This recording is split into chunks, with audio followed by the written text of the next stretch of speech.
hour. They're talking about the forward deployment of soldiers.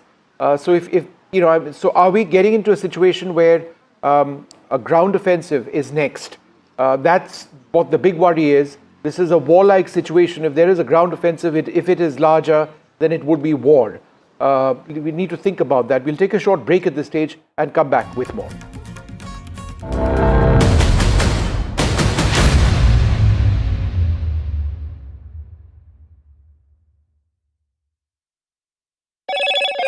Hello, Moto. Motorola, India's leading AI smartphone brand.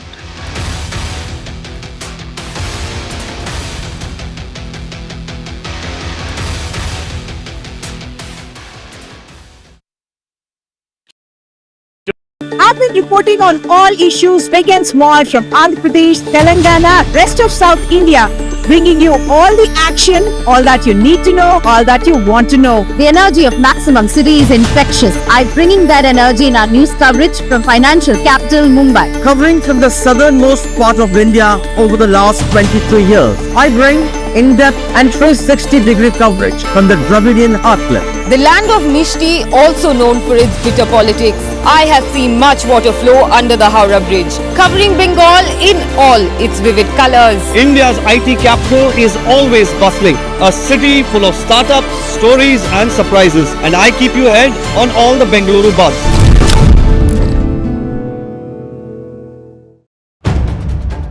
If it matters to you, if it matters to you, if it matters to you,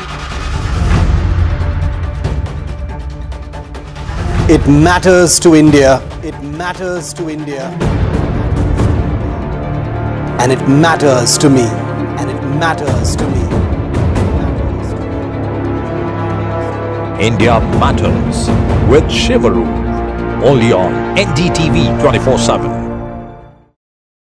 In today's interconnected world, India's voice is more crucial than ever.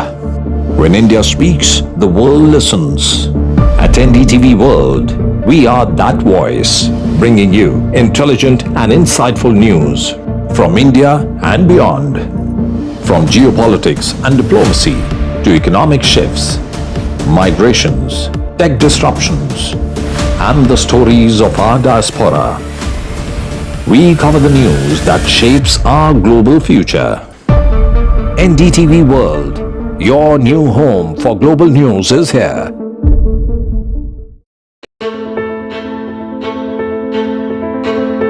News is not just headlines, it is what impacts you. And news should never be mistaken for noise. What matters is the reality. Accurate, in-depth, and with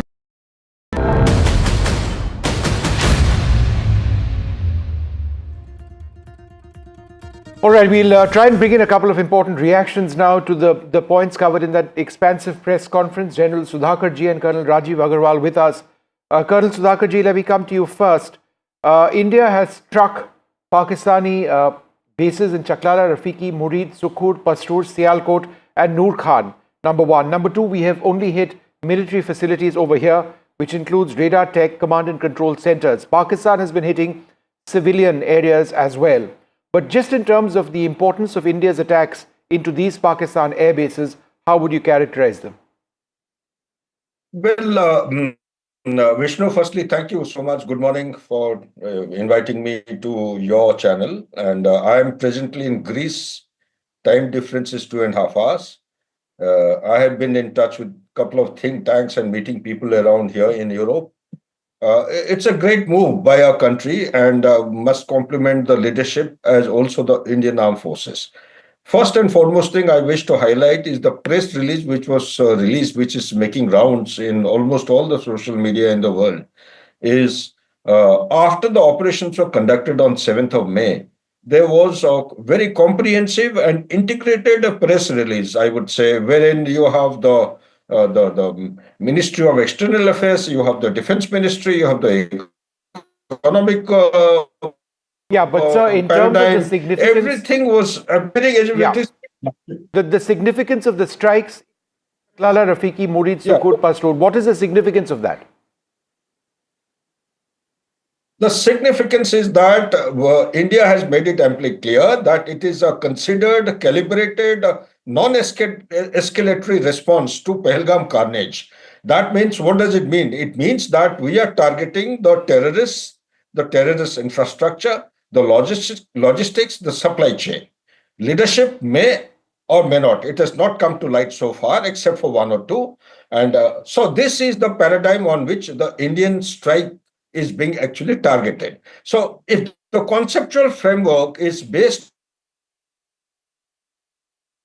Okay, we've lost that line with General. Okay, so go ahead, sir. Go ahead. Basically to target. So we are not looking out for an all-out war. We have our exit policy inbuilt in that particular press release, and thereafter we'll continue to target. So how long are you going to target? So my recommendation is India must continue to follow the practice or the principle of mow the grass, which the Israelis, they have adopted very, very effectively. It has to be done. One Balakot, one such operation is not good enough. It must be continued for 10 to 15 days, because by then the global pressure will be mounting against India. Give a break and collect your intelligence, have very accurate surgical strikes, and go for another one after 2 months or 3 months, and repeat the cycle periodically so that the grass is mowed from time to time and they are made to play very well and are not able to sustain financially as also from the infrastructure point of view. Yeah, back to you, Vishnu. They are an unpredictable state actor, and they don't seem to have any aversion towards resorting to using their military. So how often can we keep hitting them? Because when they hit us back, it can end up being a zero-sum game. Excellent. Fantastic question you have asked. So therefore, what I have been saying that India needs to have its matrix of response very, very crystallized in a calibrated manner. Contingencies have to be identified. It is, must focus on the following things. First, command, control, communication, coordination, and intelligence and surveillance network. Apart from these, also, India must focus on the financial verticals which are supporting, and overall there is an ecosystem which is actually supporting and sustaining the extension of the terrorism across border against India. So that complete ecosystem, meaning the tap of terrorism, must be shut permanently. What is that tap? The tap is nothing but the deep state of Pakistan. Does it mean that the army headquarters has to be hit? No. In army headquarters, there are agencies who are responsible to coordinate. They coordinate with the terrorist organization. They facilitate. The army is facilitating the transit movement. They stage forward to the staging points, cross the line of control, come into India, and there is a communication network, mind you, Vishnu. It is all encrypted. Whether quantum computing systems are being applied or not, that is for the specialists and the domain experts to comment. But my take is, because they have switched over to a different method of communication, maybe the internet is being used extensively, maybe encrypted form of platforms are being used. We are unable to detect timely intelligence from the technical intelligence, that the signal in the network. So therefore, there is a requirement to actually address all these in a systematic manner, calibrated manner. Not only we decimate them, but also find out the roots of each of these.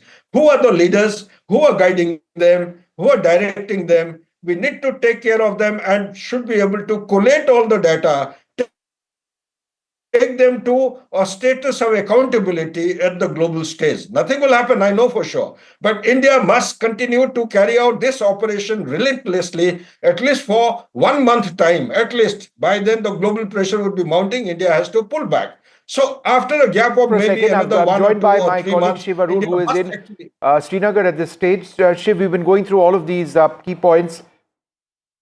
I'd like to once again very carefully and very cautiously go back to that phrase, high-speed missiles have been used in attacks on Punjab bases. And I think since what are we talking about, I think it's important to tell our viewers, when one talks about high-speed missiles, it refers potentially to ballistic missiles, it refers potentially to hypersonic missiles. There have been claims of Pakistan having hypersonic missiles. We don't really have very much evidence to that effect. Ballistic missiles, in many cases, fly as fast, if not faster.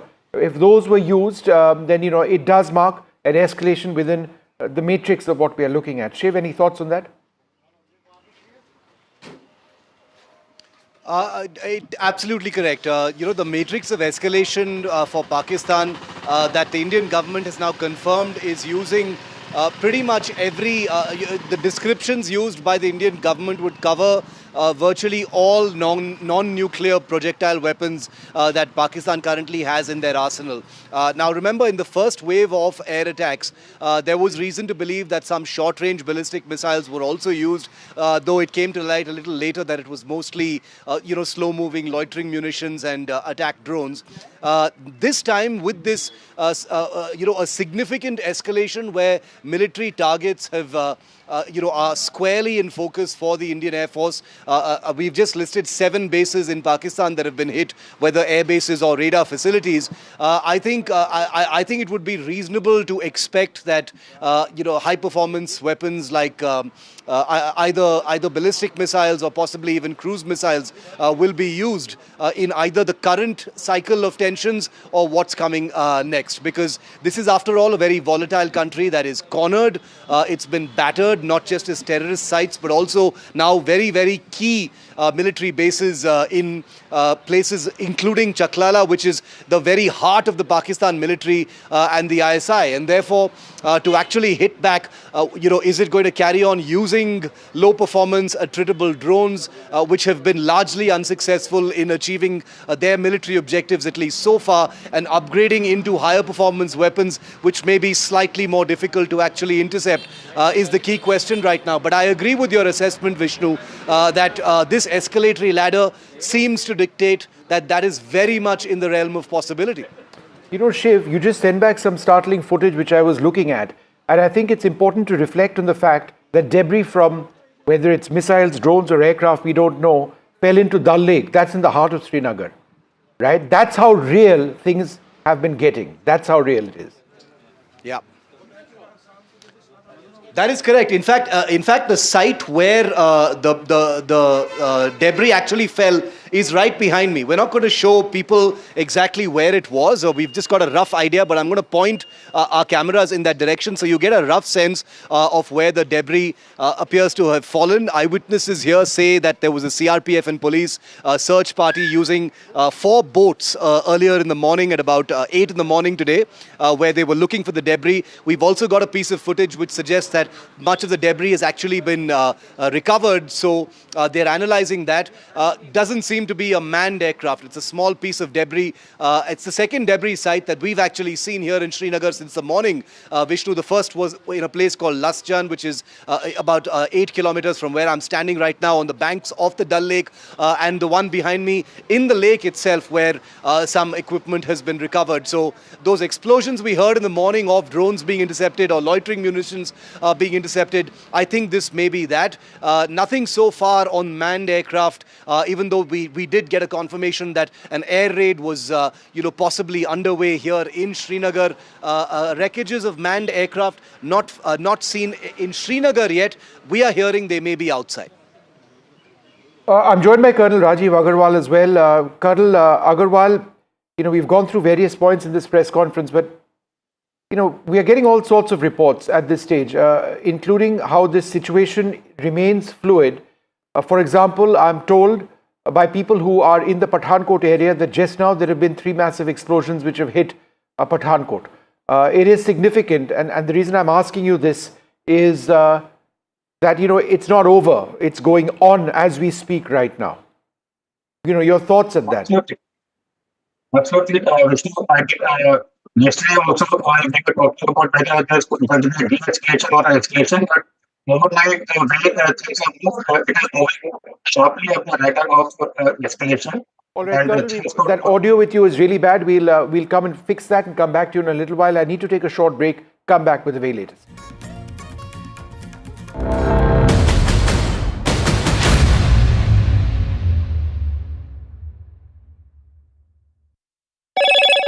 Hello, Moto. Motorola, India's leading AI smartphone brand.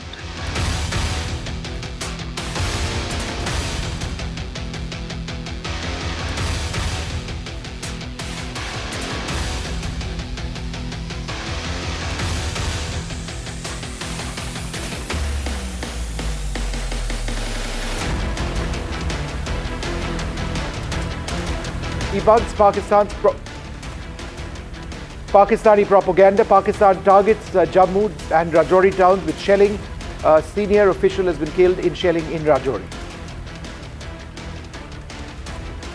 Explosions heard during an NDTV live report in Srinagar. There have been extensive air action in that Srinagar area and blast. The Indian Army has destroyed a Pakistani terror launch pad, several other areas, video of which has now emerged. Sources say that the Pakistani post across Jammu was used for launching drones. Pakistan has shut airspace for all civilian flights.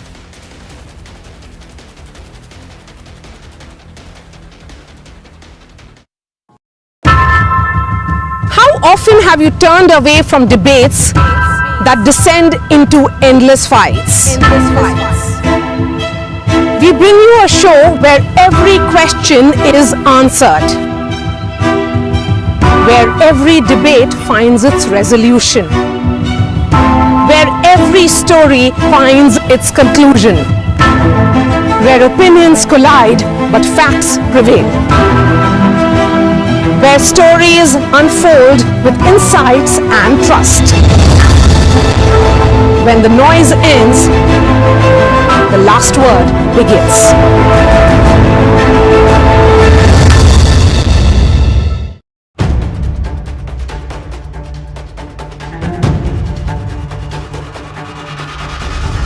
If it matters to you, if it matters to you, if it matters to you,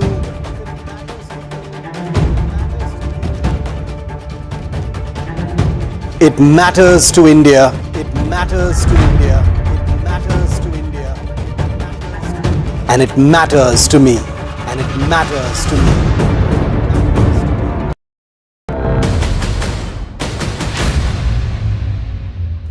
Well, the big breaking news coming in right now as we speak is that there is another explosion which has been heard in Srinagar, and there have been at least a couple of major explosions which have been heard in the last little while in Pathankot. We are waiting to get Shiv Arur back on the line, but this is, if it is the case, then the situation remains very volatile. The attacks haven't ended. There is no lull per se. If this is another round of air attacks, that's something that we would need to see. The Indian Air Force would be responding very heavily. Explosions can also be surface-to-air missiles being launched. They sound like explosions, just the takeoff itself, the blast off of the missiles, whether these are interceptions or whether these are strikes on targets in or places in Srinagar. That's something that we're going to have to wait for very, very closely. I'm also told by very reliable sources of a series of explosions that he heard in Pathankot right now. So it's again all over, some in Punjab and some over here in Jammu and Kashmir.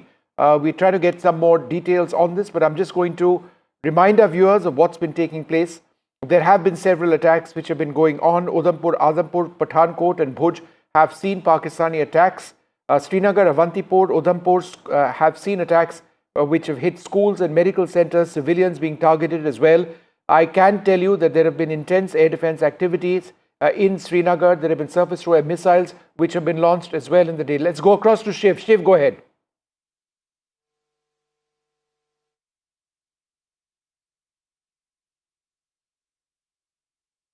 All right, again, just some audio problems. We'll try and come back to Shiv in a moment from now and get you the very latest on these explosions which have been heard over Srinagar just moments back.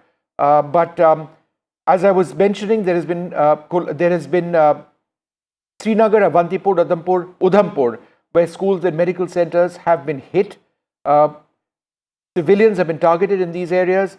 Military bases in Udhampur, Adhampur, Pathankot and Bhuj have been hit by the Pakistanis. But as significantly, and I would like to reiterate this, India has hit 7 Pakistani air bases or radar facilities, tech facilities, command and control centers. The attacks which have been taking place since the morning have struck in 26 locations in India, between Srinagar to the north, Nalia and Gujarat to the southwest. There is also very heavy artillery shelling which has been taking place. The use of drones. Pakistan has been attacking India using unmanned aerial vehicles, loitering drones, fighter aircraft, long-range missiles. They've been targeting both civilian and military areas. Let's go across to Shiv. Go ahead, Shiv.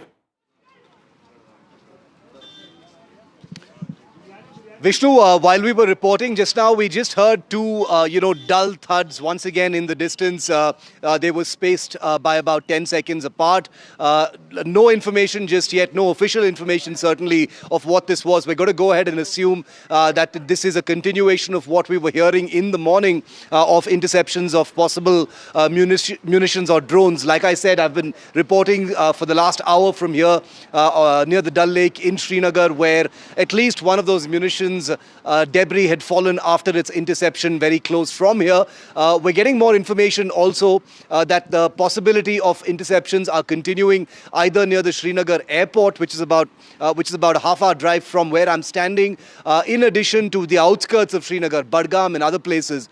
This seems to align with what we've been reporting since today, Vishnu, which is that there appears to be a concerted effort to strike some targets here in Srinagar with loitering munitions or drones, possibly even missiles. There was talk of manned aircraft also being part of the entire mix.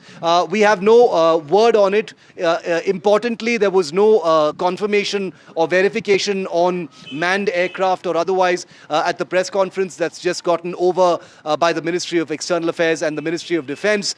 So we're still trying to get more information here. Like I said, the munition that fell in this patch of the Dal Lake behind me has gone for analysis, but those two explosions confirm that this wave, if I can call it that, isn't over yet. No, it's not over. Even in Pathankot, there have been moments back, multiple blasts, very loud ones. We'll come back to all of these developing sort of scenarios now taking place across our India. We'll come back. India striking back hard, but there is a warlike scenario in the country.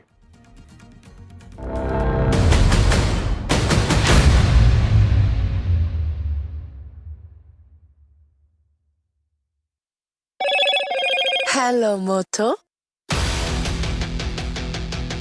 Motorola, India's leading AI smartphone brand.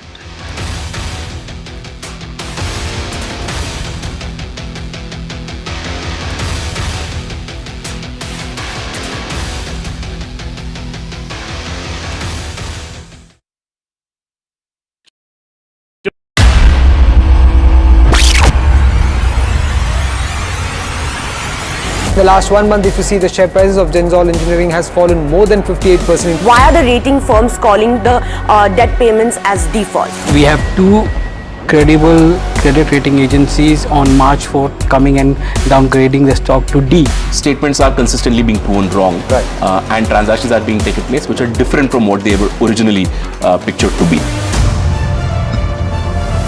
The company claimed it would roll out 6,400 electric vehicles. But what it has rolled out is a shocking scam. Funds meant for the project were funneled allegedly back to the promoters, the Junkie brothers. What did the money buy? Not EVs, of course, but a lavish flat in Gurgaon's luxurious DLF Carmelias.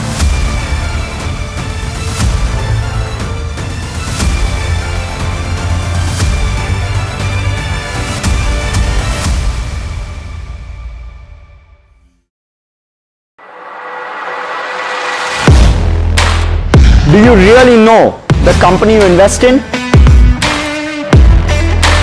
What is the real picture behind presentations and claims? Is the outlook as rosy as the company claims? Know Your Company, powered by NDTV Profit Research, shines a light on the biggest stock market movers.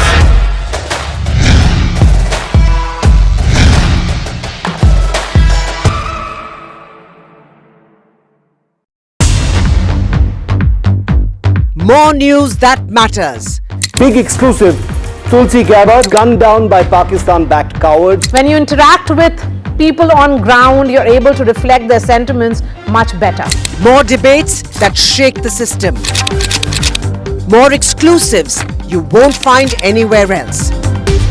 Not just another prime time. It's a prime time that's unmissable. I've been reporting on all issues big and small from Andhra Pradesh, Telangana, rest of South India, bringing you all the action, all that you need to know, all that you want to know. The energy of maximum city is infectious. I'm bringing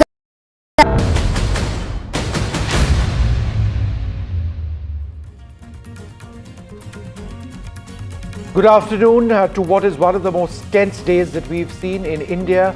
It's a warlike situation in the country. India has hit several Pakistani bases.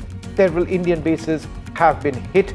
There has been some damage on the ground as well. Some casualties also may be reported. There is a sense that Pakistan may be forward deploying its troops.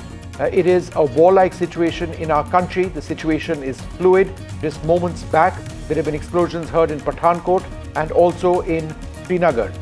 We've got our journalists up on the field and we're going to go across to them as they bring us the latest situation on the ground.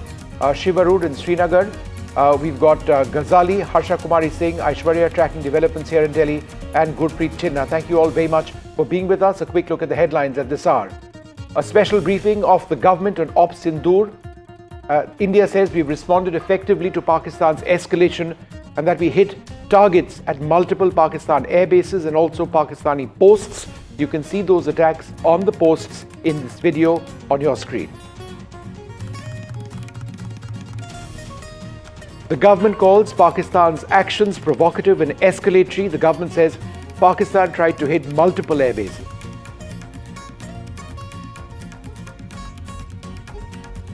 The government debunks claims of Pakistan's propaganda and says that Pakistan attacked 26 locations. Time-stamped images of Indian air bases which have been undamaged because there have been fake Pakistani claims as well have also been shown. The US Secretary of State Marco Rubio speaks to External Affairs Minister Dr. Jaishankar. Rubio says India and Pakistan must de-escalate. The US proposes to support discussions. The External Affairs Minister says India's approach has always been measured and responsible.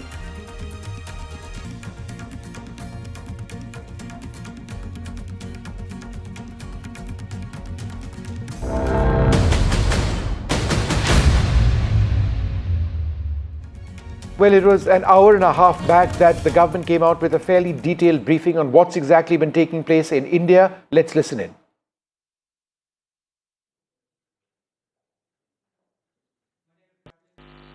Pakistan military continued with its provocations, carrying out aggressive actions employing multiple threat vectors all along the western border. Pakistan employed UCAV, drones, long-range weapons, loitering munitions and fighter aircrafts to target civilian areas and military infrastructure. Pakistan military also resorted to air intrusions using drones and firing of heavy caliber weapons along the line of control. Along the international border and the line of control, air intrusion and several harassment attacks were also attempted from Srinagar till Nalia at more than 26 locations. Indian Armed Forces successfully neutralized these threats and majority of the vectors. However, limited damage was sustained to equipment and personnel at Indian Air Force stations at Udhampur, Pathankot, Adampur and Bhuj. There were also several high-speed missile attacks noticed subsequently after 0140 hours in the night at several air bases in Punjab. In a deplorable cowardly act, targeting of civilian infrastructure also had taken place, where Pakistan attacked RT gun positions at Derangyari and Chandigarh Forward Ammunition Depot, with heavy damages to other military stations being propagated on social media. India unequivocally rejects these false narratives being spread by Pakistan. Along the line of control also, Pakistan has attempted multiple air intrusions using drones and conducted shelling using heavy caliber RT guns, targeting civilian infrastructure and killing some civilians. Heavy exchange of artillery mortars and small arms fire in Kupwara, Baramulla, Poonch, Rajouri and Aknoor sectors continued. Indian Army has responded effectively and proportionately, causing extensive damage to Pakistan Army. Pak military has been observed to be moving their troops into forward areas, indicating offensive intent to further escalate the situation. Indian Armed Forces remain in a high state of operational readiness. All hostile actions have been effectively countered and responded appropriately. Indian Armed Forces reiterate their commitment to non-escalation, provided it is reciprocated by the Pakistan military. At the end, I would also like to show you a few images of Air Force bases in the Punjab sector and Rajasthan sector, where it is mighty clear that we are debunking the Pakistani claims of causing destruction at these air bases. You can yourself see the normalcy and these air force stations. This is Sirsa, Suratgarh. The runways are intact.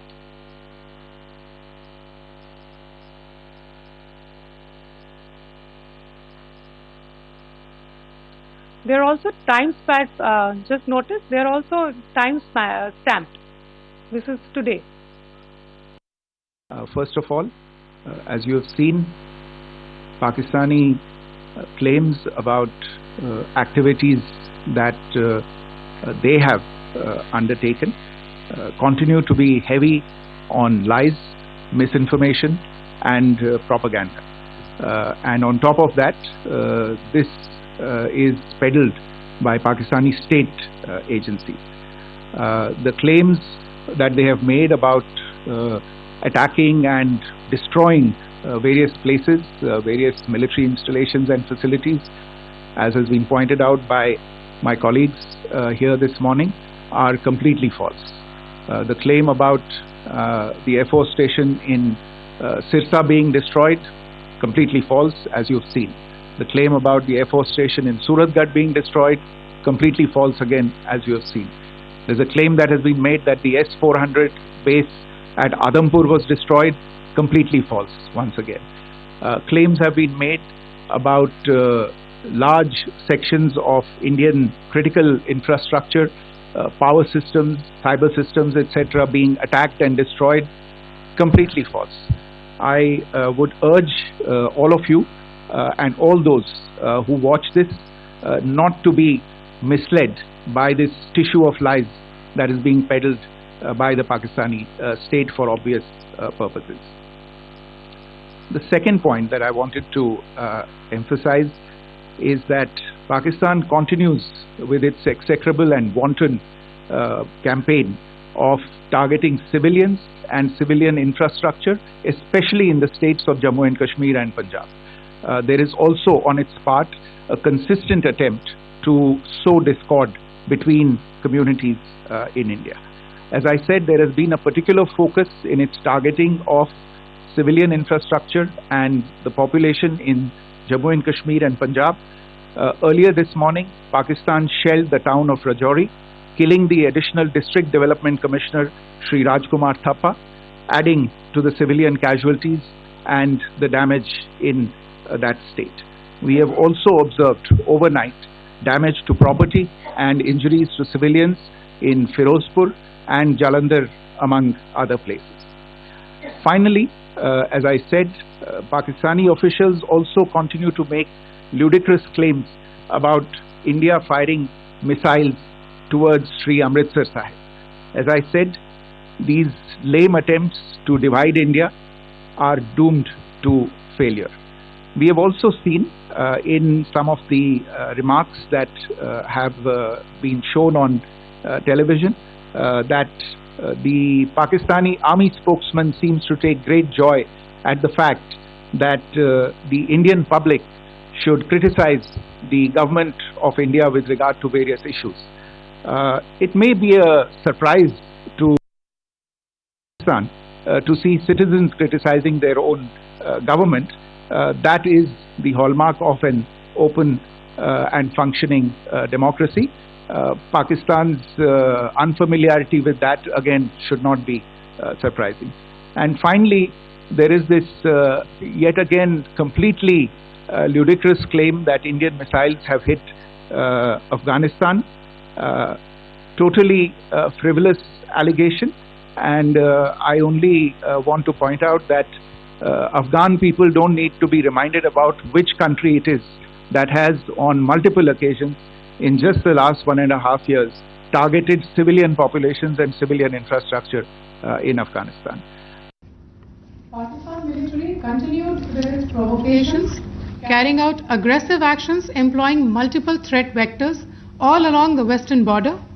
Pakistan employed UCAV, drones, long-range weapons, loitering munitions and fighter aircrafts to target civilian areas and military infrastructure. Pakistan military also resorted to air intrusions using drones and firing of heavy caliber weapons along the line of control. Along the international border and the line of controls, air intrusion and several harassment attacks were also attempted from Srinagar till Nalia at more than 26 locations. Indian Armed Forces successfully neutralized these threats and majority of the vectors. However, limited damage was sustained to equipment and personnel at Indian Air Force stations at Udhampur, Pathankot, Adampur and Bhuj.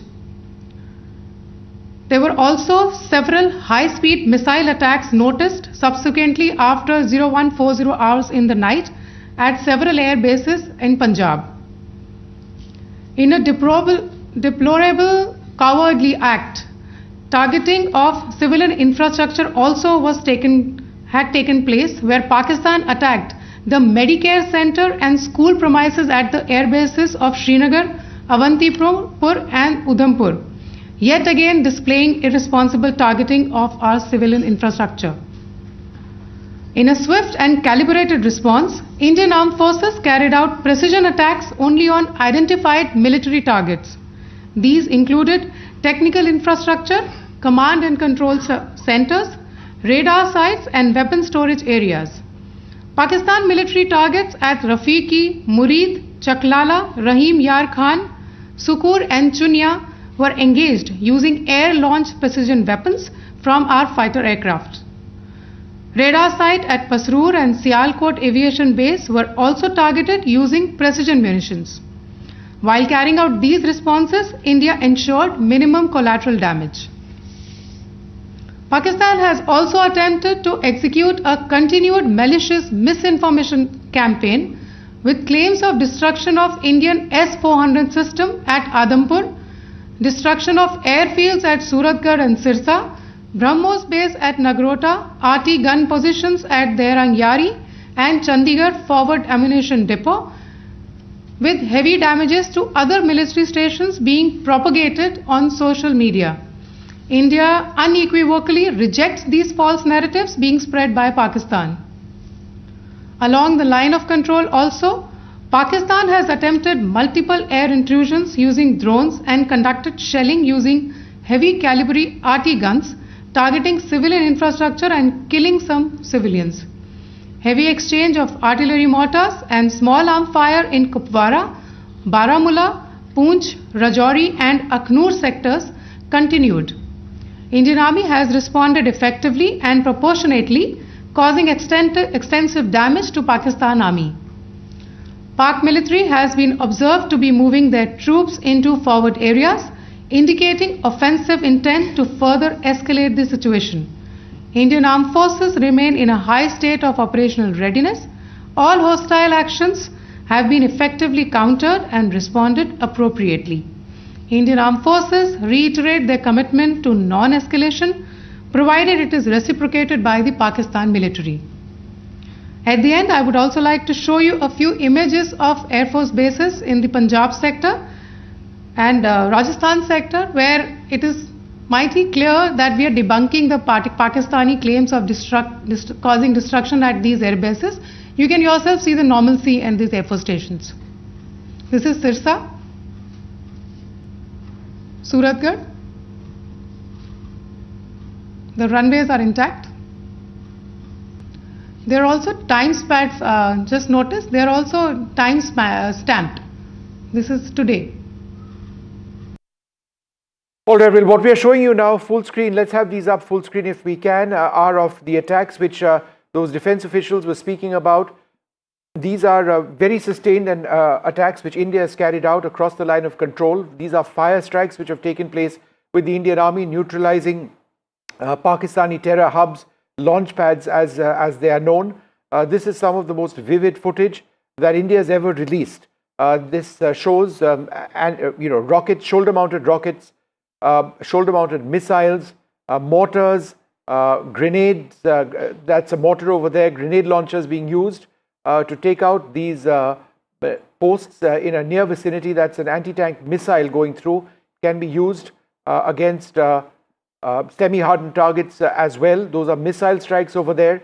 That's another missile strike going ahead. You note how the missile tracks the target, maneuvers to it. That's mortar which is being used. I think that's medium mortar being used over there. This is across the line of control. Fire strikes being carried out by the Indian Army as well. In terms of a little bit of more information coming in, and we're going to try and play out some of that footage shortly. I'm going to read this out, and if we could just have the photographs up, the ones that which I've just put out. In the early hours this morning, at approximately 5 this morning, Pakistani forces, this is coming from official sources, Pakistani forces launched multiple Baikat Yeeha-3 kamikaze drones across the international border towards Amritsar in a blatant attempt to strike densely populated residential areas. Because of the vigilance and rapid response of the Indian Army's air defense network, the hostile drones were detected, tracked and engaged within seconds of breaching Indian airspace using quick reaction air defense guns positioned in depth along the border belt. Anti-air defense gunners brought down, Army air defense gunners brought down the drones in midair, ensuring that no debris fell on civilian property and that no casualties were sustained. Initial analysis indicates that the drones carried high explosive payloads intended to inflict maximum damage on innocent civilians, a fresh low in Pakistan's ongoing escalation. This is what I'm referring to. These pictures match what I'm saying. These are some of the drones which were brought down. The prompt neutralization of this threat underscores the effectiveness of India's layered air defense grid, which integrates ground-based radars, electro-optical sensors, and automated command and control systems. Let's go back to Shiv Arur, keep these images on the screen.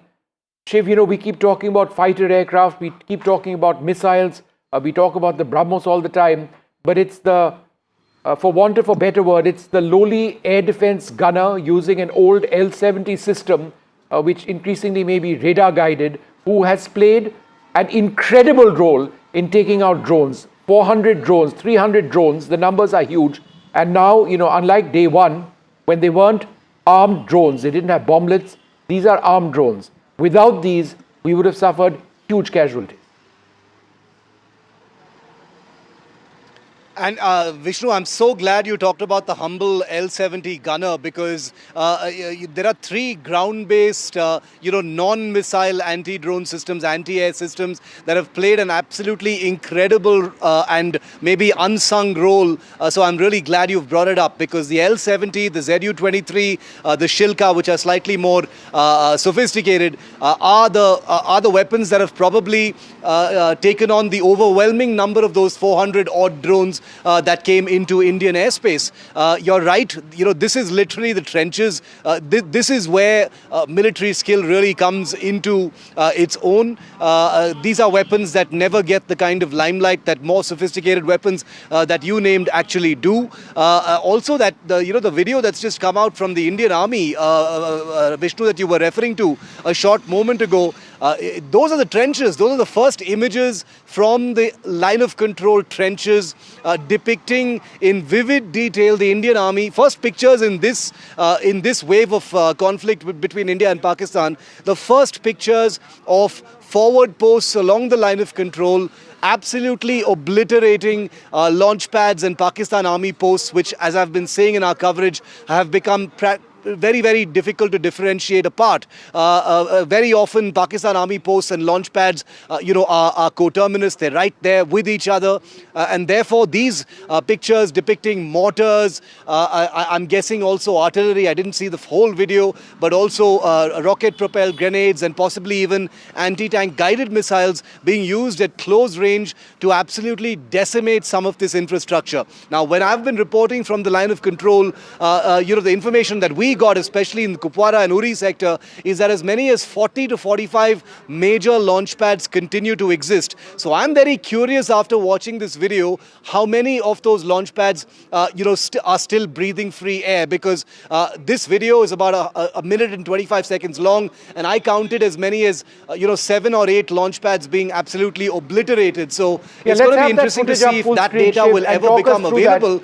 But clearly, Shiv, hold on for half a second. I'm just going to. I'm going to have that up full screen. Not this. Let's play that video. Yeah, Shiv, go ahead. Talk us through this video.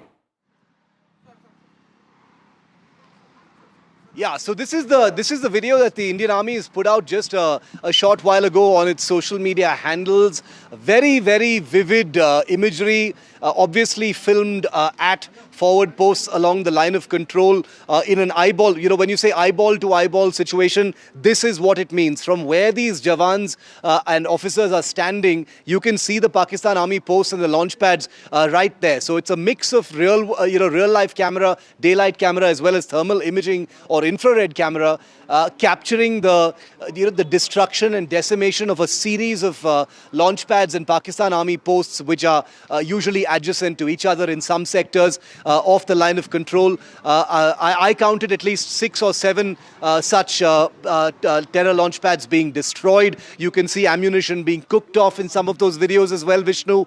Also, look at the weapons being used. You've got everything from mortars to anti-tank guided missiles, rocket grenades, possibly some other weapons, machine guns as well, being used against those launch pads. So very interesting, and I always insist on marking these things in any cycle of conflict. These are the first images of this particular conflict on the front lines. These are the men fighting those forward posts from Pakistan. And they'd be facing significant attacks themselves. So, I mean, let's not forget that for a moment. This is the front line. These are the people who hit the hardest sometimes, but face the brunt of attacks. These are our Jawans defending and protecting us and hitting terrorist launch pads in just the last little while.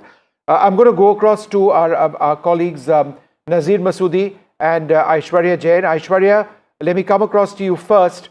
There have been a series of meetings which have taken place already today. Aishwarya, can you give us an idea of what's happening today by way of top leaders meeting? Is there going to be a press conference again later this evening, Aishwarya?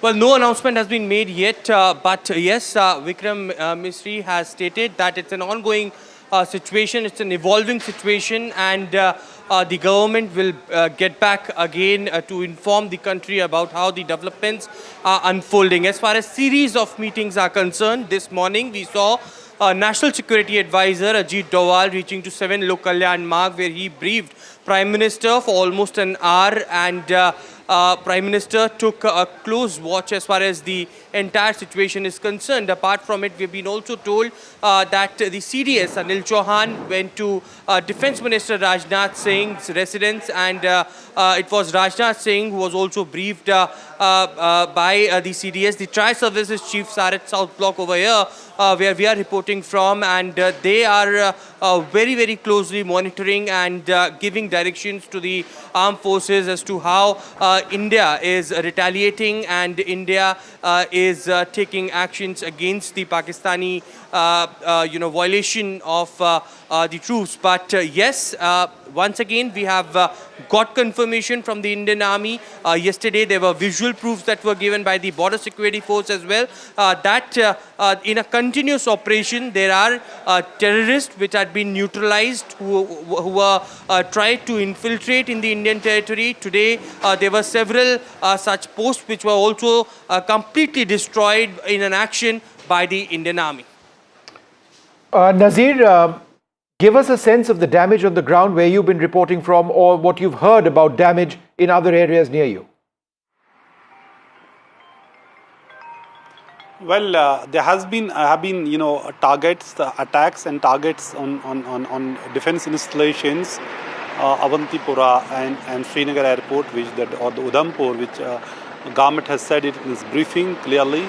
There is damage to the infrastructure, soldiers also, and on the ground we can see there was heavy shelling through the night here in Kupara also, army clearly targeted Pakistani posts across the line of control here.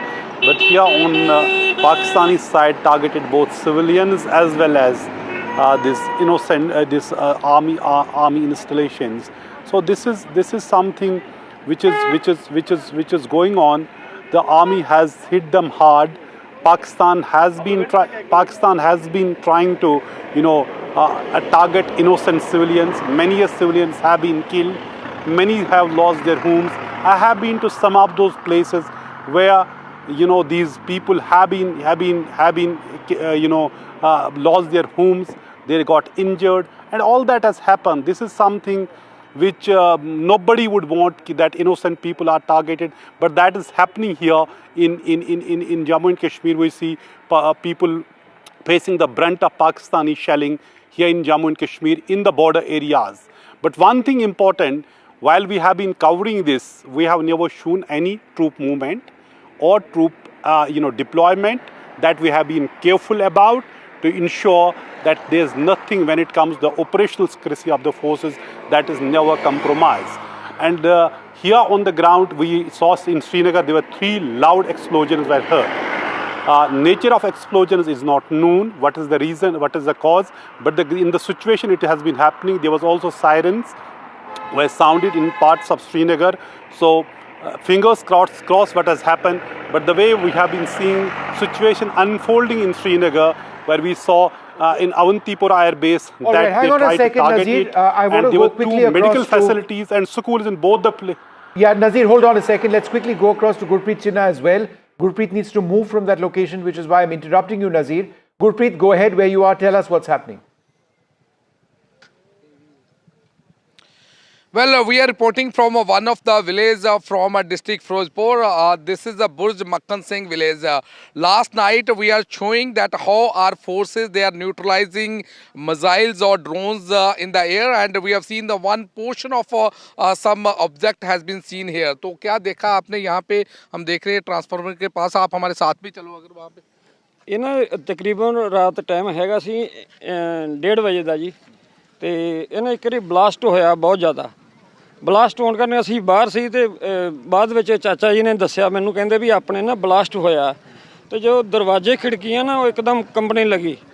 ਤੇ ਫਿਰ ਅਸੀਂ ਬਾਹਰ ਜਦੋਂ ਆਣ ਕੇ ਦੇਖਿਆ ਤਾਰ ਟੁੱਟੀ ਹੋਈ ਸੀ ट्रांसफार्मर की, लाइट ऑफ थी उदों, तो तार टूटी हुई थी। तो जब देखा आने तो पैरों में अड़ा थे ठुड्डा आया, तो देखा नीचे इतना सारा पंखे की तरह था जो यहाँ पर पड़ा था।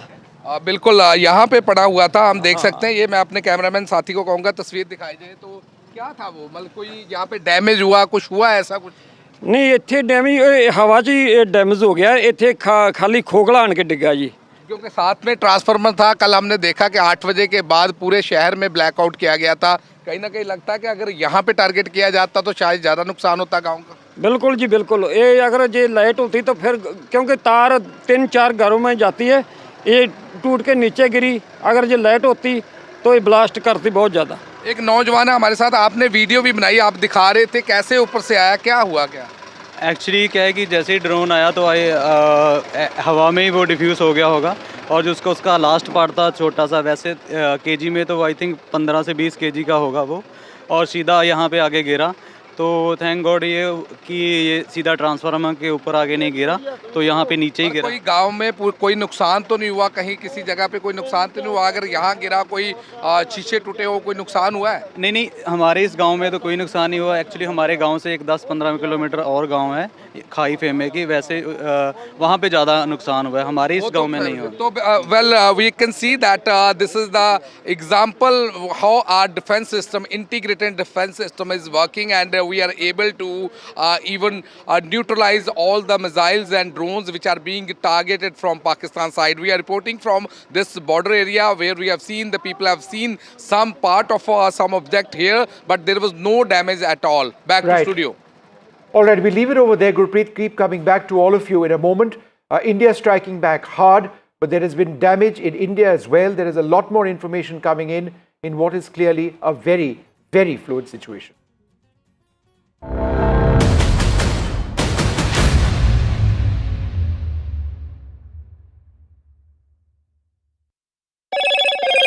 Hello, Moto.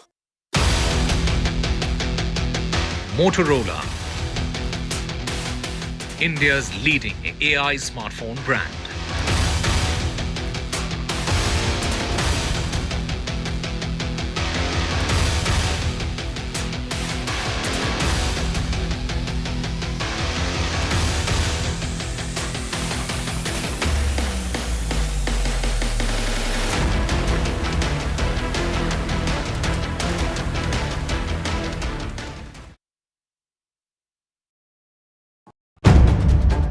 If it matters to you, if it matters to you, if it matters to you, it matters to India, it matters to India, and it matters to me, and it matters to me. India Matters with Shivaru, only on NDTV 24/7. In today's interconnected world, India's voice is more crucial than ever. When India speaks, the world listens. At NDTV World, we are that voice, bringing you intelligent and insightful news from India and beyond. From geopolitics and diplomacy to economic shifts, migrations, tech disruptions, and the stories of our diaspora. We cover the news that shapes our global future. NDTV World, your new home for global news is here.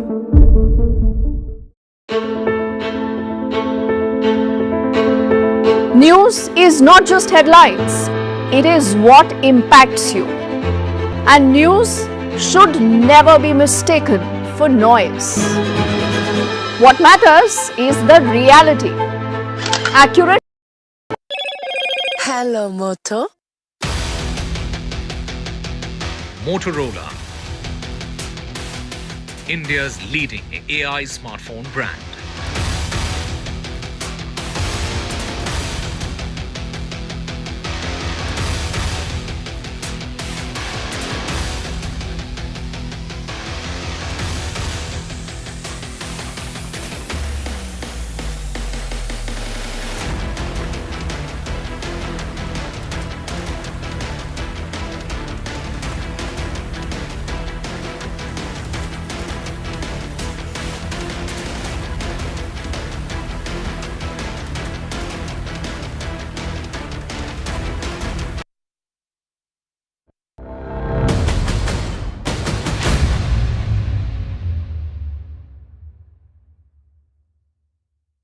Pakistan continues to provoke India through aggressive actions along our western border. Pakistan has used unmanned combat aerial vehicles, long-range weapons, loitering munitions and fighter jets to target civilian areas, and military infrastructure, hitting back hard after Pakistan's drone attacks across the western sector. India has carried out precision airstrikes on 6 Pakistan Air Force bases, which includes Murid, Rahim Yar Khan, and Pakistani military installations at Shukur and Chunia. A radar site at Pasroor and Saikot have also been targeted. Pakistan has been carrying out, remember, heavy shelling along the line of control and targeting civilian areas. Indian Army has effectively and proportionately responded. India's response has been swift and calibrated, is what the government is reiterating. Joining me on this broadcast is Nikunj Garg, our senior managing editor. Also in the studio is Lieutenant General Sanjay Kulkarni. Vice Admiral Anil Chawla is joining us, and also Wing Commander Gitanjali Singh. General Kulkarni, we were having a discussion prior to the broadcast. Let me take that forward for our viewers' understanding also. Today, for the first time in that official briefing, the participants led by the Foreign Secretary mentioned that Pakistani army is mobilizing and mobilizing to the forward area. Absolutely. What does that mean, sir? How would you put it in context for our viewers' understanding? So, mostly speak for the viewers. Yeah. See, even from the point of view of the Pakistan army also, in view of they wanting to raise the morale of their own troops, because right now they seem to be on the back foot with 6 of their air bases virtually, put out of, I wouldn't say totally out of order, because they had get them back in another 24 to 48 hours. So that's not a major. But a lot of these 6 air bases have been destroyed, resulting in the air supremacy part and the air superiority.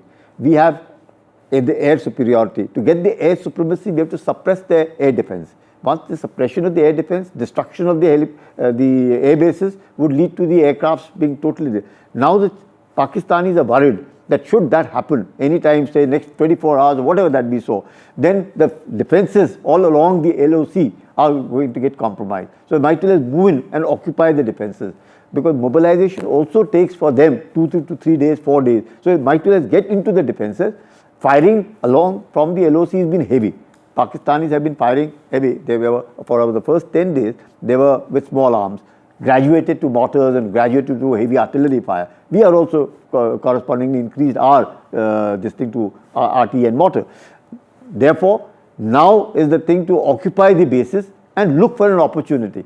Because at this point of time, Pakistan wants to raise the morale of their troops that they're not on the back foot. Don't worry, we are at it. So A, this is a morale raising exercise for their troops. Yeah. But B, as you are saying that they are covering their flanks, and C, but then it obviously raises the temperatures, because then it becomes a position where they are mobilized and we have not yet mobilized. No. Even if we have not mobilized the troops all along the LOC, should they find weaknesses and just march in, the Pakistanis will be caught on the back foot. They wouldn't know what has happened to them, because rear areas are being destroyed.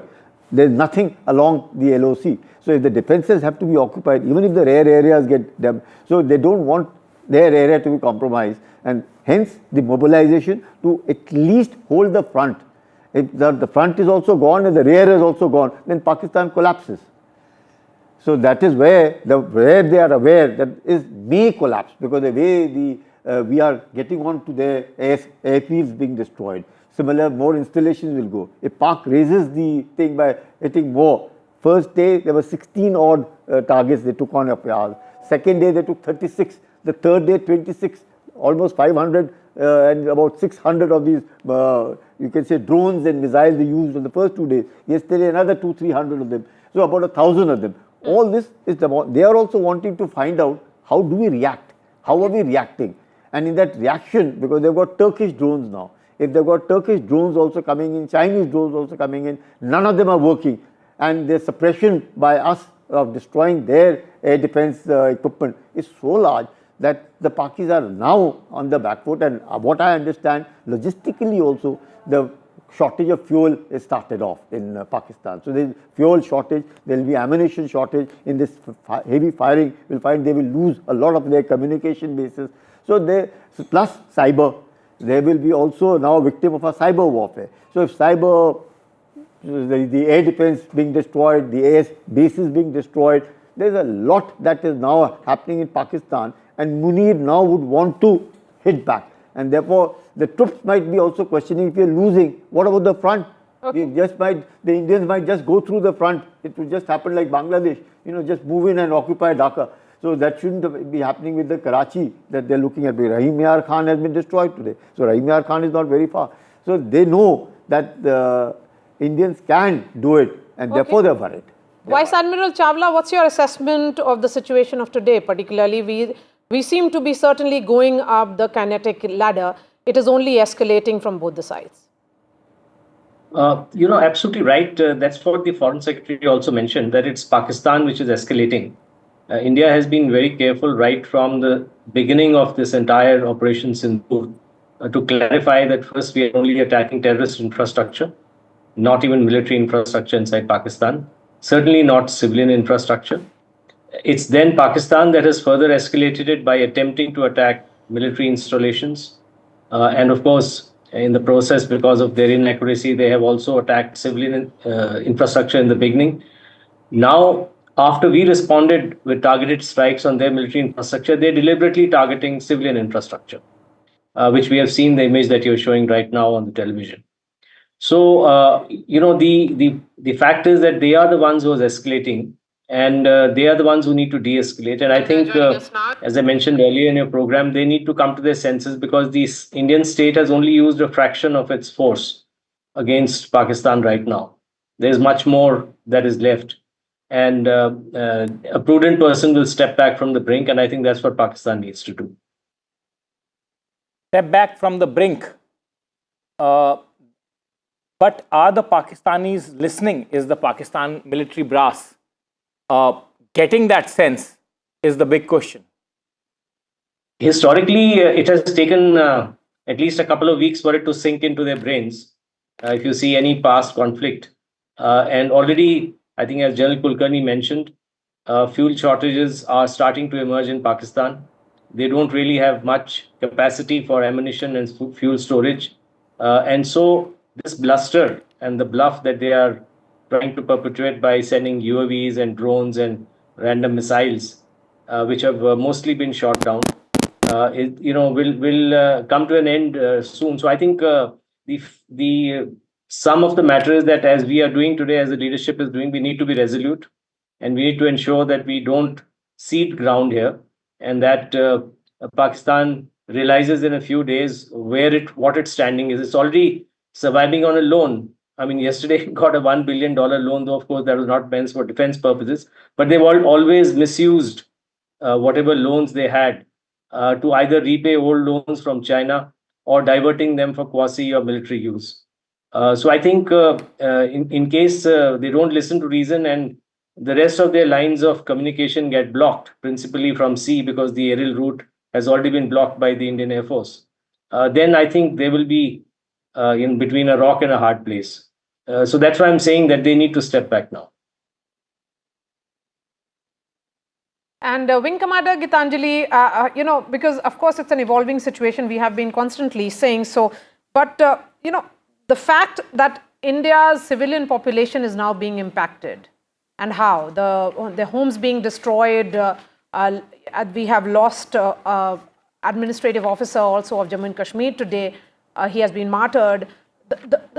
It is not these are what is the collateral of a war. I mean, Pakistan has also targeted a school and a hospital. That's what the press briefing said. So India is emphasizing on those aspects while continuing to say that you are dealing with someone who doesn't really understand what's an exit route. The manner in which this war is playing out, it's only a dangerous path. Yeah, I'll say you rightly pointed out. That is how our adversary has always been. That is how Pakistan has been. So to a response of India for a cowardly attack like Pahalgam, they have acted and reacted in targeting our civilian populations. And they continue to do so, whether it was escalation post-midnight. It kept on targeting our densely populated civilian areas, as well as when they've targeted military stations, they've targeted the Medicare centers and schools at both the places. A lot of collateral happens when a conflict is on, and that is what the results and on TV screen, the visuals that we are seeing. So yes, that's bound to happen, as well as when there's a lot of interception of aerial targets, like the UAVs, UCAVs last night. So it's bound to happen when it disintegrates, it falls. And yes, there are damages when it impacts any installation on the ground. So that is what has been happening. But yes, psychologically, when you see things falling apart from the sky and falling in this manner and making an impact on the ground, of course, for the population on ground, it is scary. But yes, we need to be together and take the actions as per the authorities are guiding us. General However, yes, General Kulkarni, your thought on the two men that India is being forced to deal with, not really deal with, but we do not see. Just look at those images. We'll be putting that detail out. You have Pakistan's new ISPR chief, who's the son of Osama-linked scientist, who had famously said, or should I say infamously said, jinns can make electricity. You're dealing with this man, and then you have General Munir. Both these men have taken their country down a very, very dangerous path, a point of no return, one would say. But the call that has been made by Marco Rubio to General Munir certainly emphasizes on the point that he is the man in charge, man in control of Pakistan right now. and the civilian leadership is completely inconsequential. You're absolutely right. America, though a democracy, always believes in one-point contact. And they know in Pakistan, the only one-point contact is the Chief of the Army Staff, Munir. Nobody else. However jihadi he may be, whatever he may be, he might take Pakistan down the lane, whatever it is. America knows one-point contact in Pakistan is Munir. Nobody else. We can say democracy, whatever. Yeah, I mean, this is a point that many are emphasizing, and I've been trying to discuss this point while we discuss the credentials or the backgrounds of these men. Yeah. Of course, the ISI chief is General Munir's close aide. He is his man. He has put him in that chair. Look, General Asim Munir is a professional soldier. At the end of the day, you can call him a jihadi, you can call him whatever you wish to, you can call him a hardliner, a radical, but he's a professional soldier with obviously over 3 decades plus of soldiering experience, right? Definitely. So at the end of the day, he knows the consequences of his actions. He also knows the strength and the weaknesses of the establishment that he leads, which is the Pakistani military. Absolutely. He would also be acutely aware of the morale of his men and the wherewithal that he can actually bring to counter India's offense, if there were to be one. Now, under such a situation, what our co-panelist was rightly pointing out at this point in time, that it would take some time for the reality to sink in, but it would sink in. He's a professional soldier. At the end of the day, he knows the difference between a defeat and a win. And he also knows at what cost a victory and at what cost a defeat. So, do you think that this is, till now, this is buccaneering, brinkmanship that he has started some time back with his rather infamous speech about Balochistan? And he will go thus far and not any further from there on. Do you think that, or do you think, that he will continue this dangerous escalatory game come what may? What is your sense as a professional soldier? Make an assessment of General Munir. See, Munir has sent his family abroad. So he is now all alone, knowing fully well what Pakistan can do and what Pakistan can't. He is addressing his, and they get impressed, influenced, their morale get raised by their religious indoctrination, be whatsoever. That's their way of doing things. Munir knows it, how far can he go? And all this brinkmanship that is attempting to do, he also at this point of time knows that his reserves are very low. Bajwa, when he handed over the command to him, told him very clearly he doesn't have fuel for the tanks. So he knows exactly where it is. Ever since Bajwa has left, the economic conditions of Pakistan have further gone down south. So they haven't gone up. Much that they may have got the IMF loan, $1 billion yesterday. Yeah, but they will not come to their account tomorrow, right? Even the $390 million given by Trump to upgrade, maintain F-16s will also take 2 to 3 years. So it's not easy. The aircraft that he has are of the older block. The JF-17s are older block. The JF-10s are the new ones, but he doesn't have that much. The maintenance, the number of aircrafts that he has, which he can actually fly, are not even 50%. So he knows all his this thing, but he cannot now come up and say he's put his country into a real problem. Now, like General Musharraf in Kargil? See, General Musharraf in Kargil was another, he used that commando brinkmanship, ki I can do it, not realizing that he did achieve surprise. I will accept that Musharraf did achieve surprise, but he couldn't sustain the momentum, neither could he carry forward, and therefore the defeat. So just maintain, to begin with the surprise, thereafter you have to maintain that momentum. That he couldn't, and that is why Nawaz Sharif had to go to Clinton on the 4th of July and seek, almost surrender, please help. Similarly here, Rubio has already rung up Munir to tell him, partner, this is what we assess about you. Choice is yours. You break, don't come back to us. Are you of the opinion then the Chinese have no role here? See, 65 war, 71 war, Kargil war, the Americans' equipment is what the Pakistanis are using, and they were quite effective. Even in 65 war, the Sabre jets, the tanks, the Patton tanks that came, the man behind the machine mattered. The equipment came, brand new, the state of the art, but the men couldn't adjust. Similarly now, the drones are coming, the missiles are coming from China and Turkey, but it takes a long time for troops to get adjusted to that. So they aren't as yet adapting to it. But he thought that yes, the Pak army is fully trained, not knowing that the Pak army has taken a back seat in Balochistan. Every day losing even 10 men is a huge thing in war, almost at war. When that Fazlur Rahman is saying again and again that there are 5 to 6 provinces in Balochistan, they don't fly the Pakistani flag. He's saying that in National Assembly. So there's a lot that is happening, back foot in Balochistan, back foot with Tehreek-e-Taliban, Pakistan, in Khyber Pakhtunkhwa, here along, lot of their own resentment within, lot of officers, men not wanting to come back. So he knows his weakness, but he's showing that. Bluster. Yeah, let me take that question that Maria actually raised to Vice Admiral Kumar. Vice Admiral, Maria raises a very important point.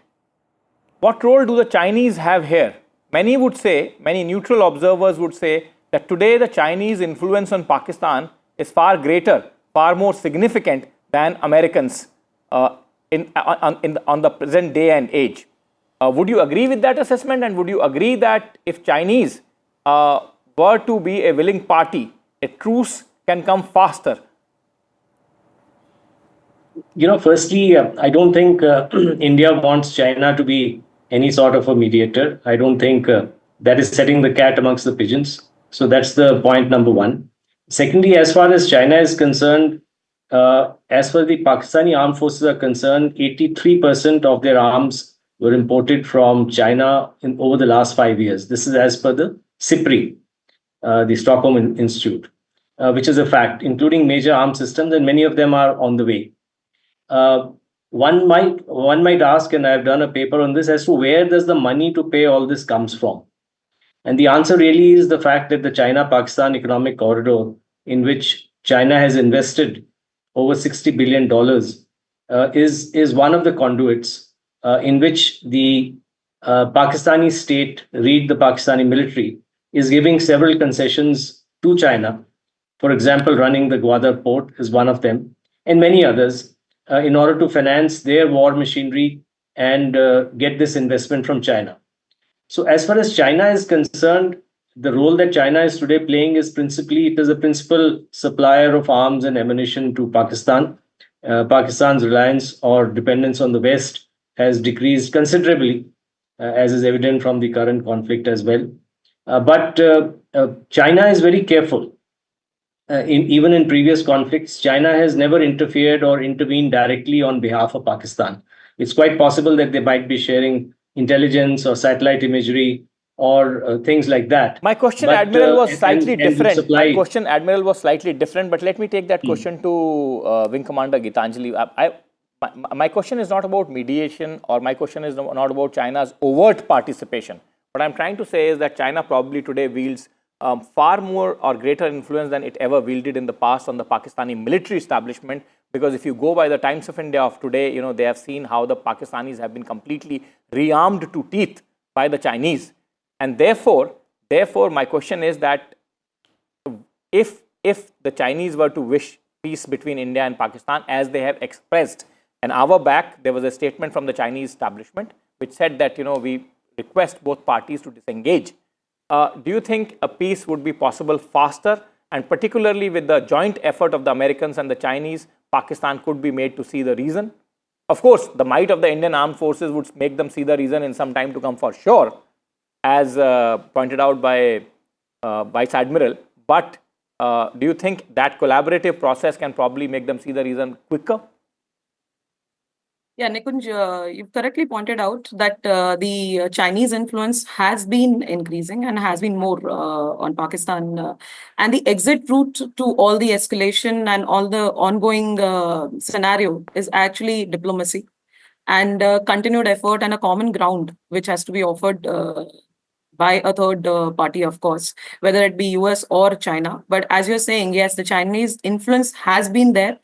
Providing a common dialogue or persuading for a common dialogue, of course, can be said that they can work out, because as Sir also pointed out, the ongoing inventory as well as the joint programs that Pakistan has been continuing with China is actually making it more confident into these conflicts, to enter into these conflicts, and thinking about that backing they might have. So a common ground, of course, and the dialogue if pressurized and routed through China, could maybe work out.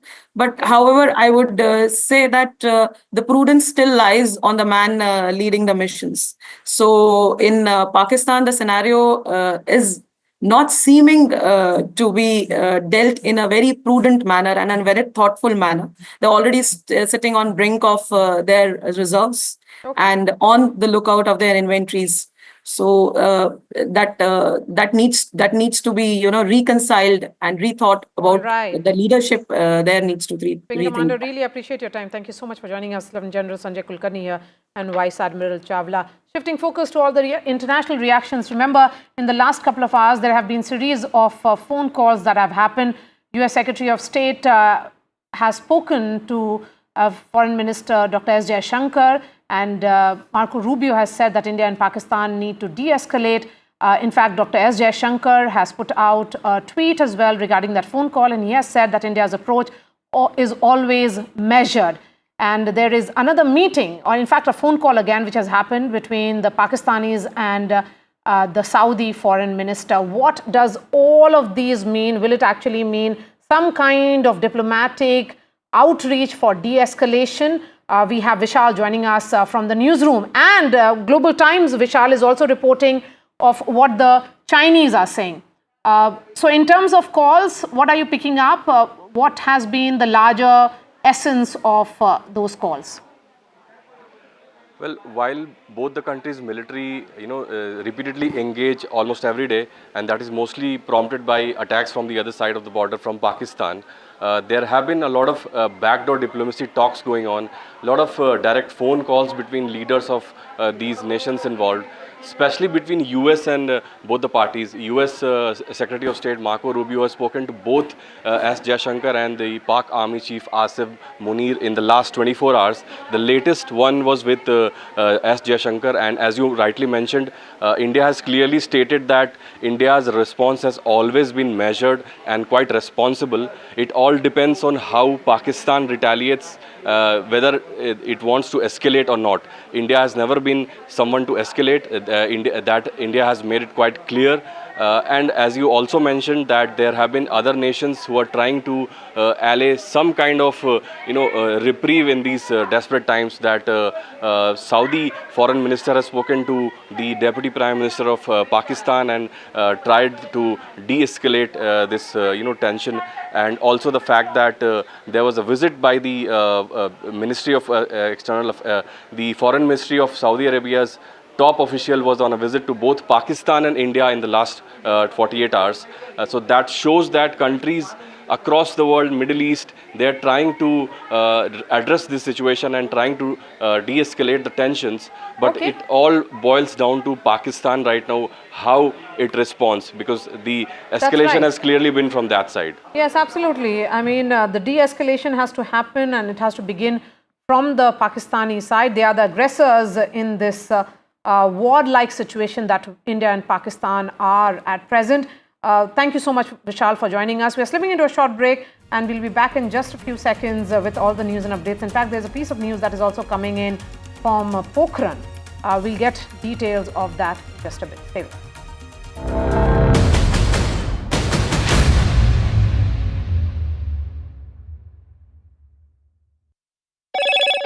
Hello, Moto. Motorola, India's leading AI smartphone brand.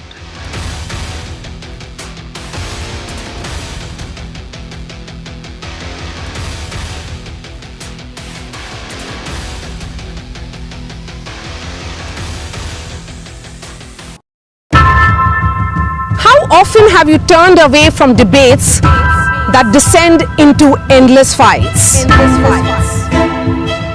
We bring you a show where every question is answered, where every debate finds its resolution, where every story finds its conclusion, where opinions collide but facts prevail, where stories unfold with insights and trust. When the noise ends, the last word begins.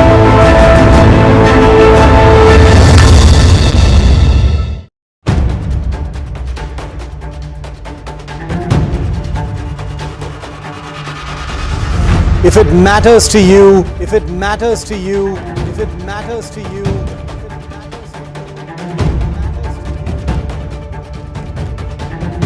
it matters to India, it matters to India, it matters to India, and it matters to me, and it matters to me.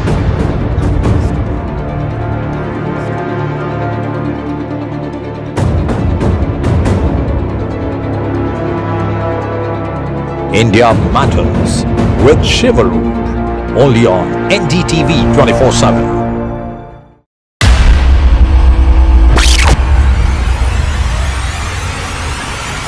The last 1 month, if you see, the share prices of Genzol Engineering has fallen more than 58%. Why are the rating firms calling the debt payments as default? We have two credible credit rating agencies on March 4th coming and downgrading the stock to D. Statements are consistently being proven wrong, and transactions are being taken place which are different from what they were originally pictured to be.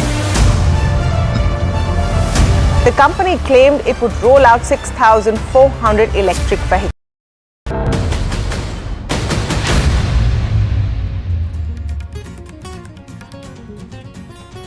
Government's special briefing on Operation Sindoor. Government says responded effectively to Pakistan's escalation. India hit targets at multiple Pakistan air bases is what the government has said. Government of India reiterates that Pakistan actions are provocative and escalatory. Pakistan is trying hard to hit multiple air bases in India. India successfully debunks claims of Pakistani propaganda. Government says that Pakistan attacked 26 locations. Time-stamped images of Indian air bases show zero damage. US Secretary of State Marco Rubio speaks to Dr. S. Jaishankar. Rubio says India-Pakistan need to de-escalate. External Affairs Minister responds by saying India's approach has always been measured and responsible.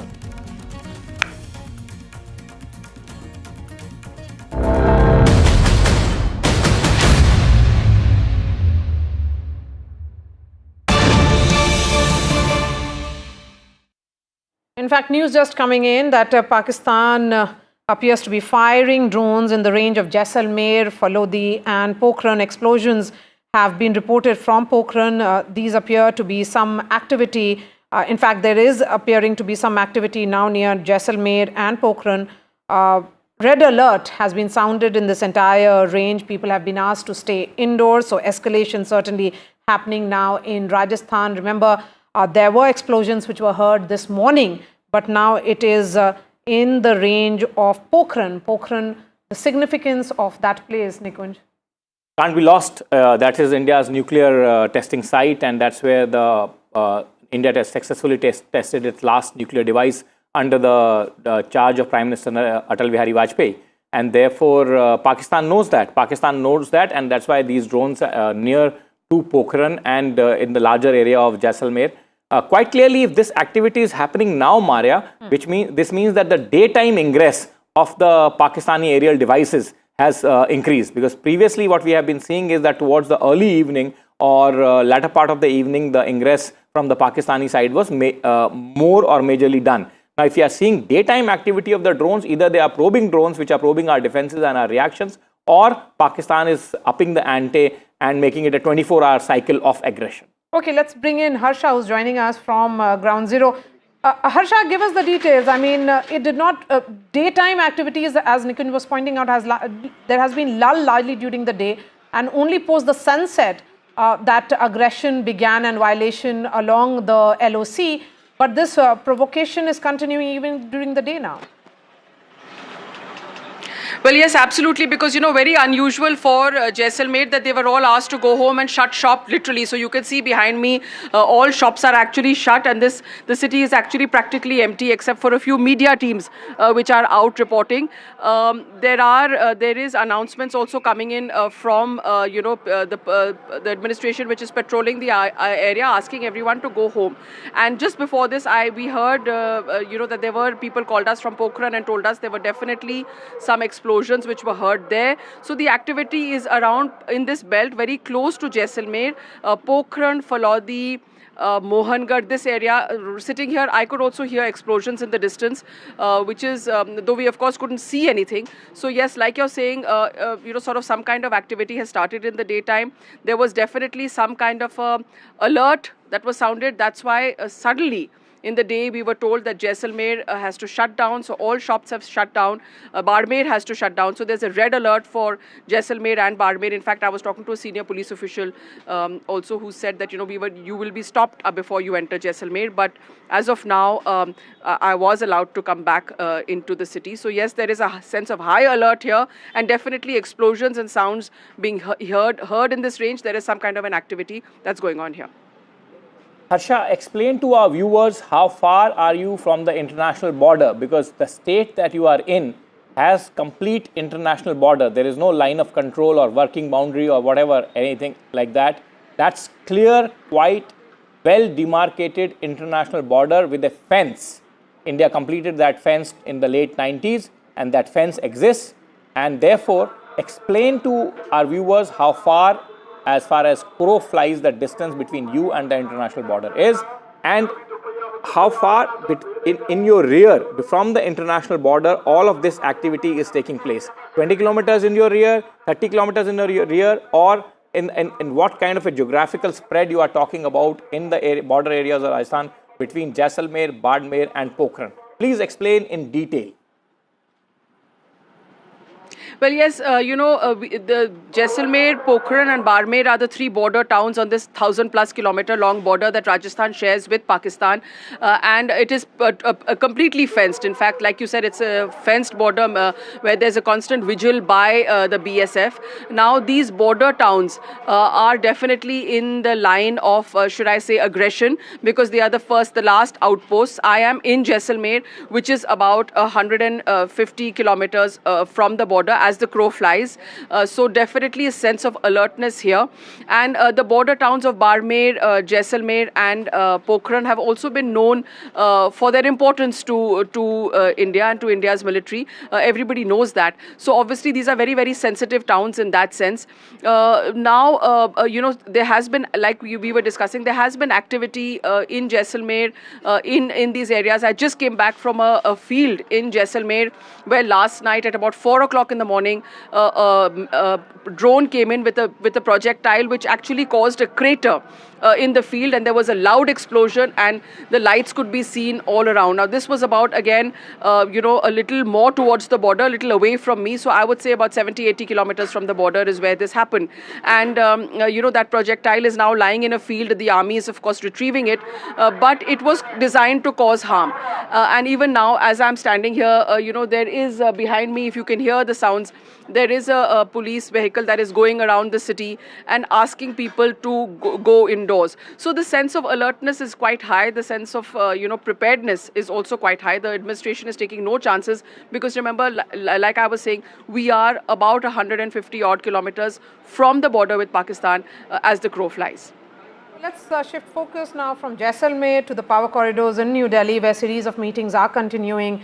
Aishwarya is now reporting that there is a high-level meeting which is currently taking place at 7 LKM, that is Prime Minister Narendra Modi's official residence. 3 service chiefs, all the tri-services chiefs are in attendance there, and the CDS and also the National Security Advisor is present. This, of course, comes an hour and a half after that crucial press conference which was chaired by the MOD and Ministry of External Affairs, where details of what happened in the early hours of today was shared. Aishwarya is joining us live. Aishwarya.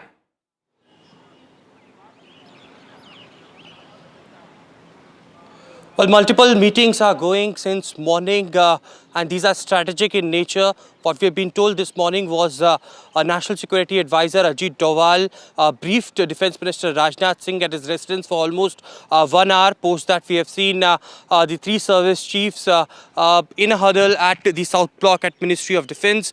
And now it is at 7 Lok Kalyan Marg, where Defence Minister Rajnath Singh has reached along with the CDS, NSA and 3 service chiefs as well. A high-level meeting is underway. A press conference was done, and a brief details of how India is retaliating to the attack on India's air bases by Pakistani, and the proofs had been given as well. The border security force also giving the visual evidences and proofs that clearly states that how there is in all likelihood possibility of infiltration bid as well. All the armed forces have been kept on alert, and certainly a high-level meeting currently underway at Prime Minister Narendra Modi's residence, where NSA Ajit Doval, it is CDS Anil Chauhan, and all three service chiefs are also present. Defence Minister Rajnath Singh was briefed by the NSA this morning, and now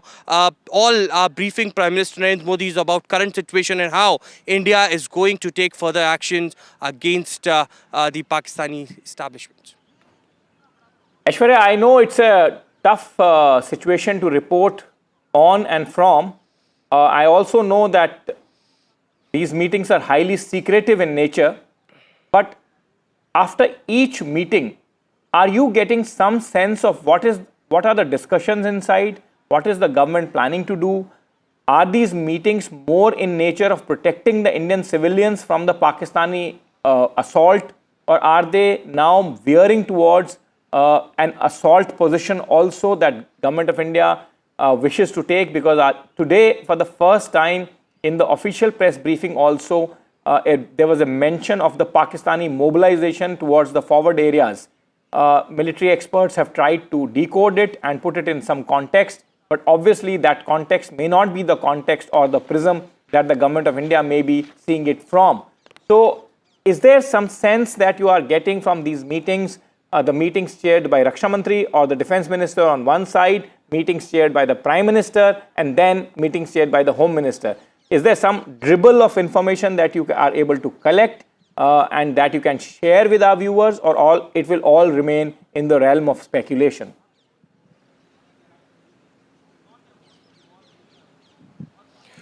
Well, these meetings are very secretive in nature, of course, strategic as well.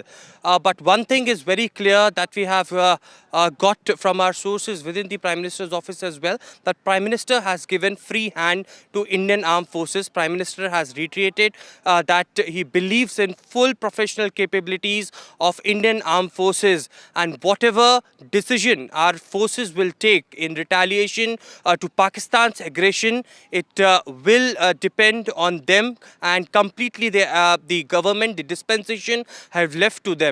Of course, it is because the leadership plays a very important role at such situations. We are witnessing on a daily basis, and now this is a regular,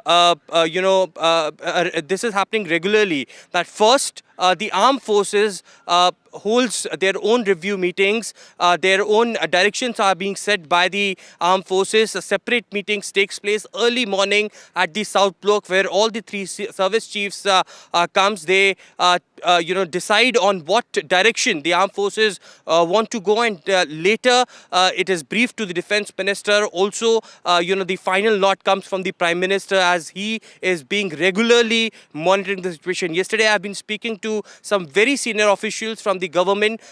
They have categorically stated that the Home Minister, Defence Minister and Prime Minister is very, very closely monitoring every situation day and night. And after the nod being given from the top leadership, it is the action that is being taken on the part. But India is very clear on their side that India will not be on an aggression mode. They are completely defending our territory, the sovereignty of the country, and for that, whatever they wanted to do, Indian Armed Forces have given free hand, and therefore the reason perhaps early up in the morning at the South Block when the meeting concluded, now we are witnessing this high-level meeting at 7 Lok Kalyan Marg, which is Prime Minister Narendra Modi's official residence. All right, Ash, thank you so much for joining us. Shifting focus now to Jammu and Kashmir. That's where Shivarur and Nazir Masoodi are joining us from.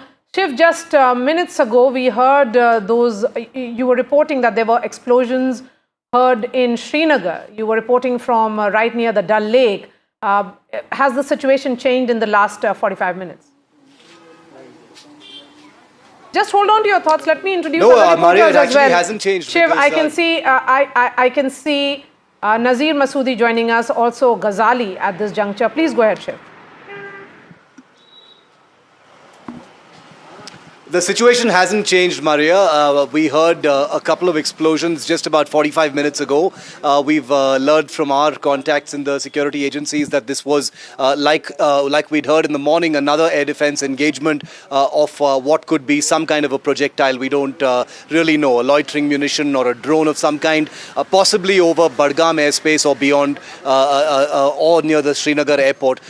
This would make it the 16th or the 17th such engagement just today in Srinagar. Remember, there was no mention at all of the nature of the air raid, as it were, in Srinagar from the press conference that happened a short while ago. But one of those drones that was intercepted right in the middle of one of the most populated parts of Srinagar around the Dal Lake is right here. And I've just sent a report that will be on air very, very shortly. It crashed right into the Dal Lake. It's been taken for forensic analysis. I am told it was a loitering munition, but to think that it came so close into Srinagar and it was intercepted just maybe a kilometer or a kilometer and a half from here, only to crash into the Dal Lake, just shows you the extent to which Pakistan is probably going to send offensive lethal weapons into highly populated areas of India's cities. Remember, Srinagar was #1 in that list of 15 cities where that initial drone wave was sent. But clearly, if we're hearing explosions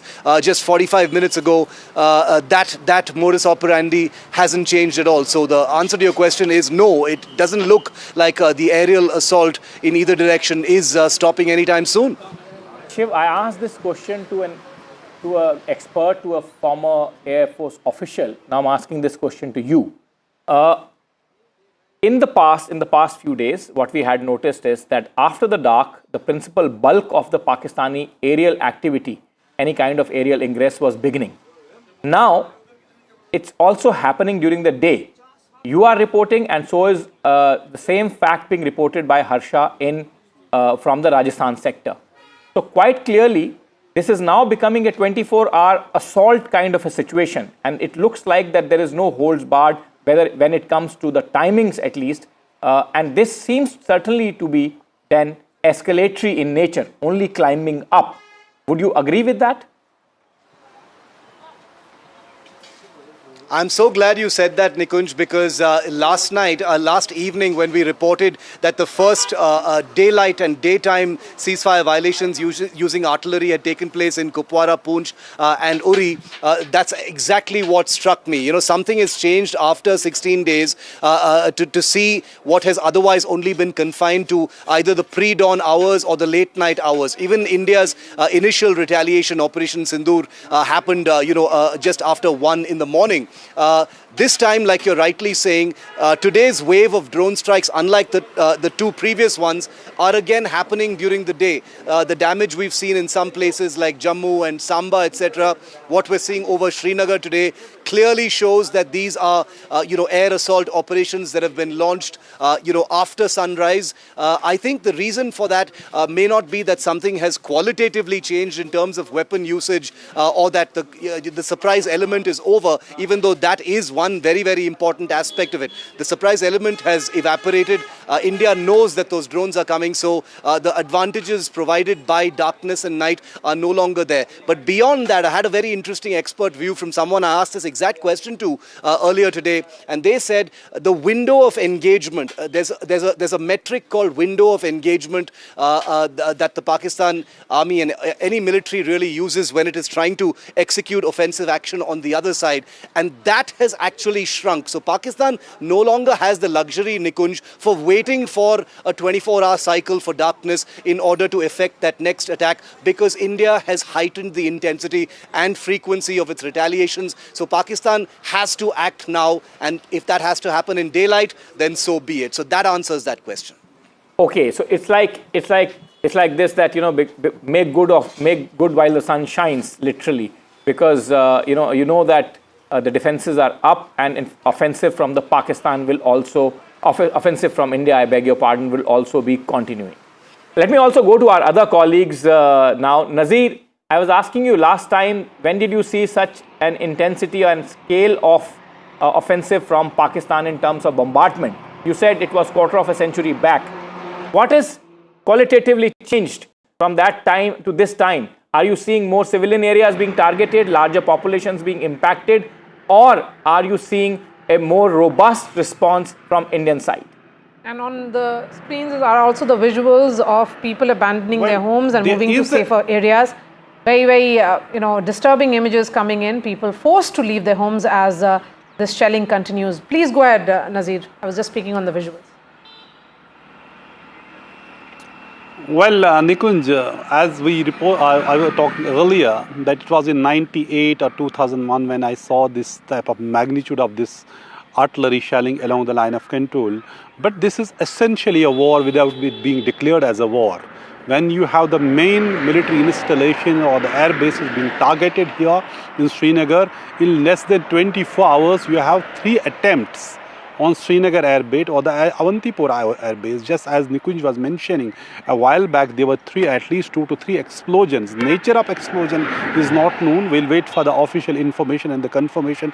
But there were loud explosions, and if we see the two earlier instances, they were targeted at the Srinagar Air Base. And what government has said in its briefing, there was a damage not only just to the air base but also school there for children. Healthcare facility at both Awantipora Air Base and Srinagar Air Base. They have been targeted, they have suffered damages. And then we talk about, Udhampur, there was a damage and also the government has admitted there's some damage to it. It comes life, soldiers also, number of soldiers who may have sacrificed their life is not known. But Pakistan clearly has suffered a great deal of damage. Its air bases, its military infrastructure, it is posts across the line of control, which army has, actually released videos showing how their bunkers, how their positions, how terror, launch pads have been targeted by the army, by the forward posts, and all they have been captured on camera to show what extent of damage. But also it has to be seen what would be the response of Pakistan if the attacks would again start from those bases. That would show the extent of the damage which they have suffered in Indian, retaliatory, action. But over the last 3 days, we have been seeing it is only escalating.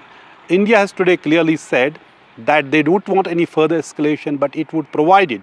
Pakistan doesn't escalate things, they want things to settle. So first thing India had said, the first escalation was attack on innocent tourists on April 22nd, when 26 innocent people were killed. What followed was a retaliation against a person on terror sites, and then on military installations when Pakistan tried to target our military installations. But the way things are unfolding, whether it is Jammu, where civilian areas are being targeted, where it is Poonch, Rajouri, where innocent people, including an officer who was on duty, he died in the line of duty, sacrificed his life.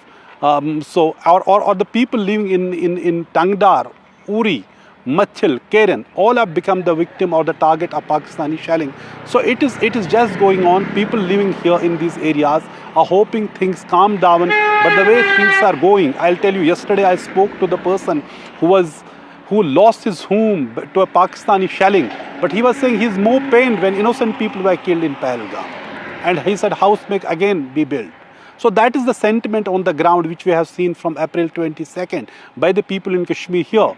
But the fact is, the way things are going today, it has never been seen before. It is in many ways worse than 1971, because in 1971, Srinagar Airport, they could not target it like this. But the way India's integrated air defense system has worked, it has neutralized most of the target attempts by Pakistan. That is something they must have understood what it means. And then there's a lot of propaganda, what they have done this thing.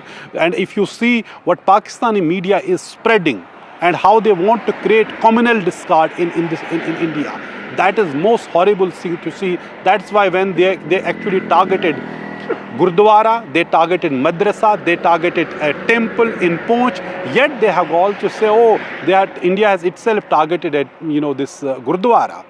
So, but will they answer who killed Maulana Muhammad Iqbal and who targeted Madrasa when their shells hit in Gurdwara, in Poonch, therefore yesterday. So it is something, and today 5 innocent people, among them just 2-year-old baby Arsha Noor was killed in Pakistani shelling in Poonch. So that is the kind of, barbarism and the shelling which is actually killing innocent people in Jammu and Kashmir. They continue to bear the brunt, but this time there's escalation and the military targets, particularly the air bases from Pathankot right up to Srinagar, Avantipora, even in Leh, they have been targeted in the last 24 hours.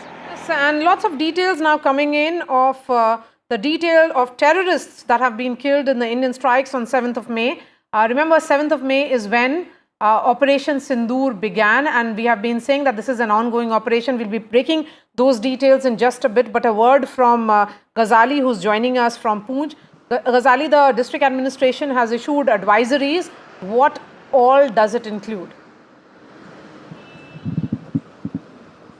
See, both in Poonch, in Kathua, in Rajouri, from where I'm reporting, the district administration has issued advisories to people, generally because these three districts are in the firing line from shelling by the Pakistani side. So people have been advised to stay indoors. They have been advised, the lowest story buildings have been advised to put sandbags in front of on their windows, on their top of the rooftop, because most of these houses are taking the hit from the Pakistani side. And you see behind me all these vehicles moving. These are the people who are leaving the city area from Rajouri district and are moving to safer places in Jammu or even towards Punjab, the districts which are located far away from the either line of control or the international border. So right now, all the hospitals, all the other commercial establishments are closed across these three districts and other districts which are located near the LOC or near the international border, and people are migrating from here expecting that perhaps Pakistan will, or both sides will de-escalate, or the situation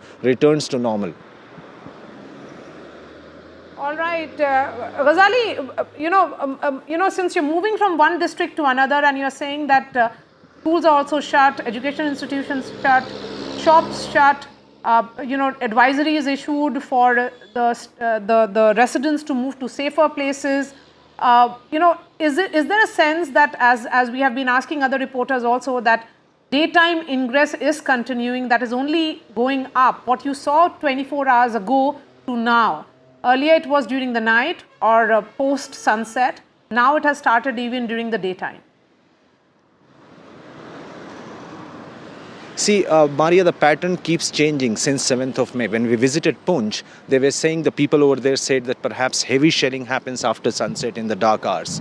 But what happened today in the morning here in Rajouri, which also unfortunately killed one of the senior officials of the district administration, this happened at around 5:30 to 6 in the morning, which is rarely expected as far as shelling is concerned. So every day the intensity is increasing, and that is what has kept the people in fix here, that whether to stay in the district or move to other location, because Pakistan is indiscriminately shelling the civilian establishments here, the residences, and the range of those, most of the location here in Rajouri and Poonch district comes under the firing line in that entire area. So a lot of people have moved from here, and after a couple of casualty in the district, people are now thinking hard that they have to leave, else if the situation escalates from here onwards.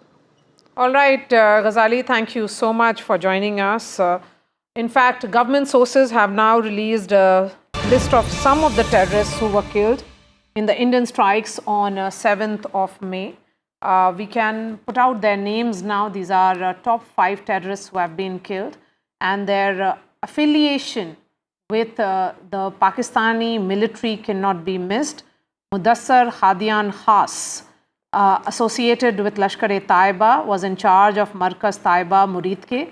Remember, one of the shellings which, in fact, one of the strikes which happened by India was in Muridke, and he received a guard of honor at his funeral by the Pakistani army.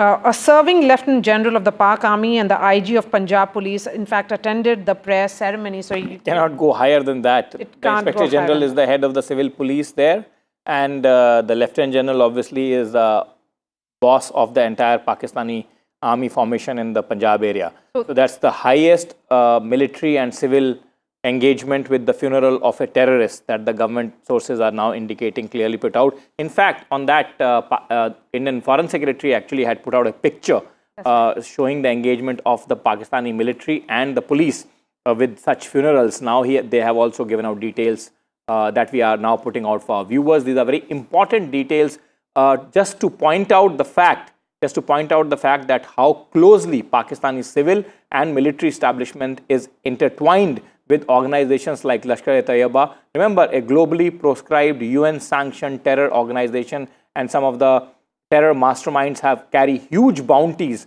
in a special program that Government of United States of America, Federal Bureau of Investigation runs, called the US Rewards Program. Some of them have bounties stretching up from $5 million to up to $25 million.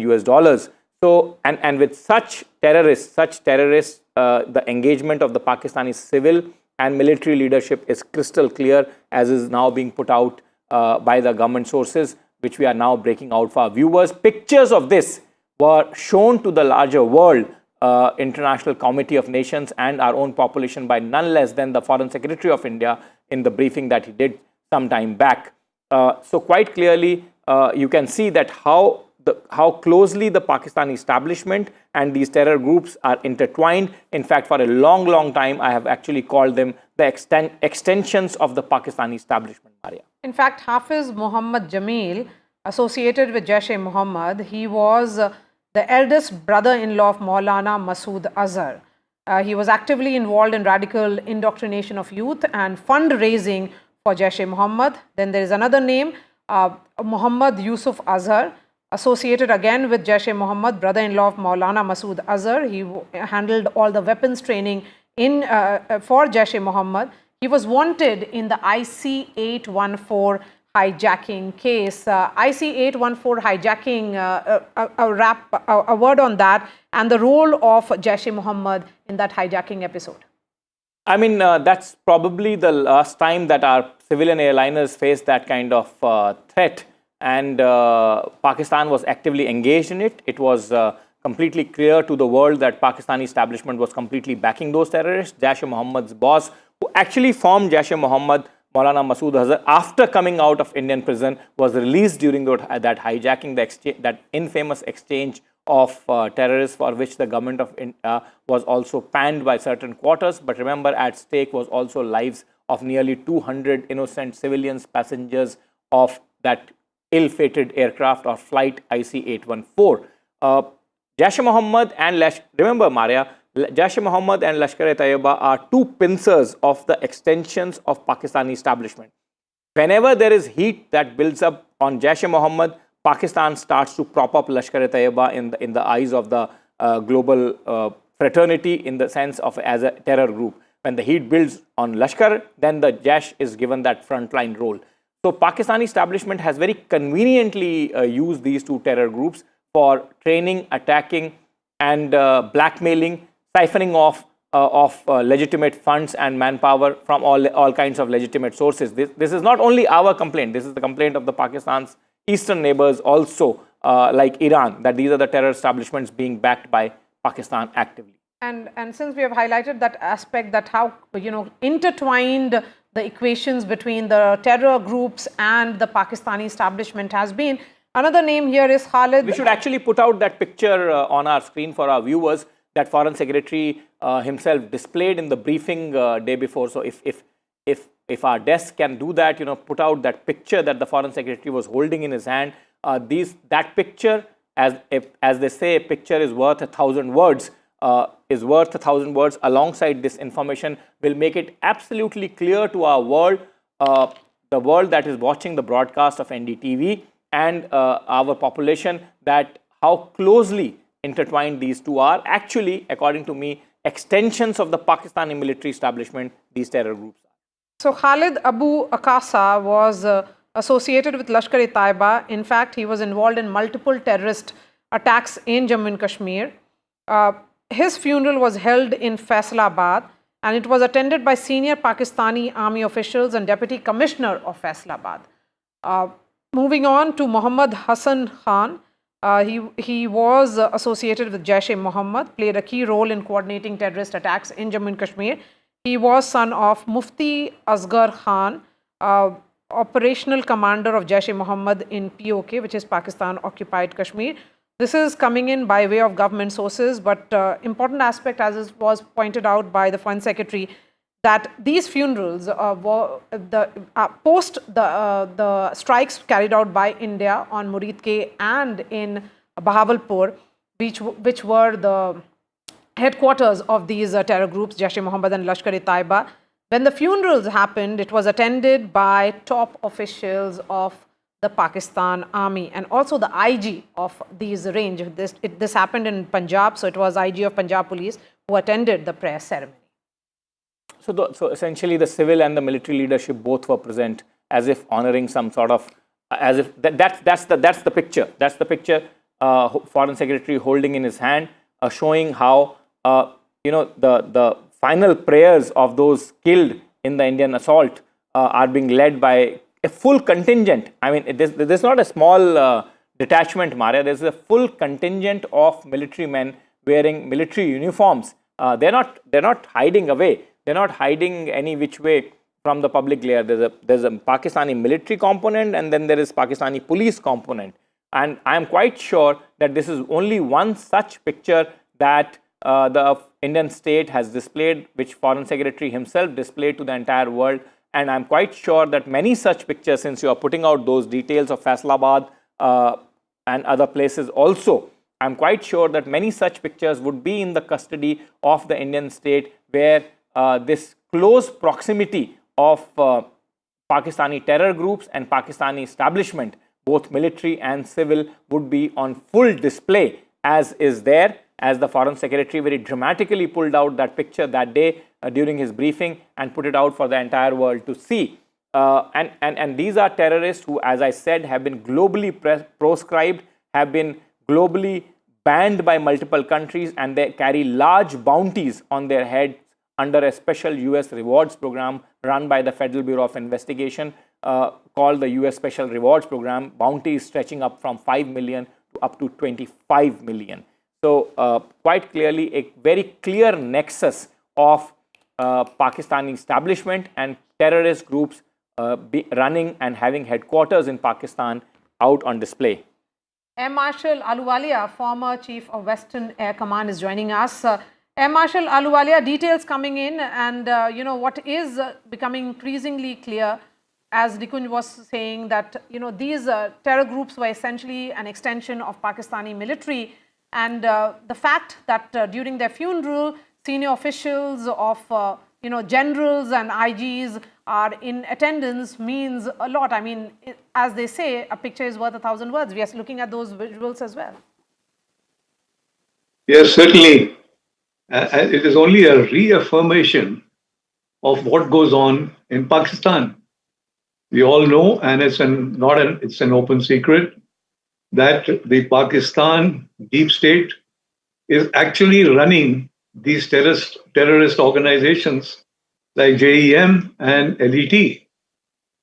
So therefore, this is once again reiterating and confirming what I think the world needs to know.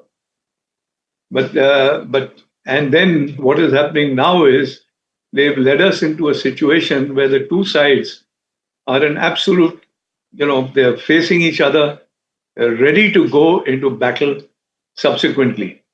We are at a very critical stage now, especially after the Pakistanis have hit, all our places, civilian organizations, civilian establishments, civilian residential areas, with these UAVs right across the LOC, and even places like Amritsar and places like Jammu, which have been very hardly hit.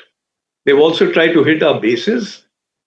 In some places, I don't think they have achieved any success, because the air defense setup that we've got has been very, very efficient in shooting down, I would say, these drones. These drones are not easy to shoot because they're very, very small. They hardly contain, they cannot cause very much damage, but they can be a nuisance value, like you see, in the Palestine conflict. But notwithstanding that, what do we do now? We have reached a stage where we are firing missiles at them. Missiles in the sense that we're firing missiles from the air, airborne platforms, and missiles from the ground like BrahMos. Now, these are deadly weapons. So we've got into a situation as to who is going to blink first. And this is only going to go to the next step, to the next step, to the next step. And I only see the future here where we have to make sure that the Pakis bend their knees. Otherwise, the objective of teaching them a lesson as far as terrorism is concerned is going to be way off, because they're going to repeat it again and again and again. The Pakistani army Marshal and the deep Ahluwalia, state of Pakistan. let me ask you a question, which many people with non-military background, people like us and general population of the country, would be thinking about. We've seen a swarm of aerial ingress from Pakistan in the form of drones, sometimes in the form of fighter jets, sometimes in the form of other aerial objects. You can probably better classify each one of them. What is the objective? You are saying that they're not carrying too much of explosives. Are these swarms of aerial objects trying to test our defenses? Are they trying to unnerve the defenders of Indian borders? Are they preparing for something bigger? If you can explain for my viewer, if you can explain for our viewer, NDTV's viewers, as to what is the objective of this entire exercise. Is it to carry large-scale damage? Is it to demotivate the local populations? What is the principal objective? And if you can elaborate on that, sir. All this is basically a retaliation of what we did after 22nd April at Pahalgam. When we struck them, you know, there's 5 terrorist launch pads across the POK, excuse me, and 4 in the heartland of Pakistan. Now that was the starting point. Firstly, of course, the starting point was 22nd April, Pahalgam. But over here, we were able to use the kamikaze drones like the Heron and the Harpies, which actually delivered devastating damage to the infrastructure, the training areas, the habitats of all these terrorist organizations like the JEM and the LAT. Now they have to react to that because much of it is political. The very existence of the deep state of Pakistan vis-a-vis the Pakistan ISPR and the Pakistan Army is based on anti-India stance. Now, if they do not react, then they're finished politically. They're not going to let this happen. So all this is nibbling at the moment. The question is, how far are they going to nibble and irritate? I think this is mostly, more than anything else, irritation. Notwithstanding, unfortunately, a few people on our side losing their lives. And what's more, they are actually breaking the rules of engagement by hitting civilian areas. Very unfortunate, especially those people who are living on the borders, on the line of or close to the LOC. They are suffering tremendously in terms of their infrastructure, their buildings, their habitats, but very importantly, their lives as well. So therefore, this has been a retaliation, which they had to do some sort of retaliation.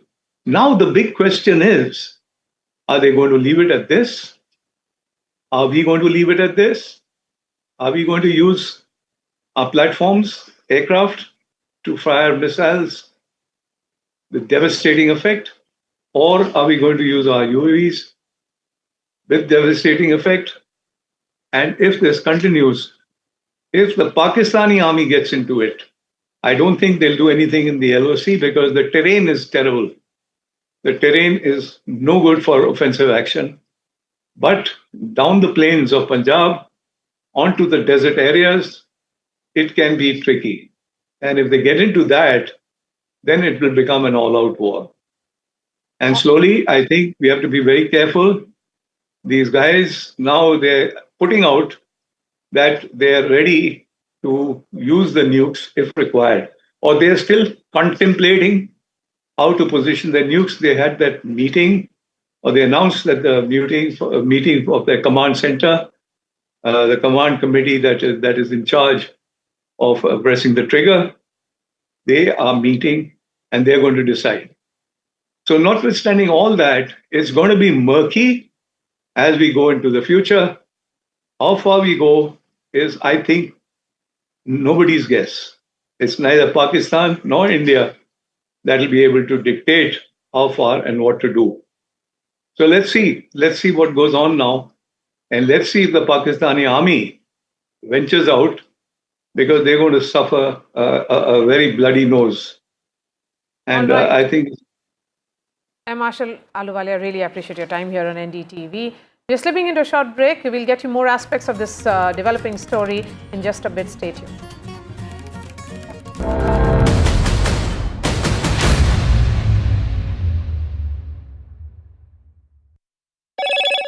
Hello, Moto. Motorola, India's leading AI smartphone brand.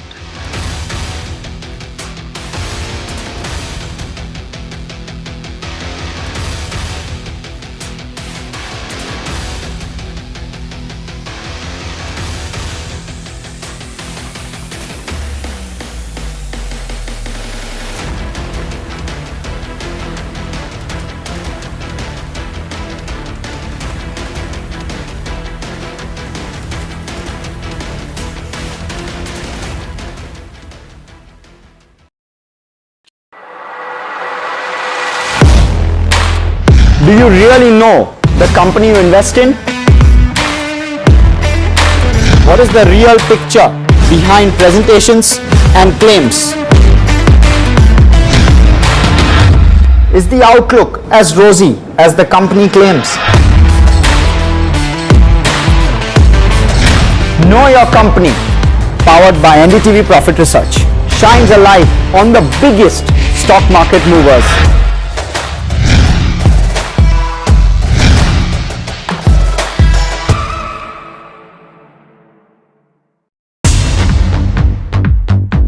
More news that matters. Big exclusive. Tulsi Gabbard gunned down by Pakistan-backed cowards. When you interact with people on ground, you're able to reflect their sentiments much better. More debates that shake the system. More exclusives you won't find anywhere else. Not just another prime time. It's a prime time that's unmissable. I've been reporting on all issues big and small from Andhra Pradesh, Telangana, rest of South India, bringing you all the action, all that you need to know, all that you want to know. The energy of Maximum City is infectious. I'm bringing that energy in our news coverage from financial capital Mumbai. Covering from the southernmost part of India over the last 23 years. I bring in-depth and 360-degree coverage from the Dravidian heartland. The land of Mishti, also known for its bitter politics. I have seen much water flow under the Howrah Bridge, covering Bengal in all its vivid colors. India's IT capital is always bustling, a city full of startups, stories and surprises. And I keep you ahead on all the Bengaluru buzz.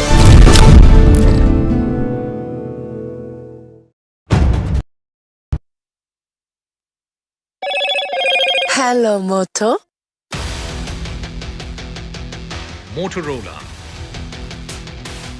India's leading AI smartphone brand. Government does a special briefing on Operation Sindoor. Government says it responded effectively to Pakistan's escalation. India hit targets at multiple Pakistan air bases.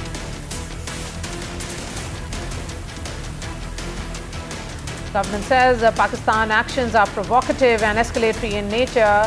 It reiterates that several multiple air bases were being targeted by Pakistan.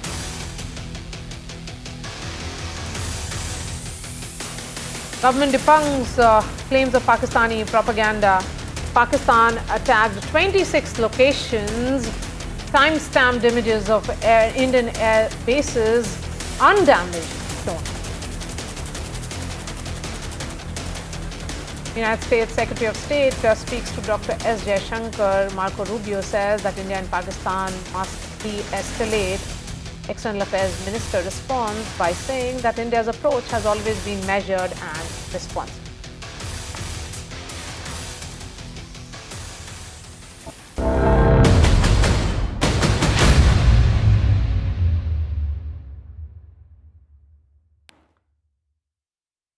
And our teams of reporters are on ground getting you all the highlights, all the details from ground zero in Jammu and Kashmir to Punjab and also in Rajasthan. Here's a report by Shivarur from Dal Lake.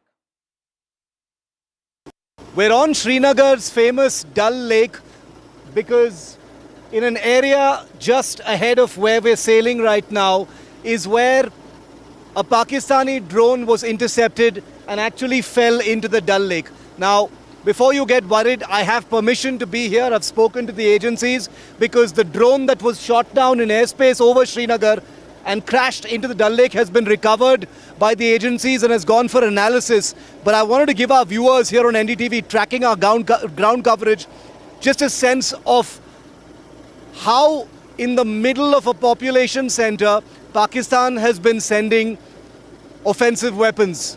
Now, we are told it was some kind of a long-range loitering munition or a drone. While we were reporting this morning, we heard a series of loud explosions, and it's difficult to pinpoint, but at least one of those explosions must have been the interception of a drone somewhere in this airspace, finally landing near that brick bridge right here on the Dal Lake. There have been as many as 14 explosions, including 2 in the afternoon. Most of them in the morning. We are told that air defense systems have activated in and around Srinagar near the airport and beyond, bringing down a variety of drones, confirming once again that last night's drone strike attempts in Srinagar and several other places, we are told about 26 different places, is continuing today as well. We heard it with our own ears and it was captured on NDTV's cameras. What Pakistan does next will depend on how it handles the Indian airstrikes that have taken place as a retaliation on their military bases. Remember that phrase, military bases, viewer, because here in Srinagar, a highly populated city with lakhs of people living around the Dal Lake, Pakistan sent a loitering munition capable of killing lots of people right into a population center, signaling very, very clearly that it doesn't care for civilians and it doesn't differentiate between population centers and military targets. With Ashwini Mehra on the Dal Lake in Srinagar, Shiv Arur for NDTV. We're on Srinagar's famous... All right, some visuals now coming in of that crucial meeting that was chaired by Prime Minister Modi. In fact, Rajnath Singh, Raksha Mantri and other heads of 3 forces were in attendance as well. We'll try and play those visuals right on your television screens. And Aishwarya will be joining us. The significance of these meetings, Nikunj, which are taking place in Delhi, Prime Minister Narendra Modi doing an overall assessment. Then you have Raksha Mantri meeting Tri-Services Chief, Home Minister Amit Shah meeting paramilitary forces. Well, Maria, now this is a very crucial stage of this entire conflict. Part of the meetings, of course, would be now to safeguard the civilian population in the border areas. That becomes the big management task for the Ministry of Home Affairs. Remember, it's their area of responsibility. It's the principal border guarding force that they are masters of, and they will have to coordinate with the civil administration to evacuate a large chunk of civilian population living alongside these areas, which are now being shelled actively by Pakistan. But what further steps we have to take now to bolster our defenses, be the offensive action against Pakistan from deterring them for any kind of mischief that they have been carrying out for last couple of days now, or in fact more. That is also now a very important part of the entire strategizing, and that is why Prime Minister himself at the superstructure of the political structure of the country, at the apex of the political structure of the country, meeting not only the service chiefs but also the civilian leadership, including the National Security Advisor and his top ministers, just to fine-tune and strategize each component of that strategy. Each minister will do the responsibility of his executive line ministry, the home, the defense, etc., and then at the level of the Prime Minister, the overarching strategy to deal with Pakistan, including the defensive action to safeguard the populations from the Pakistani action, would be decided. So, but it's a regular monitoring, regular assessment, because it's a dynamic situation, and the Prime Minister at the helm of the political structure of the country is very hands-on, is what is also becoming very clear. He has displayed that political will when Operation Sindoor was carried out. India has sent a message of a new security doctrine, which will be very different from what it was in pre-Modi era. Well, absolutely, that's fine, Maria, but this, as the chief executive of the government, cannot settle at any other level. This has to settle at the Prime Minister's level, because it's the Prime Minister who will have to congregate each one of them, various stakeholders, his top apex ministers of defense and home, and national security advisor, and the military brass. The least to say, who are all present here, at least in this meeting. So all of this, the entire whole of strategy here can only be solidified at the level of the Prime Minister, and his directions, like in any other case, would be final. As I said, multiple components now to it. The first and principal component is deterring Pakistan from carrying out further aggression, responding to Pakistani aggression, and then the third, equally important component, I would say, of safeguarding the interest of the civilian population, safeguarding the civilian populations actually now physically very much. So all these components of various line ministries' executive responsibility has to be fine-tuned at the level of the Prime Minister, and final direction issued to the people on the ground. All right, we are shifting from the story now to the call that has happened. In fact, multiple calls are taking place between India and US and Pakistan, certainly United States playing the role of the interlocutor now. United States Secretary of State Marco Rubio has spoken to Dr. S. Jaishankar, Foreign Affairs Minister, and he has said that India and Pakistan must de-escalate. In fact, there was a proposal that came in from the US that they will support in discussions if India and Pakistan were to agree to it. In fact, India's approach has always been measured, is a message that came in from External Affairs Minister, and Pakistan has also spoken to Saudi Foreign Minister. Rubio has dialed Pakistan Foreign Minister Ishaq Dar, and US has offered support in discussions, and all this happening at a time when Global Times, which is the mouthpiece of Beijing, has actually said that they believe that India and Pakistan must de-escalate as well. Vishal is joining us live. So Rubio has spoken to Pakistan Foreign Minister Ishaq Dar as well, after having spoken to General Munir. Yeah, after having spoken to General Munir, and then he spoke to S. Jaishankar, and he actually spoke to S. Jaishankar and Ishaq Dar almost at the same time, because both the releases from the US administration came in at the same time. And the wordings are almost the same in both the releases. They ask for de-escalation and ask both the countries to start communication lines which had been severed in the last 48 to 72 hours. The US administration wants both the countries to start speaking again so that there could be de-escalation.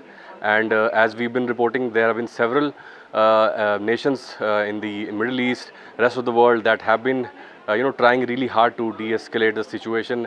The Iranian foreign minister was visited both the countries in the last 3 days. Saudi Arabia's top official from the foreign ministry was also here and also visited Pakistan. That was almost like an unannounced visit. So there have been a lot of these meetings, these backdoor diplomacy meetings that are trying to allay tensions. But the ball is quite frankly in Pakistan's court, as we've been reporting that the escalation has always been from that side. India has proven that it has only targeted military installations, and that has also been only because of provocations from across the border. So that has been the gist of the story so far, but it also remains to be seen what Trump says now. All right, Vishal, thank you so much for joining us. That's all from me. News and updates will continue on the other side with Vishnu and Aarti.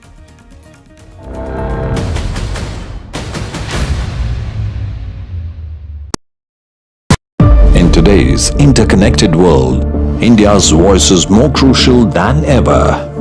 When India speaks, the world listens. At NDTV World, we are that voice, bringing you intelligent and insightful news from India and beyond. From geopolitics and diplomacy to economic shifts, migrations, tech disruptions, and the stories of our diaspora. We cover the news that shapes our global future. NDTV World, your new home for global news is here.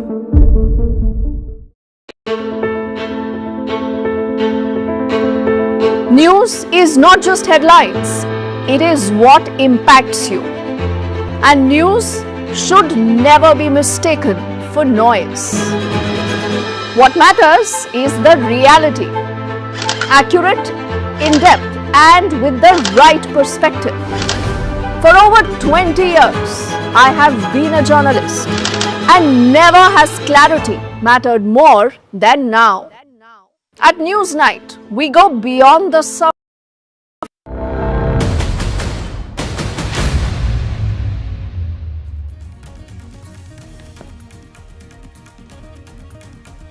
Government sources share details on terrorists killed by Indian forces. Sources say top terrorists have been killed, 3 Jaish-e-Mohammed and 2 Lashkar terrorists have been neutralized.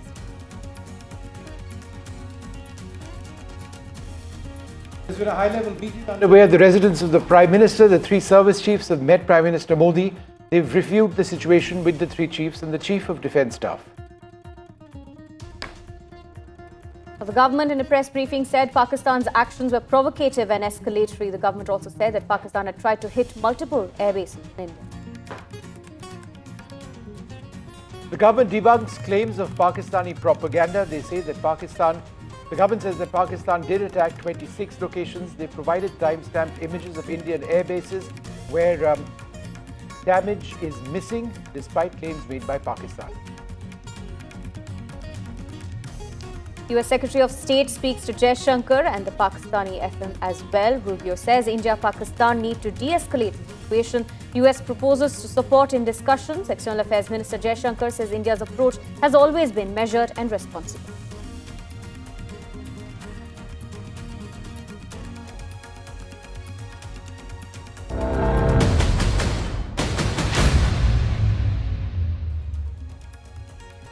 Good afternoon. We continue to bring you our non-stop coverage of what is a warlike situation between India and Pakistan with multiple attacks which have been underway now for the last couple of days.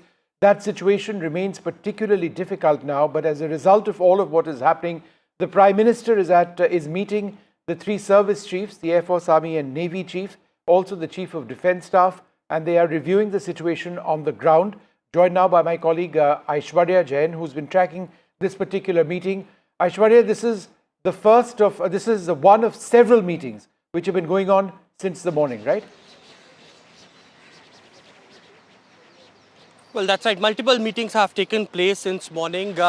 We have reported that it was a long-hour meeting that went on at Defence Minister Rajnath Singh's residence, first in which he was briefed by National Security Advisor Ajit Doval. It was CDS who also went on to meet Defence Minister, a separate meeting in a huddle of the 3 service chiefs at South Block that went on for almost 2 hours. And after those briefings, it was all who have now arrived at 7 Lok Kalyan Marg, which is Prime Minister's residence. Let me quickly show you these visuals of Prime Minister's residence over here, where a high-level meeting is still underway as far as Defence Minister Rajnath Singh, CDS Ajit Doval, CDS Anil Chauhan, NSA Ajit Doval, and all the 3 service chiefs all are present inside 7 Lok Kalyan Marg, and there we can see the visuals as well of the meeting. Prime Minister is currently chairing on the ongoing tensions between India and Pakistan. Of course, there are certain actions that the Indian armed forces are regularly doing, and they have been updating on a regular basis as far as the visual proofs or how there has been attempt of infiltration bid and how Pakistani forces are indulged in hitting Indian civilians. And it is India's stand that is very clear that India is just retaliating to what Pakistan is doing. They are hitting our civilians, and we are defending our territory and standing instructions from the Prime Minister. Of course, the sources earlier stated that Prime Minister has stated that it is Indian Armed Forces which are being given complete free hand. Prime Minister believes in the professional capabilities of the Indian Armed Forces, and certainly the final lot comes from the top dispensation, the top leadership of the country. But of course, after those briefings, Prime Minister currently chairing this high-level meeting, which has started almost half an hour ago. That's right, Aishwarya, and this meeting also comes at a crucial time because we've seen that in the past couple of days there's been a lot of escalation, especially this morning, and we've also had an unprecedented briefing from the government in the morning as well, talking about how India's action in Pakistan. Well, Pakistan launched coordinated attacks from drones and missiles on the Indian territory. It was interjected by the air defense systems, and the most important thing to note is on a daily basis, as we are witnessing these ceasefire violations, the artillery gunfires across the line of control and international border, and how Pakistani army is up to attack the Indian civilians as well. And because of these ceasefire violations, there have been several casualties that have been reported since the engagements had begun between India and Pakistan. There has been visual proofs that had come out, and on a daily basis, it is, of course, the Indian Army which is releasing these visual evidences of how Pakistani troops are indulged in hitting the Indian territory. So, it is, of course, the top leadership in the government which has also stated that, the Indian Armed Forces are taking every action possible, but the top leadership, Prime Minister, Home Minister and Defence Minister, very, very closely monitoring every situation day and night. All right, half a second, Aishwarya. We're going to move on now to the other big story that we are tracking today. The government has released details of terrorists killed in Indian operations. Why is this significant? Because remember, all of what we are seeing right now is because of Pakistan's terror attack in Pahalgam. Now, after that, India did attack Pakistan. We attacked Murid, we attacked Rawalpindi, several other areas where top terrorists of the Pakistani terrorist groups, the Lashkar-e-Toiba and the Jaish-e-Mohammed, have been trained. These were particular sites which facilitated attacks, including 26/11 against India. We now have details on who the terrorists were who have been eliminated as a result of India's actions. This is critical because ultimately all of this is post that Indian operation to get rid of terrorists. My colleague Maria Shakil with us at this stage. Maria, would you like to run us through some of the key names which have now emerged? Yes. So let's start with this list, and Vishnu, we have been saying that, and that's what the Indian establishment here also has been emphasizing on, that the terrorists who have been killed are linked to Jaish-e-Mohammed and Lashkar-e-Taiba. These terror outfits have been carrying out attacks on Indian soil not once but multiple occasions in the past. Remember, IC-814 hijack which happened. In fact, someone who carried out that hijack was wanted in that case, has also been killed, Muhammad Yusuf Azhar. He is brother-in-law of Maulana Masood Azhar. He handled, in fact, weapons training for Jaish-e-Mohammed and was responsible for multiple terrorist attacks which took place in Jammu and Kashmir. Besides that, other names which includes Mudassar Khadian Khas, who was in charge of the Mazkar Taiba in Murid Ke.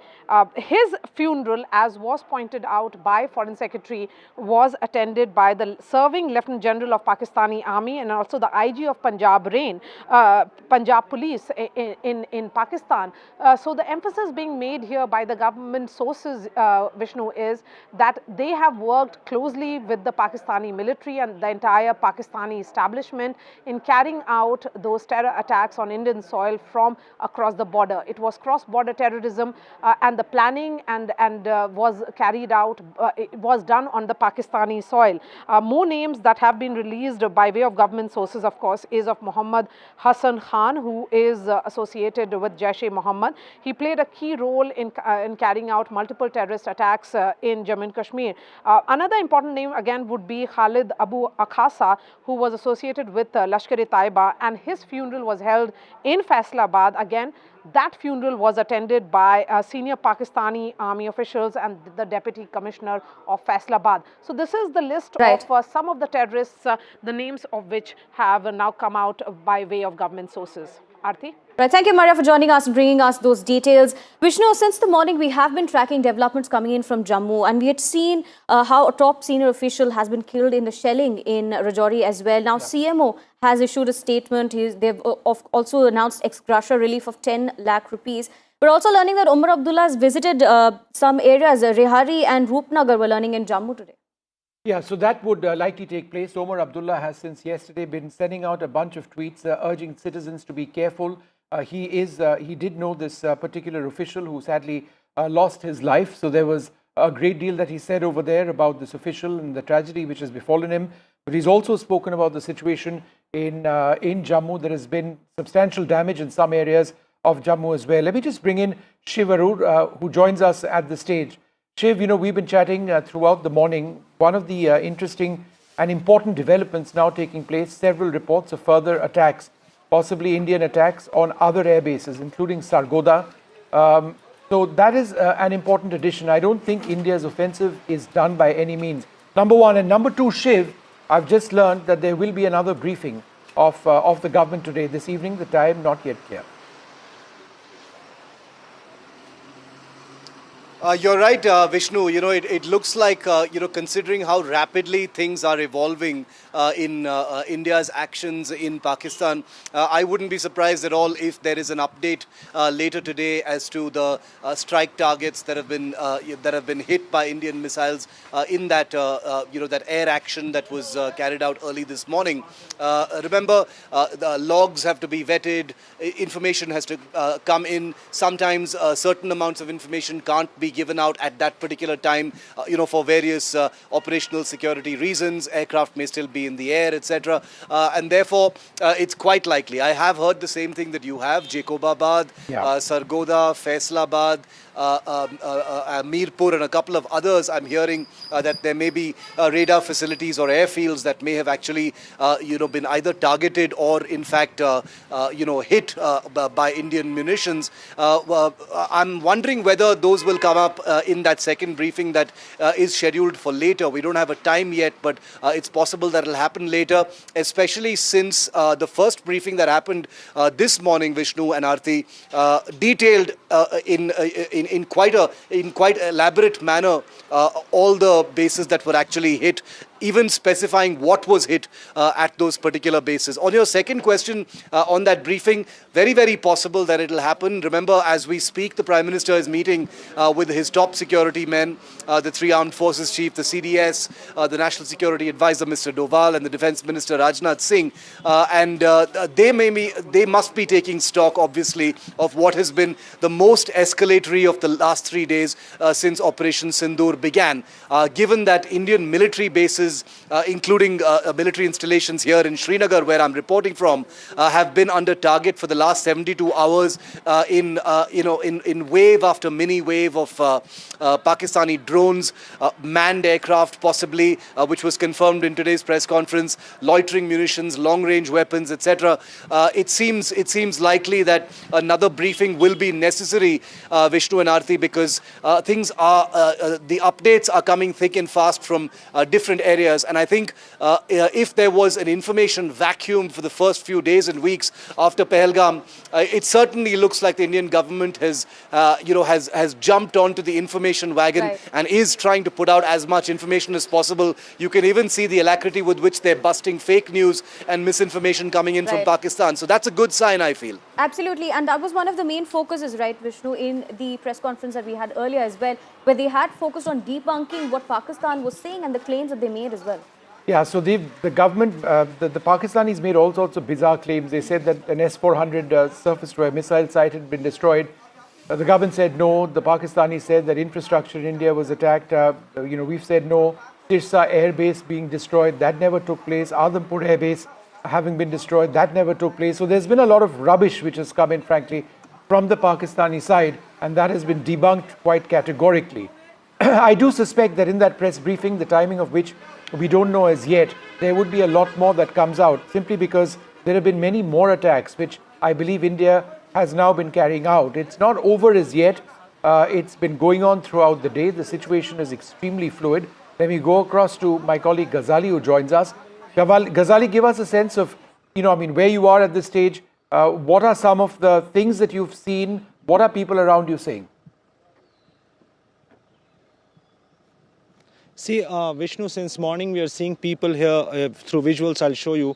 A lot of people are just moving from here, migrating to other safer locations. There are cars behind me which are coming from higher areas, from the higher altitude areas of Rajouri district. And every car is coming with people who are moving with lock, stock and barrel from this particular area because they're uncertain that by when Pakistan will stop the shelling near the line of control. Because all these villages towards this hilltop are closely located to the line of control, and for the last 4 days, at least since 7th of May, there has been heavy shelling by Pakistan, and the pattern keeps changing. Earlier it was expected that it will only be after sunset or in the evening hours, dark hours, but today with the death of one of the senior officials who was killed in shelling early morning at around 5:30 to 6 has certainly created a kind of panic among the residents here who are moving towards the safer areas. The Deputy Commissioner and the administration of Kathua district, Rajouri district and Poonch, which is closer to the line of control,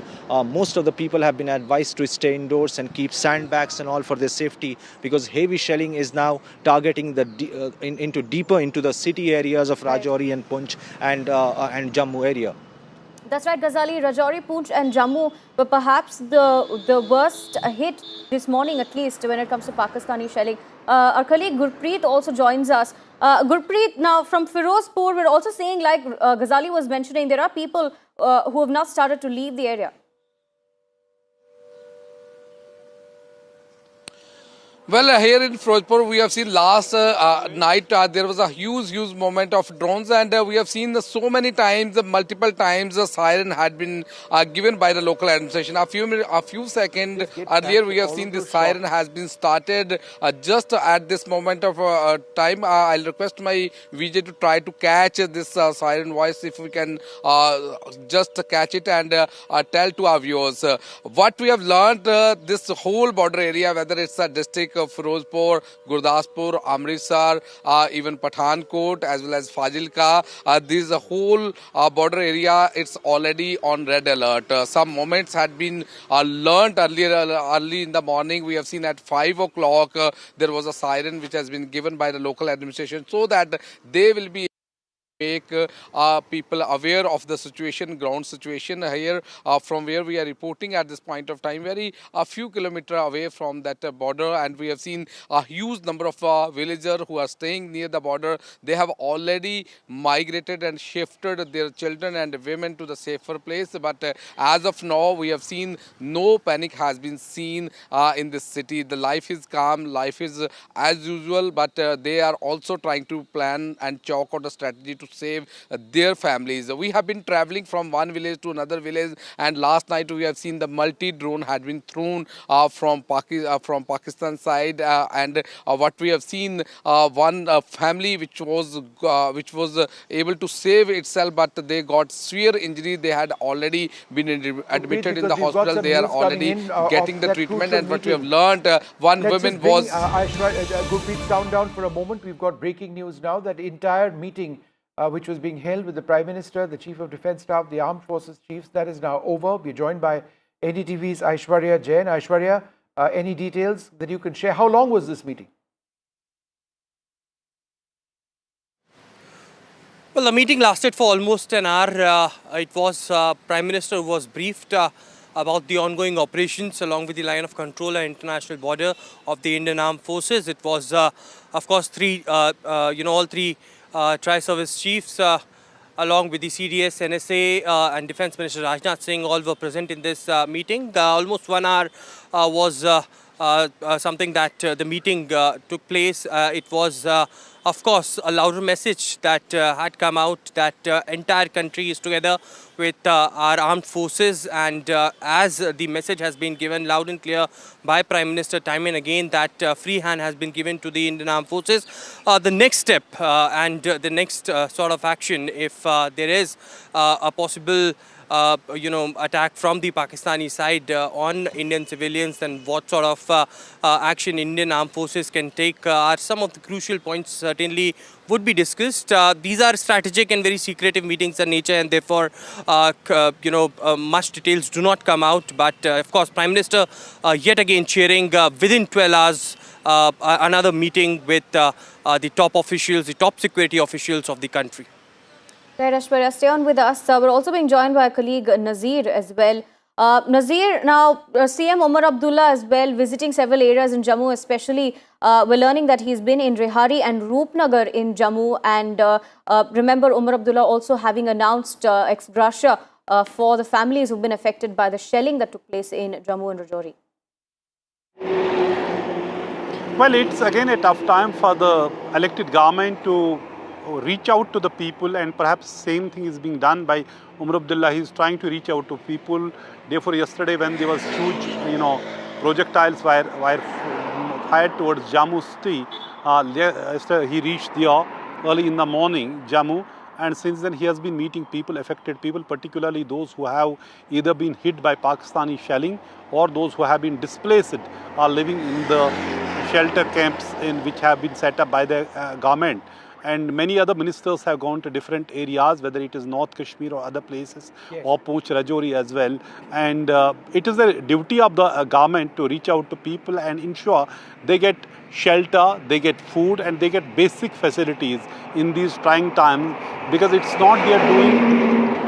Pakistan is shelling innocent, people, villages. Innocent people are getting killed, their houses are being destroyed. I have seen several such houses which have been damaged in Pakistani shelling. So it is the administration's responsibility to reach out to those people. In fact, one officer lost his life in the line of duty, Rajkumar Thapa. He was in a additional deputy commissioner, Rajouri. He died after Pakistani shell from Pakistan hit his official residence. So that is the officials, people in the government. They're trying their best, and actually even that he paid a price with his life, but did not abandon his duty. And I could see pictures also, Chief Minister visiting his family also in Jammu. Right. And also this ex gratia relief, this compensation, some compensation has also been announced for the victim families by the government. But having said that, it's a very, very tough time. Nazir, half a second. We just need to quickly, move on with all of these developments. Let's just go back to some of the footage that we've been playing out in the last little while. Now, this is some of the first footage which was released earlier on this morning, showing the Indian Army carrying out its attacks. So let's play out that footage of the Indian Army carrying out. This is the footage. Let's have that up full screen if we can. And let me describe this. This is across the line of control in parts of Jammu and Kashmir, where, as you will see over here, several Pakistani terrorist camps have been taken out. There are anti-tank guided missiles which have been fired over here against hardened targets. There are mortars which are being used. There are grenades which are being fired as well. That is an anti-tank guided missile, two of them in fact, which home into a certain target, which, as you can see over there, these buildings being completely demolished. There have been several rounds which have been fired over here, and a lot of this video has been showcased by the Army earlier today in that press conference. There was other footage as well. We'll try and have that out on nighttime strikes. If we can pull out that earlier footage a little while later on and show that as well in a while from now. But this is some of the most clear footage of a huge fire strike by the Indian Army on posts right across the line of control, which have inflicted a substantial hit on Pakistani infrastructure. What you see on that right-hand side of your screen briefly was a grenade launcher. Now, this is footage which was shown earlier on today. This was at night, infrared vision, again showing hits on Pakistani bases. It's unclear what weapon system was used, but again, these are Pakistani posts which have been taken out. There's a third bit of footage as well, which has emerged of a particular site where drones were being launched by the Pakistani Army. That particular site across the Jammu front in Pakistan was also taken out by the army quite clearly. So these are small examples of the army carrying out attacks. Now these are the quote-unquote the relatively smaller attacks, important nonetheless. The big ones have taken place on the air bases in Pakistan, which we've been talking about. We'll keep doing that in a little while from now. But let's listen into some of the key points mentioned by the spokesperson of the Indian Air Force, Wing Commander Vyomika Singh, on the attacks which were carried out by India and what India has had to endure as well. Pakistan military continued with its provocations, carrying out aggressive actions employing multiple threat vectors all along the western border. Pakistan employed UCAV, drones, long-range weapons, loitering munitions and fighter aircrafts to target civilian areas and military infrastructure. Pakistan military also resorted to air intrusions using drones and firing of heavy caliber weapons along the line of control. Along the international border and the line of controls, air intrusion and several harassment attacks were also attempted from Srinagar till Nalia at more than 26 locations. Indian Armed Forces successfully neutralized these threats and majority of the vectors. However, limited damage was sustained to equipment and personnel at Indian Air Force stations at Udhampur, Pathankot, Adampur and Bhuj. There were also several high-speed missile attacks noticed subsequently after 0140 hours in the night at several air bases in Punjab. In a deplorable cowardly act, targeting of civilian infrastructure also had taken place, where Pakistan attacked the Medicare Center and school premises at the air bases of Srinagar, Avantipur and Udhampur, yet again displaying irresponsible targeting of our civilian infrastructure. In a swift and calibrated response, Indian Armed Forces carried out precision attacks only on identified military targets. These included technical infrastructure, command and control centers, radar sites and weapon storage areas. Pakistan military targets at Rafiqi, Murid, Chaklala, Rahim Yar Khan, Sukur and Chunya were engaged using air-launched precision weapons from our fighter aircraft. Radar site at Pasroor and Sialkot Aviation Base were also targeted using precision munitions. While carrying out these responses, India ensured minimum collateral damage. Pakistan has also attempted to execute a continued malicious misinformation campaign with claims of destruction of Indian S-400 system at Adampur, destruction of airfields at Suratgarh and Sirsa, BrahMos base at Nagrota, RT gun positions at Derang Yari and Chandigarh forward ammunition depot, with heavy damages to other military stations being propagated on social media. India unequivocally rejects these false narratives being spread by Pakistan. Along the line of control also, Pakistan has attempted multiple air intrusions using drones and conducted shelling using heavy caliber RT guns, targeting civilian infrastructure and killing some civilians. Heavy exchange of artillery mortars and small arm fire in Kupwara, Baramulla, Poonch, Rajouri and Akhnur sectors continued. Indian Army has responded effectively and proportionately, causing extensive damage to Pakistan Army. Pak military has been observed to be moving their troops into forward areas, indicating offensive intent to further escalate the situation.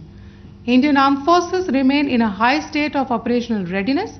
All hostile actions have been effectively countered and responded appropriately.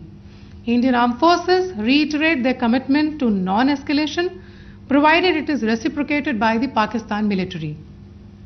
At the end, I would also like to show you a few images of Air Force bases in the Punjab sector and Rajasthan sector, where it is mighty clear that we are debunking the Pakistani claims of causing destruction at these air bases. You can yourself see the normalcy in these Air Force stations. This is Sirsa, Suratgarh. The runways are intact. There are also time stamps, just notice, they are also time stamped. This is today. First of all, as you have seen, Pakistani claims about activities that they have undertaken continue to be heavy on lies, misinformation and propaganda. And on top of that, this is peddled by Pakistani state agencies. The claims that they have made about attacking and destroying various places, various military installations and facilities, as has been pointed out by my colleagues here this morning, are completely false. The claim about the Air Force station in Sirsa being destroyed, completely false, as you've seen. The claim about the Air Force station in Suratgarh being destroyed, completely false again, as you have seen. There's a claim that has been made that the S-400 base at Adampur was destroyed, completely false once again. Claims have been made about large sections of Indian critical infrastructure, power systems, cyber systems, etc. being attacked and destroyed, completely false. I would urge all of you and all those who watch this not to be misled by this tissue of lies that is being peddled by the Pakistani state for obvious purposes. The second point that I wanted to emphasize is that Pakistan continues with its execrable and wanton campaign of targeting civilians and civilian infrastructure, especially in the states of Jammu and Kashmir and Punjab. There is also on its part a consistent attempt to sow discord between communities in India. As I said, there has been a particular focus in its targeting of civilian infrastructure and the population in Jammu and Kashmir and Punjab. Earlier this morning, Pakistan shelled the town of Rajouri, killing the additional District Development Commissioner Shri Rajkumar Thappa, adding to the civilian casualties and the damage in that state. We have also observed overnight damage to property and injuries to civilians in Firozpur and Jalandhar, among other places. Finally, as I said, Pakistani officials also continue to make ludicrous claims about India firing missiles towards Sri Amritsar Sahib. As I said, these lame attempts to divide India are doomed to failure. We have also seen in some of the remarks that have been shown on television that the Pakistani army spokesman seems to take great joy at the fact that the Indian public should criticize the government of India with regard to various issues. It may be a surprise to Pakistan to see citizens criticizing their own government. That is the hallmark of an open and functioning democracy. Pakistan's unfamiliarity with that, again, should not be surprising. And finally, there is this yet again completely ludicrous claim that Indian missiles have hit Afghanistan. Totally frivolous allegation, and I only want to point out that Afghan people don't need to be reminded about which country it is that has on multiple occasions in just the last 1.5 years targeted civilian populations and civilian infrastructure in Afghanistan.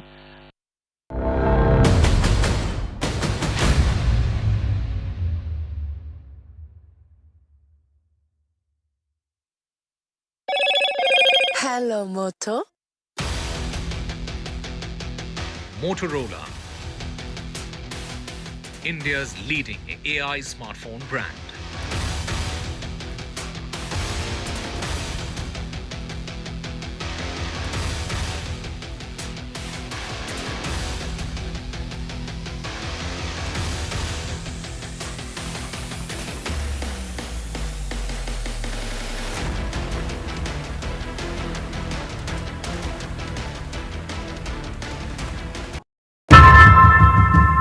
Often have you turned away from debates that descend into endless fights?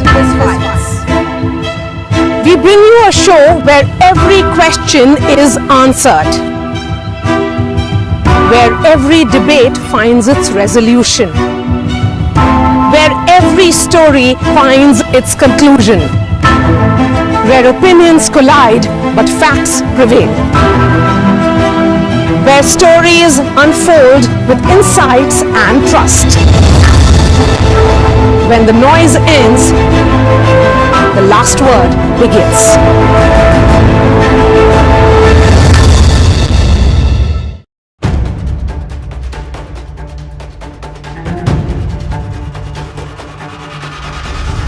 If it matters to you, if it matters to you, if it matters to you,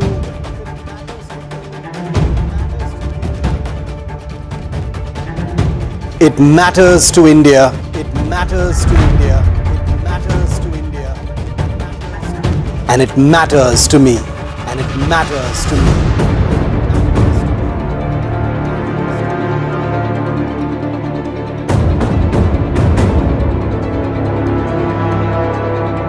India Matters with Shivaru, only on NDTV 24/7.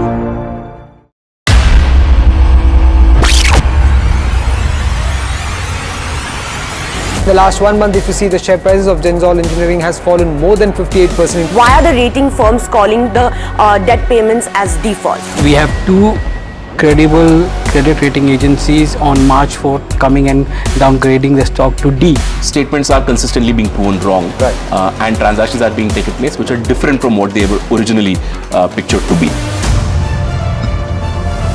The company claimed it would roll out 6,400 electric vehicles.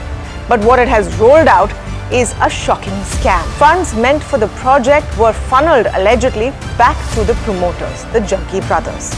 What did the money buy? Not EVs, of course, but a lavish flat in.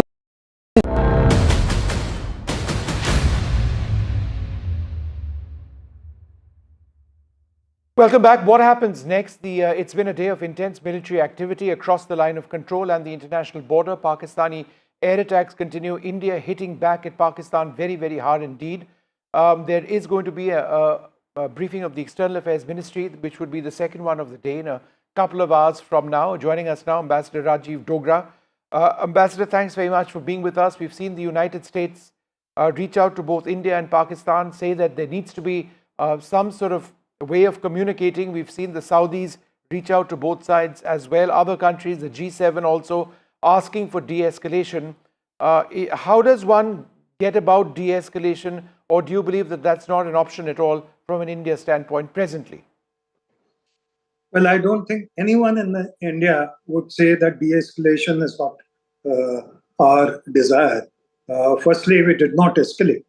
The escalation started from Pakistan's side on 22nd April, as has been said repeatedly by every government spokesperson and every news anchor, every participant in news shows. Even after that, every step in the escalatory ladder has been by Pakistan. India has not done it. To give you one example, who's attacking the civilian population of a country? It is Pakistan. India has not done even a single, even by way of a mistake, a single attack on Pakistani population. It has erred on the side of caution in ensuring that no one in Pakistan who's a civilian is injured by our missiles, drones, or shells or bullets. So, but coming back to your question about whether escalation is desirable or de-escalation is necessary, let me ask you and Pakistan, through you, Pakistan, a question. What exactly do they mean by de-escalation? Do they mean that they will call off their terror agencies? Does it mean that they will dismantle institutions that exist at Muridke and other places? Does it mean they will call off 80 to 90 terrorists who are supposed to be hiding in forests of Jammu and Kashmir? Does it mean that they will give us the addresses of sleeper cells they have in India? does it mean that they would hand over to us all those who are responsible for terror attacks in India and are now given protection and shelter by Pakistan's ISI? So I think we have to be very clear as to what is the de-escalation that USA, Saudi Arabia and others are advocating. Our response to them, at least as a member of the public, I can say that government would have a more nuanced approach to the issue. Our response to them should be, please define what is de-escalation and who should be de-escalated. All right. No, absolutely key points, Ambassador Dogra. This is certainly something worth pondering. Thank you so much for sharing that with us. We're going to move on now to some details which we've now been able to get of terrorists killed in the original Indian operations post the Pahalgam terror attack, India's airstrikes which took place in Pakistan, where top terrorists have been killed. We've got details of those who have been eliminated, 3 Jaish and 2 Lashkar terrorists, and details of this have now emerged. Now, why is this important? This is important because at the end of the day, India has made it absolutely clear that our targets have been terror in Pakistan. Some of those who have been eliminated were involved in 26/11. They are believed to have been involved in attacks such as Pulwama as well. They seem to have had the support of the Pakistani administration, the local police over there, even in their funerals and the like.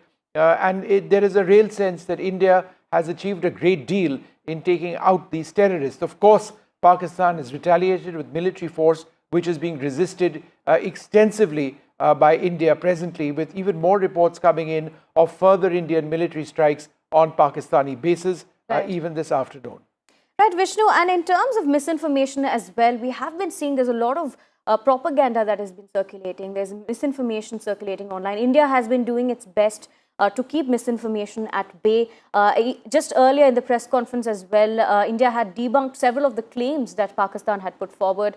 We're being joined by Nikunj Garg as well to bring us more details about this. Nikunj, how exactly is India debunking Pakistan's propaganda and misinformation that's circulating online and otherwise as well? Well, Aarti, the important thing to understand here is for the Indian population. Much of this propaganda is actually targeted at Indian civil population. The larger world probably is currently not too interested in the conflict or will not be too bothered in this conflict unless it further escalates. Pakistan is basically trying to demotivate through a large online campaign, particularly the population that it is targeting, and send out a message that Government of India or the Government of India's other wings are somehow failing to act upon the responsibility entrusted upon them.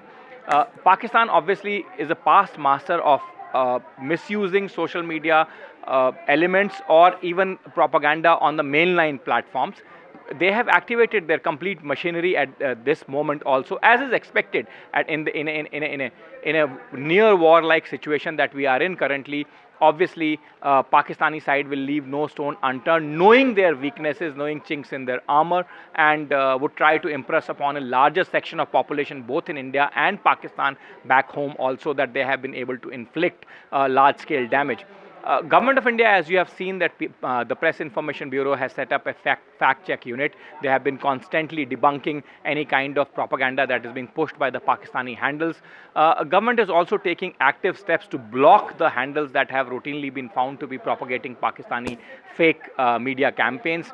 It has also put out advisories. Yesterday, Information and Broadcasting Minister took a special meeting of multiple public platforms.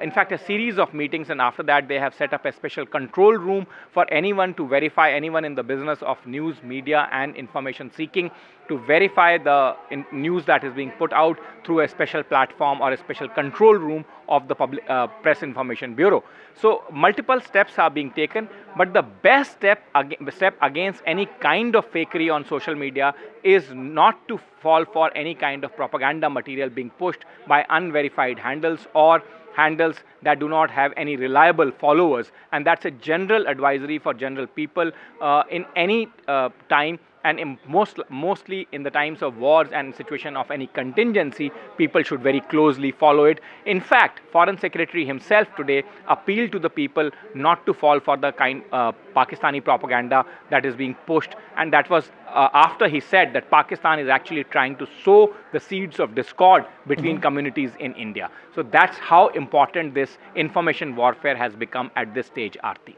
Thank you for joining us and bringing us. Nikunj, thanks very much. We're going to move on now, and it's not just Rajasthan, but across Punjab, parts of Jammu and Kashmir as well, that farmers are coming across debris in fields. There is remnants of weaponry which is being found on tops of homes, and elsewhere people are picking up potentially explosive devices. That's extremely dangerous, what you just saw over there. But this is a reality because a lot of weapons have been fired, a lot of drones have been brought down. There are also booster elements of missiles as well, which separate from weapons which we fire soon after the weapon is launched. For example, the BrahMos missile system, some of those have been found in fields also. Let's go across to NDTV's Harsha Kumari Singh. Harsha, thanks very much for being with us. It's been a very tense day in parts of Rajasthan today. Can you give us a sense of what it's been like for you? You would have heard explosions, seen people who are tense. What's happening where you are? Well, yes, I am in Jaisalmer, which is very close to the border with Pakistan. In fact, it's the last big city on the Western Front, Vishnu. And here in the early morning, we've heard reports from villages that, there were explosions which were heard. So there were explosions heard close to Jaisalmer. And then, of course, after that, at about 11:30, 12, we were told that there's going to be a complete red alert and everyone was asked to go indoors. And sure enough, after that, we got calls from Pokhran telling us that people heard explosions there. And we do know that in villages close to Pokhran, there has been some kind of debris that has been found. The debris that you were describing, potentially explosive, can cause a lot of harm, but luckily landed in a field. So obviously, the air defense system neutralized it before it could hit any target. And also, in Jaisalmer, when we came back to Jaisalmer, firstly, we were not being allowed into the city because they just wanted no movement at all. So that definitely created a sense of tension for everybody. And then when we were in Jaisalmer city, also in the distance, we could hear explosions. I've spoken to some senior officials who've told me that in this area, Jaisalmer, Pokhran, Falodi area, I can't pinpoint exactly where, but in Jaisalmer, Pokhran, Falodi area, of course, there have been explosions. And like you said, these kind of, devices have been neutralized. But where I did go this morning, and it was astonishing that there was such a big crater that has been created in the ground by one of these devices that was neutralized just about 30-40 kilometers from Jaisalmer. So let's see that report.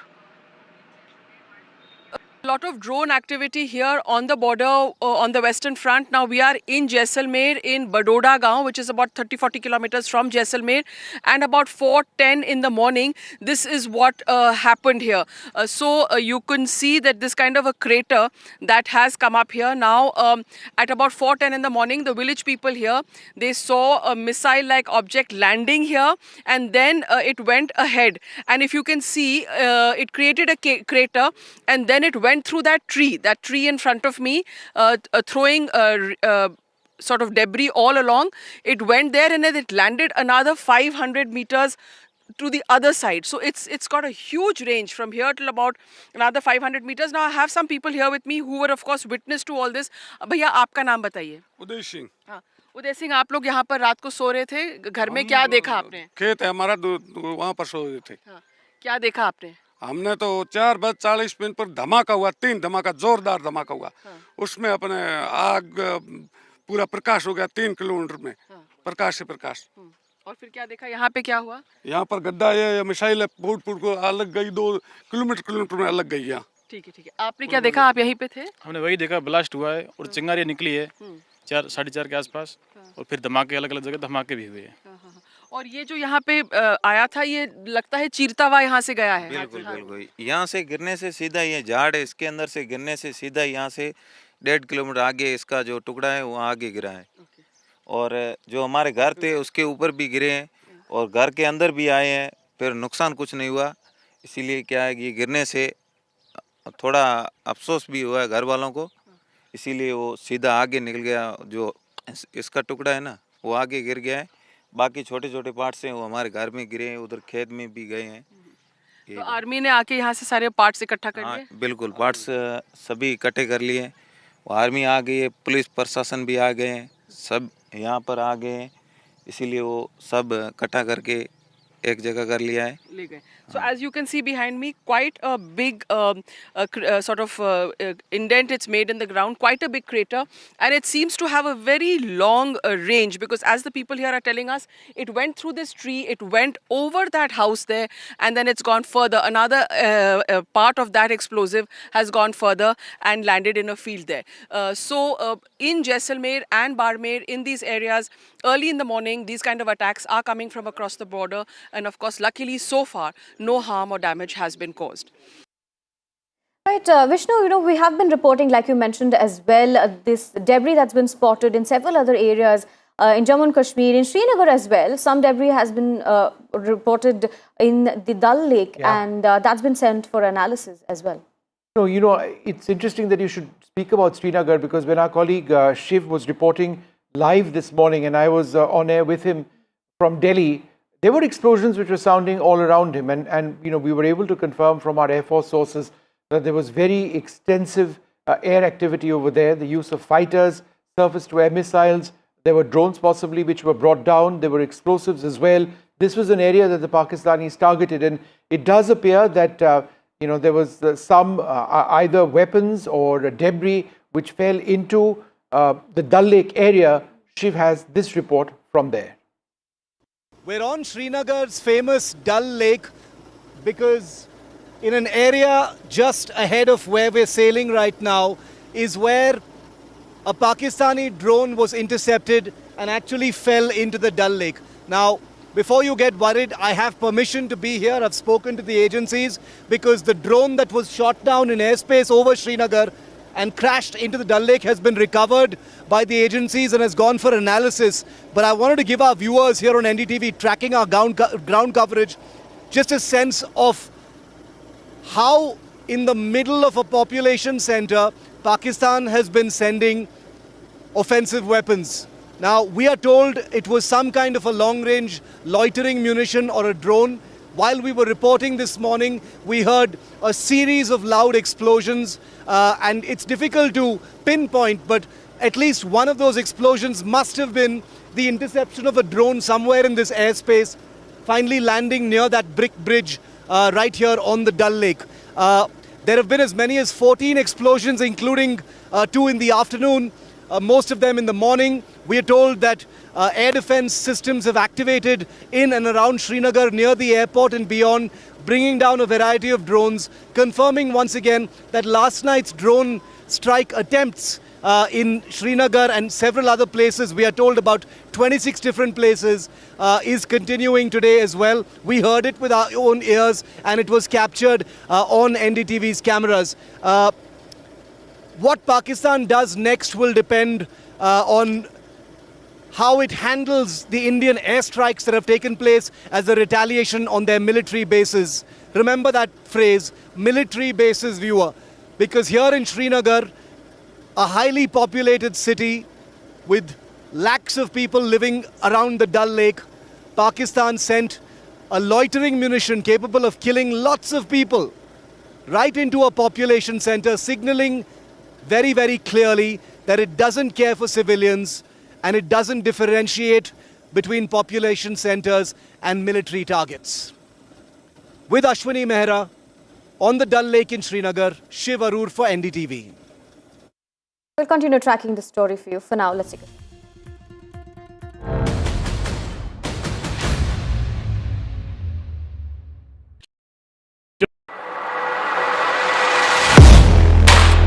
Do you really know the company you invest in? What is the real picture behind presentations and claims? Is the outlook as rosy as the company claims? Know Your Company, powered by NDTV Profit Research, shines a light on the biggest stock market movers.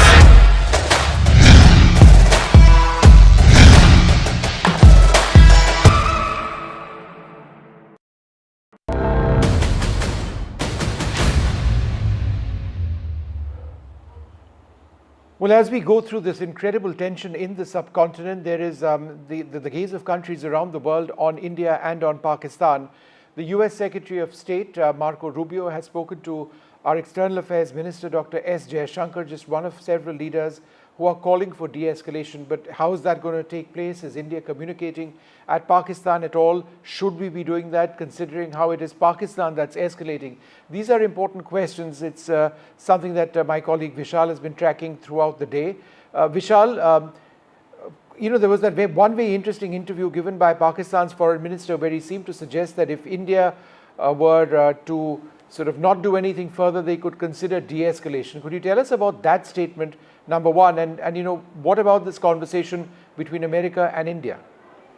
Yeah, to start off with your first question, Vishnu, there was some buzz in the local media in Pakistan which suggested that the foreign minister, the defense minister of Pakistan, the foreign minister of Pakistan had actually spoken to the local media there and said that Pakistan is ready to de-escalate if India stops its aggression. That's exactly what he said on local media there, but that statement itself is quite questionable, because the escalation has clearly been from the other side of the border, from Pakistan, because India has only retaliated to what Pakistan has done so far from the word go. So that statement itself is quite false. And to move on to the second question of yours, which talked about Marco Rubio's interaction with leaders of both the countries. So Marco Rubio spoke with the foreign ministers of India and Pakistan, S. Jayashankar and Ishaq Dar, and he almost said the same thing to both the leaders. The wordings of the press release is almost the same. They say that there needs to be a formal communication between India and Pakistan, which had been severed in the last 48 hours. So US wants India and Pakistan to be again on the table talking to each other, so that there is no miscalculation, because the tensions are running high, the escalations are going to next levels each day. So that is what US is saying, and also that US is ready to step in and help in any kind of help in any way that it can, so that the tensions are allayed and this situation is brought under control as soon as possible. That is what the US has been saying. But so far, when it comes to the top leader, Donald Trump, he has been relatively mum on the matter. He has had some statements from the White House released, but when it comes to really talking about the matter, he has had some few comments here and there, but he is yet to really take up the matter quite seriously. Right. Probably only then we'll have some concrete answer from the US. Right, Vishal, thank you for joining us and bringing us those details. The situation, of course, is still escalating, quite tense, Vishnu, and what we're looking forward to now is the External Affairs Ministry's next briefing that we're expecting in a couple of hours. We don't have a time for that as yet, but there should be one which comes up. If indeed it does, then it would perhaps reflect on how India has been carrying out, or perhaps carrying out more strikes in Pakistan, and the situation over our airspace as fluid as ever. We will take a short break, come back with more.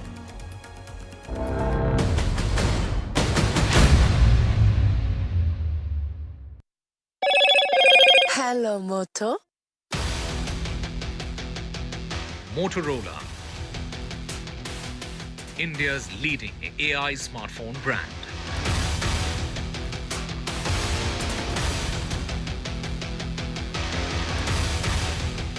Camp organized in Katwa and Jammu and Kashmir, where the youth have shown solidarity with the Indian Armed Forces.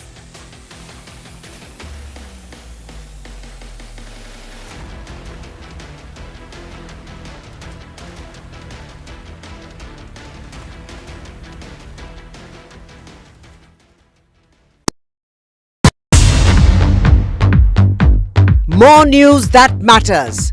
Big exclusive. Tulsi Gabbard gunned down by Pakistan-backed cowards. When you interact with people on ground, you're able to reflect their sentiments much better. More debates that shake the system. More exclusives you won't find anywhere else. Not just another prime time. It's a prime time that's unmissable. I've been reporting on all issues big and small from Andhra Pradesh, Telangana, rest of South India. bringing you all the action, all that you need to know, all that you want to know. The energy of maximum city is infectious. I'm bringing that energy in our news coverage from financial capital Mumbai. Covering from the southernmost part of India over the last 23 years, I bring in-depth and 360-degree coverage from the Dravidian heartland. The land of Mishti, also known for its bitter politics. I have seen much water flow under the Howrah Bridge, covering Bengal in all its vivid colors. India's IT capital is always bustling, a city full of startups, stories and surprises. And I keep you ahead on all the Bengaluru buzz.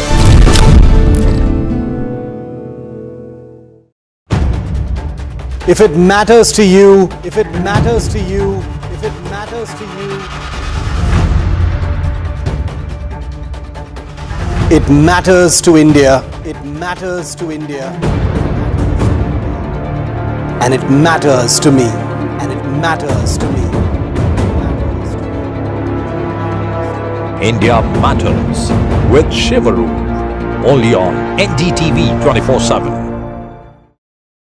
In today's interconnected world, India's voice is more crucial than ever. When India speaks, the world listens.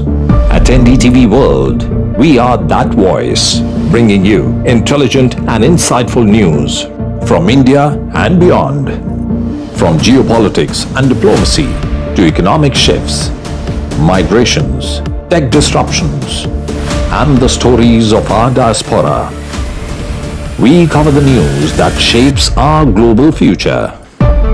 NDTV World, your new home for global news is here.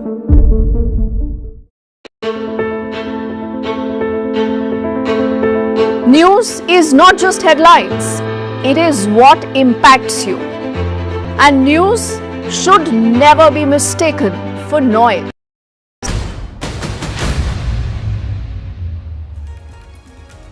Ladies and gentlemen, 5 terrorists have been neutralized by our forces. This as Pakistan continues to wanting to escalate the situation.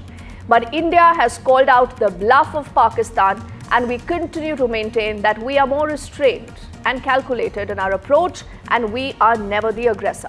All that and much more with a lot of live ground reportage coming in from a team of reporters tracking the story. First up, the headlines. Government sources have spoken on the terrorists that have been neutralized. Sources say top terrorists have been eliminated. 3 belong to the Jaish and 2 to the Lashkar. The Prime Minister earlier has shared a high-level meet. 3 service chiefs have met with the Prime Minister. The tri-service chiefs, CDS, NSA and the Raksha Mantri were all a part of that big meet. The government is calling out the bluff of Pakistan. They say Pak actions are provocative and escalatory, and it is Pakistan that tried to hit multiple air bases. The government also debunking claims of a Pak propaganda. The government says it is Pakistan that has attacked 26 of our locations. Time-stamp images of the Indian air bases undamaged is also out. The US Secretary of State has spoken to the External Affairs Minister. Also, the Pakistani Minister Rubio also says that India and Pak need to de-escalate now. The US is proposing support and discussions. The External Affairs Minister very blunt in his reply, and he says India's approach always has been measured and responsible.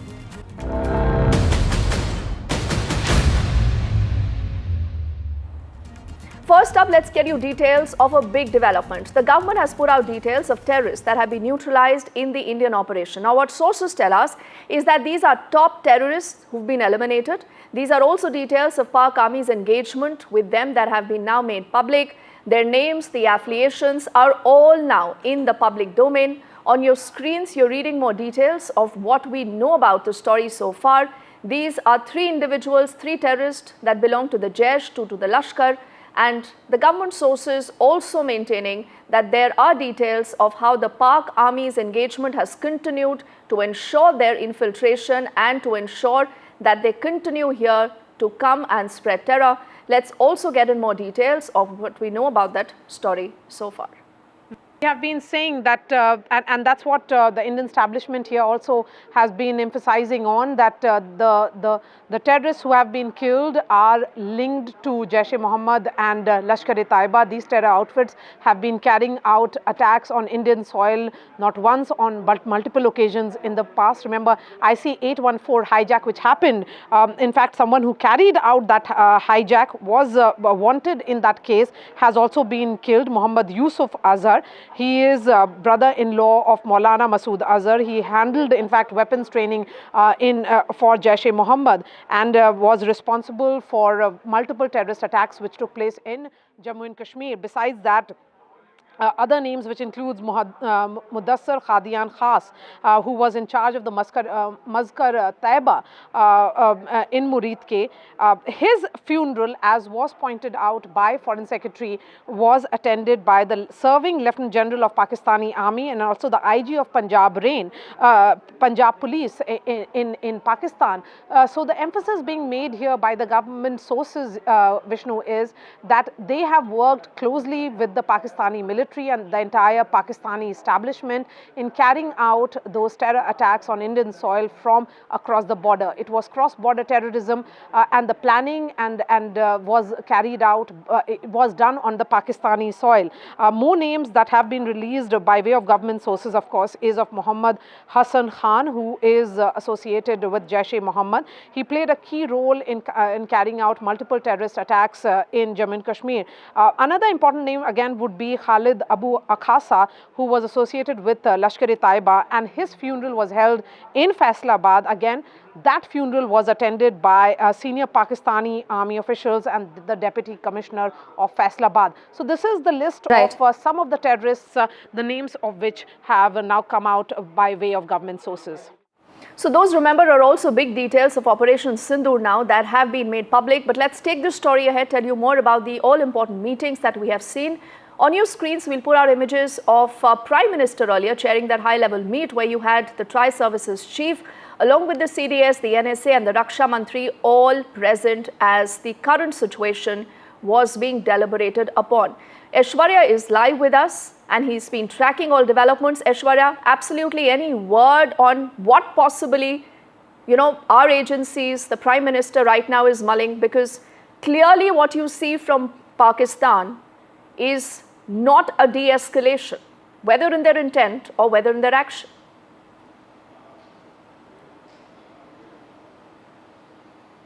Well, these meetings are very secretive in nature and strategic as well. Yesterday, late night, Prime Minister chaired a high-level security meeting with the top officials of the defense forces, including Defense Minister Rajnath Singh. And within 13 to 14 hours, another round of meeting took place today at 7 Lok Kalyan Marg, where Prime Minister was briefed about the ongoing operations of the Indian Armed Forces.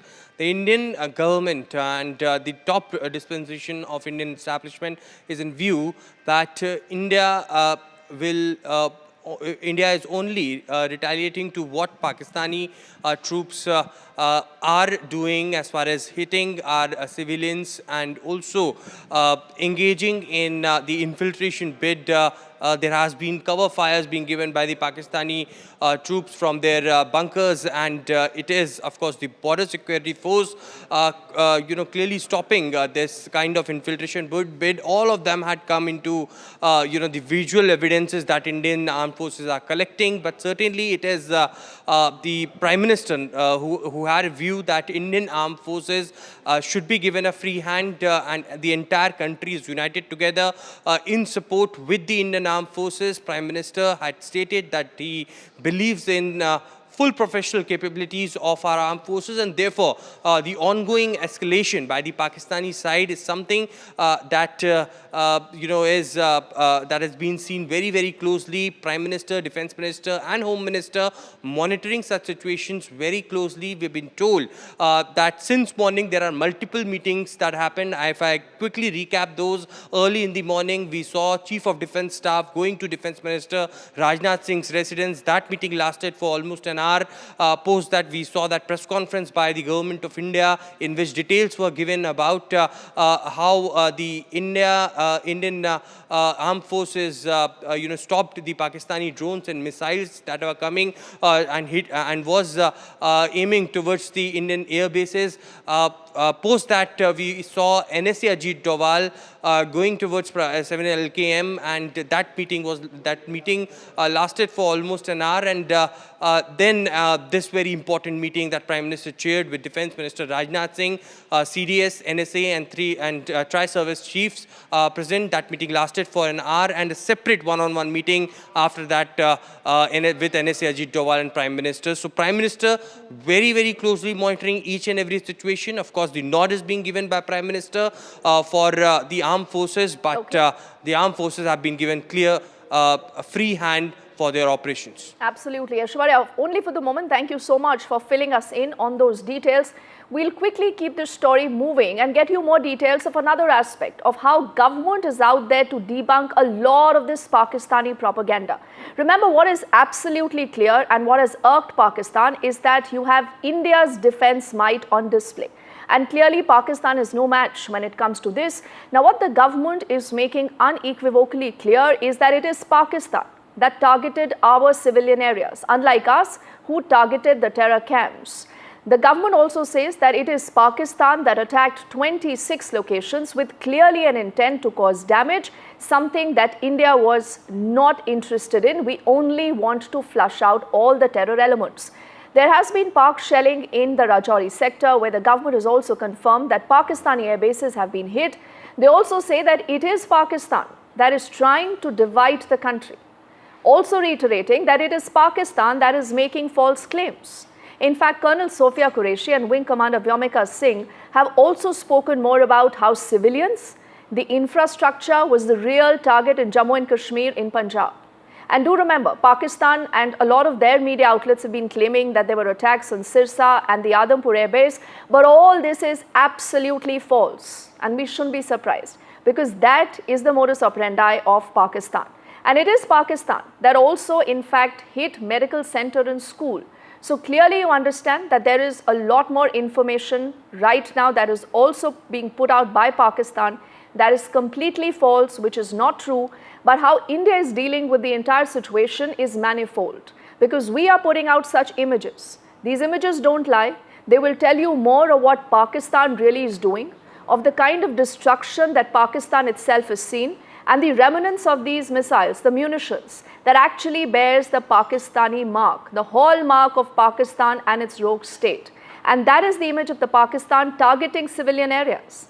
In fact, late last night, there were reports that even in Firozpur, you had seen those drones that went awry, and the reason why there was a fire after which about 3 individuals, remember, did sustain injuries. So it is important to uncover that story bit by bit. We'll do it with our team of reporters. Nazir is just going to join us in a moment, and Shiv, I'm told, is already live with us. Shiv, where about you at this point in time? And you know, the story is being played at multiple levels, but what is very clear right now is that the rules of engagement, Shiv, have completely changed.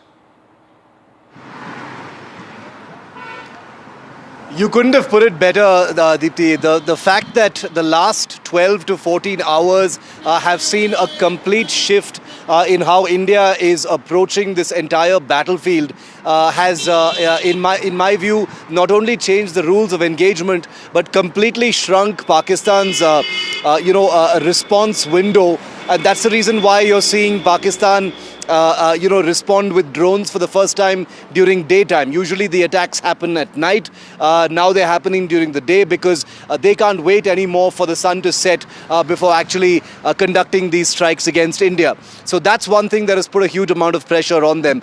Point number 2, which is the big elephant in the room, after 2 days of targeting terrorist camps, terror infrastructure in Pakistan, hitting some posts at the line of control, the Indian Air Force and the Indian military has unleashed direct targeting of large prominent Pakistan Air Force and Pakistan military bases, from Chaklala in Rawalpindi to Murid, to Rafiki, to Jacobabad we hear, possibly even Sargodha. Vishnu was confirming that a little earlier.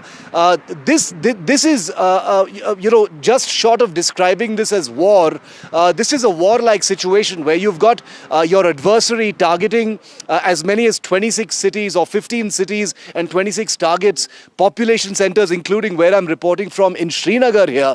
And in return, India is responding by hitting military bases in Pakistan. If this isn't war, I don't quite know what war is. But let's go with warlike situation for the moment. The Prime Minister has held a meeting with the three armed forces chiefs, the Defence Minister, the NSA, the CDS, etc. And we're expecting the most important update we have is that there's going to be another briefing later today. It'll be the first time we've got two briefings in a day. Because so many things have happened during the day, and those updates need to be provided to the media and the public as well. So I'm guessing that there will be an update of at least two more Pakistan Air Force bases that will have been confirmed hit by the Indian Air Force once that briefing happens. Right. Shiv, why don't you stay with us? I'm told Nazir is also with us and he's joining us from Kupwara. We'll also figure out what's the latest that he can add to what we do know, Nazir. What is your sense? So what possibly, the next few hours could entail? We are looking at a lot of pressure right now in Pakistan, but then this is Pakistan.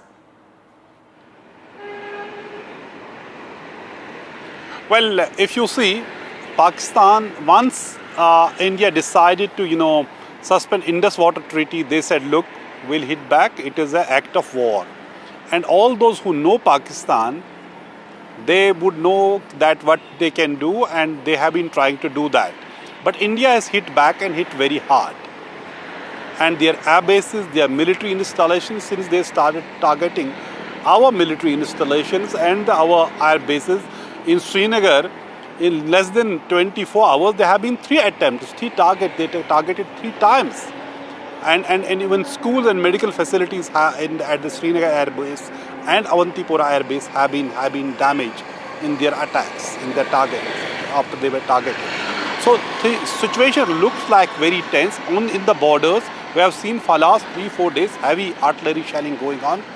No hope if it's going to stop anytime soon, unless there's some really strong back channel or diplomatic push which will make Pakistan to change its behavior. India has already given it an indication. If Pakistan will not further escalate, we will not escalate. But provided Pakistan should not escalate it further. India has made its point when it wanted to hit the terror sites, which Pakistan said, and whether it was Bahawalpur, Jaish-e-Mohammed sites, or it was Murdiki, Lashkar-e-Taiba or other places. But Pakistan was in denial mode, and they said all of them, they were civilians and attended the funeral prayers of all those who have been killed. So they were terrorists here and they made them civilians there. So they are actually brazen, they try to brazen it out and tell the world, look, civilians have been killed. Then they targeted the military establishments here, and we have seen, as I said, 3 times there was an attempt, or these air bases were targeted in Srinagar and Awantipura, also Jammu Air Base, they tried to target it. Pathankot, you all know that has been reported, and Adampur, all these things. So it looks like no immediate indication of any de-escalation, even as world powers, US Secretary of State, spoke to both our Foreign Minister S.J. Shankar and Pakistan's Foreign Minister Ishaq Dar, and also the real boss of Pakistan, General Asim Munir. What would happen yesterday? We know the Saudi junior foreign minister, he was in India, then he visited Pakistan, met Shahbaz Sharif and other Pakistani leadership. Iranian foreign minister was in both countries also. And we have to see how things are playing out in next 24 hours will be really crucial. If this night would be a bit calmer, maybe then there would be some sensibility, some sense may prevail. But we have never seen such type of things happening. Srinagar airport coming to attack like this. Even in 1971, that was the story of Pakistani surrender in Bangladesh, in Dhaka. That was not a story what they were doing here. But it's after first time we see such a thing happening. And in fact, 2 hours back, there was, in less than 2 hours back, there was again explosions there. We still don't know the nature of those explosions, but it appears to be part of ongoing conflict or this war-like situation which we have been witnessing. There's very less traffic across, Kashmir. In many places, shops are still closed. In Jammu region, we have seen people have been targeted, although it is across the line of control. But as we saw in Rajouri, senior official was hit, he was killed, and so are innocent people, including a 2-year-old baby. So Chief Minister Umar Abdullah is there meeting the affected people, trying to reach out to them, and government is trying to reach out to people, taking them to safer locations. Many people had to flee from their homes because innocent people and innocents and civilians are being targeted from across the border. All right, we do have our best eyes and ears on the ground, and that is the reason why a lot of you, as in the viewers, are tuning into the NDTV coverage. Shiv and Nazir, I'm just requesting a moment from you, as I want to take this also to our colleague Gurpreet, who's joining us from Firozpur, and he's also been tracking a lot of these details. In fact, he was the first to get us those very worrying images that came in of that huge fire, that was caused after that drone went awry there, and this did harm the civilians. Gurpreet, what is the latest? What is it that you can tell us? Well, we have seen since morning multiple times the local administration had used siren to just give a very, very strong message to people of Firozpur that they should not come out of their houses. As of now, we have come to one place that is a few kilometers away from this border, where we have seen the people, they have started shifting their domestic animals to a nearby place. The way we have seen, they are very, very motivating, but they say the women's as well as the old people, they are going to be shifted. कौन सा गाँव है आप? कौन सा पिंड है आपका? पिंड साडा टल्ली कलां है ते गट्टियों संभाल चले ते पिंड तो किन्ने के लोग चले गए? हाँ जी, किन्ने के लोग पिंड तो चले गए? मेरे तो लगता है पिंड ही विरला रह गया, खाली हो गया, गट्टी राजो के क्या लगता है सारा खाली हो गया. So well, we have seen there is even what we have seen, administration has not given any notice to anyone, but these people, they are just shifting their women as well as the children along with these domestic animals, so that if there will be war-like situation, they will not face a lot of problem. But if we can talk about this border area, we have seen most of the border area in Punjab, they have already been on red alert, whether it's Gurdaspur, Amritsar or Firozpur or Pathankot or Fazilka. We have seen the multiple precautions are being taken, and since morning, if we can talk about Firozpur, specifically this border, we were able to move from one village to another village. The people have seen a lot of drone movement. Last night they had observed multiple drone movement, and we have seen from the drones a lot of objects had been thrown, bombs had been thrown also. We have been reporting from the various locations, but we have seen our forces, and specifically the police was conducting multiple patrolling. They were holding mock drills to guide the people how they are going to react, and multiple times the siren had been used by the local administration to make the people aware of the ground situation. Back to studio. All right. Gurpreet is also, getting us a sense of the other aspect to almost shiv a warlike situation where people obviously need to be better prepared, and that is the idea, to move your livestock, your family members to places of safety. But Shiv, in your assessment, you've been on ground zero interacting with a lot of people. I do realize a lot of information is classified that we cannot put out on air. But the point is, how far is Pakistan willing to go this time, and how far would India go to ensure that never again we have a Pahalgam-like situation? Two very good questions, Deepthi. I think the first question is that, India and Pakistan are not even closely the same kind of country. Pakistan is a sponsor of terror. It's a country that is run by a general who sees nothing in issuing international communal rants and dog whistling communally before ordering terrorist attacks against innocent civilians. So we are not dealing with an equal nation. This is a country that cannot be trusted in terms of the uncertainties. We have to live with the fact that it is a nuclear armed country that is also helped by China and does China's bidding.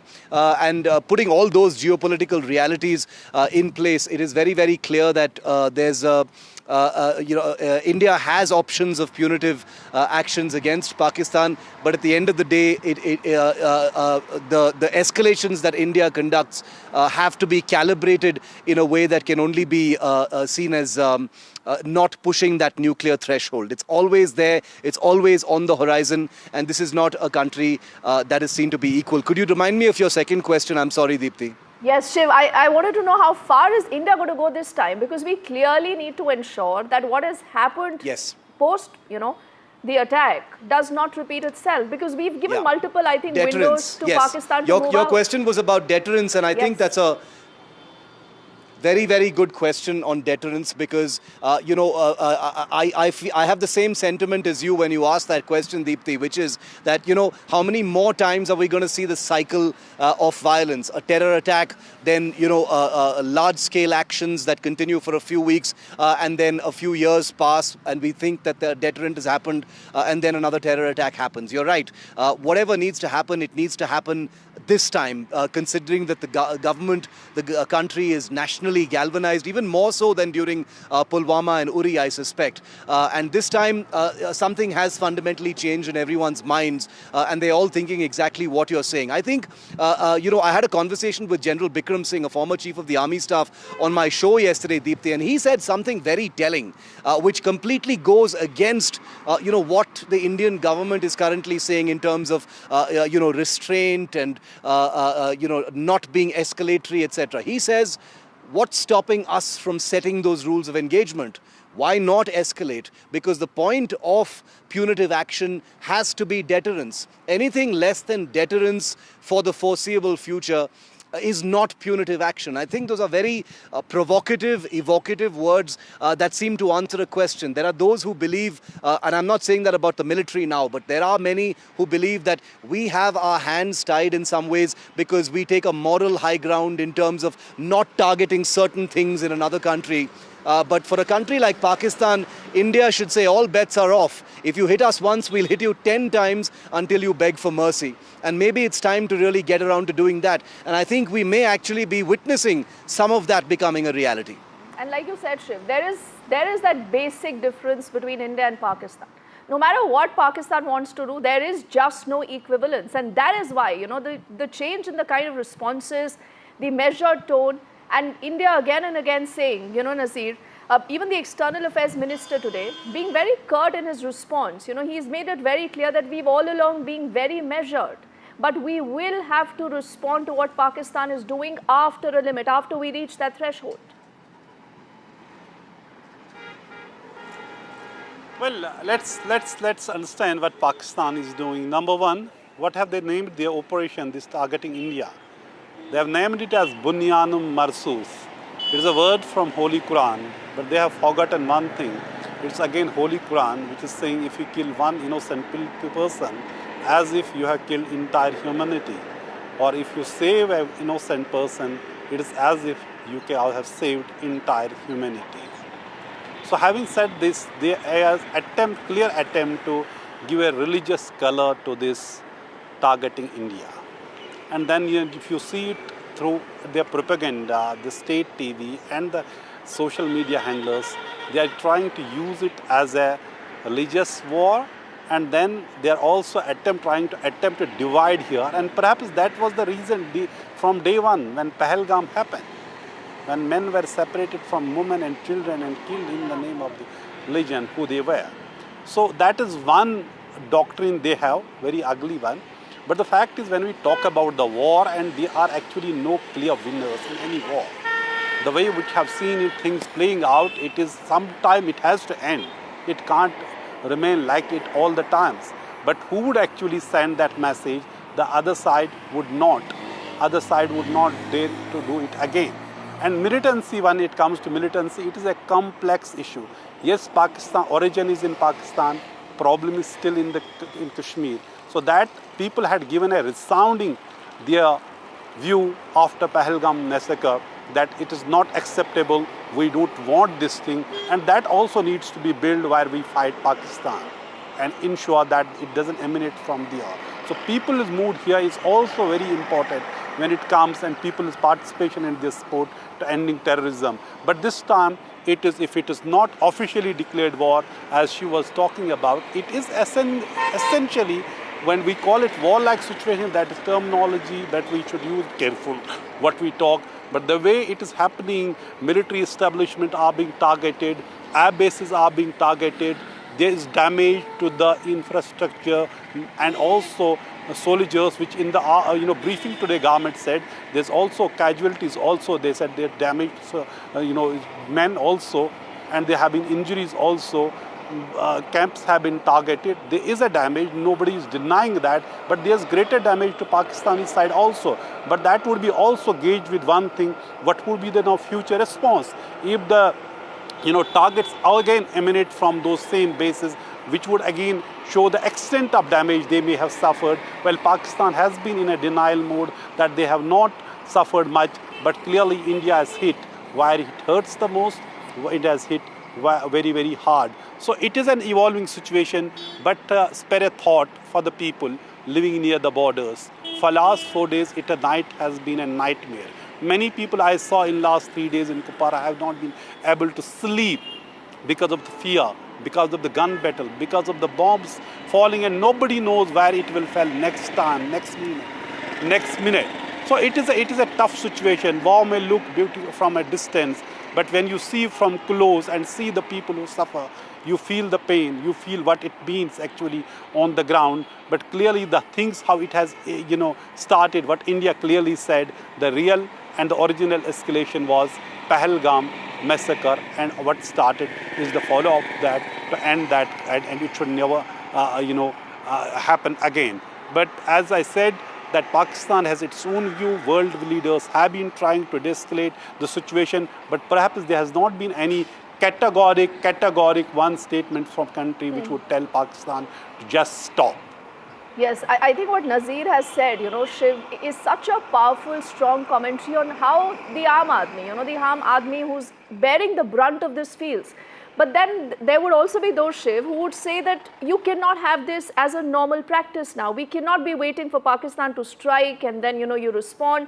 The cycle continues. But Shiv, very quickly, there's a lot of conversation about the role of the US. How far is US willing to go? But I'm a little curious. Is US a part of the problem or US is part of the solution now?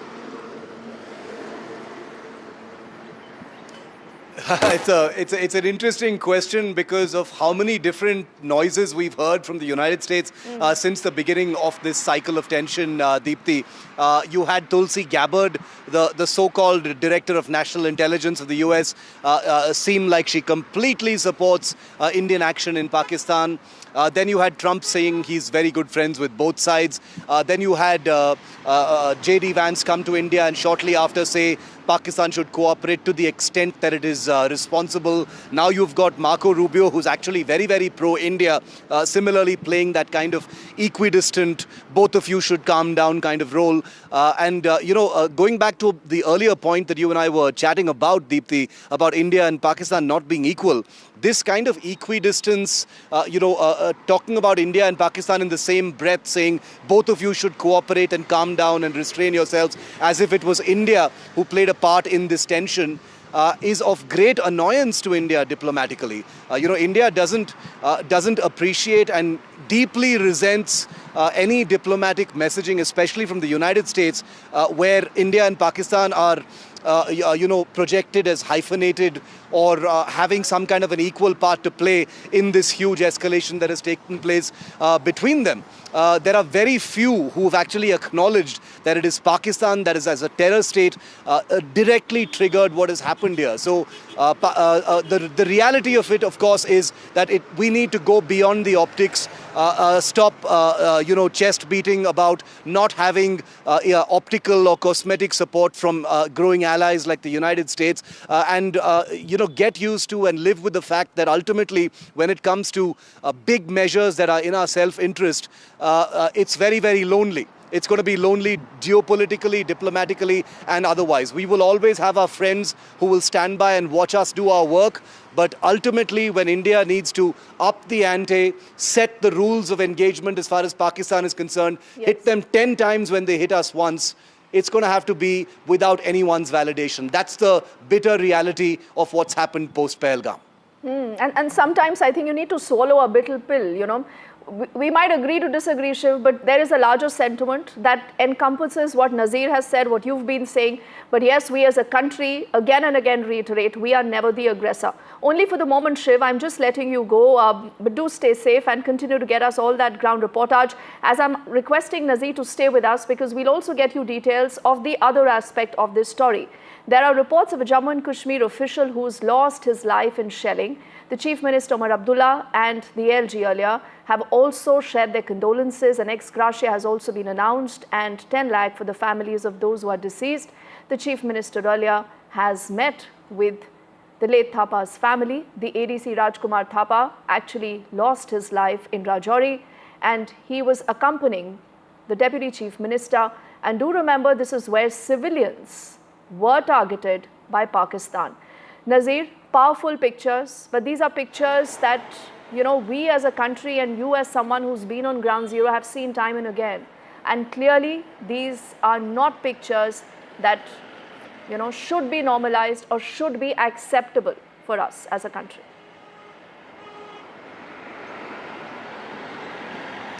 Well, for me, I knew Rajkumar Thapa for many, many years. As an officer working in J&K administration, 2001 Kashmir Administrative Service officer, and who has worked at different places and has seen one of the most dedicated officers, competent officer, honest officer. And perhaps it is his dedication, commitment to his job that when people needed him the most, he was there with the people when shells were raining, Rajouri, and his official residence was hit. He is a resident of Jammu, he could have lived there, been there. But when there was call of duty, then when people need this administration the most, he was there and who was hit by the shell and he was taken to hospital where he was declared broad dead. Chief Minister in his first response on social media said he is devastated after learning about this tragic death of this officer. And then Governor has also condoled his death, Lieutenant Governor. Chief Minister visited the family, met the family, bereaved family.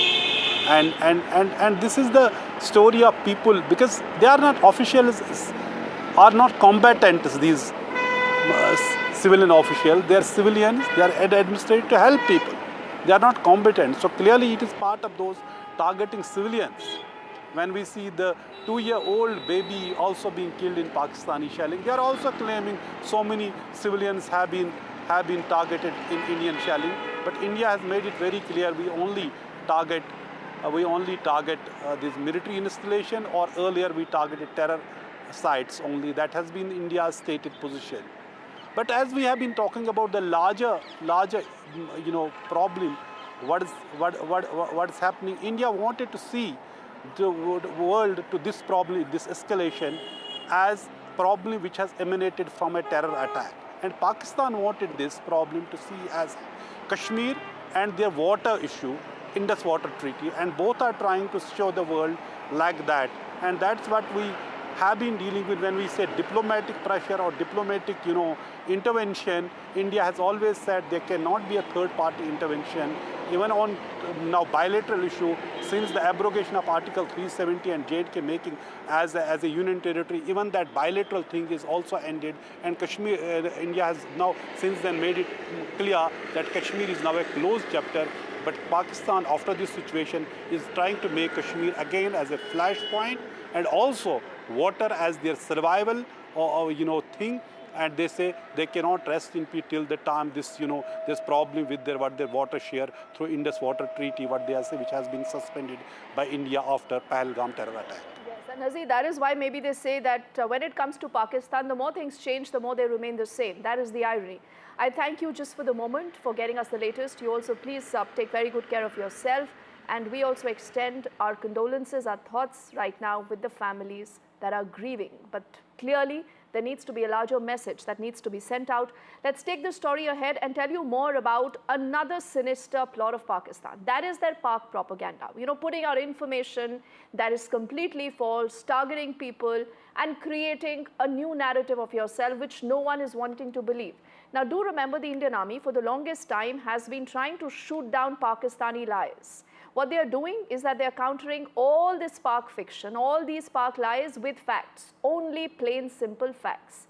And the Pak fake news of the Indian Army damages, in fact, has also been called out, and the government makes it very, very clear that we are keeping a record of every action and every proof of Pakistan's treachery. And again that propaganda is being called out. Our colleague Nikunj is adding more to what we know about this story. Much of this propaganda is actually targeted at Indian civil population. The larger world probably is currently not too interested in the conflict or will not be too bothered in this conflict unless it further escalates. Pakistan is basically trying to demotivate through a large online campaign, particularly the population that it is targeting, and send out a message that Government of India or the Government of India's other wings are somehow failing to act upon the responsibility entrusted upon them. Pakistan obviously is a past master of misusing social media elements or even propaganda on the mainline platforms. They have activated their complete machinery at this moment also, as is expected in a near war-like situation that we are in currently. Obviously, Pakistani side will leave no stone unturned, knowing their weaknesses, knowing chinks in their armor, and would try to impress upon a larger section of population, both in India and Pakistan back home also, that they have been able to inflict large-scale damage. Government of India, as you have seen, that the Press Information Bureau has set up a fact-check unit. They have been constantly debunking any kind of propaganda that is being pushed by the Pakistani handles. Government is also taking active steps to block the handles that have routinely been found to be propagating Pakistani fake media campaigns.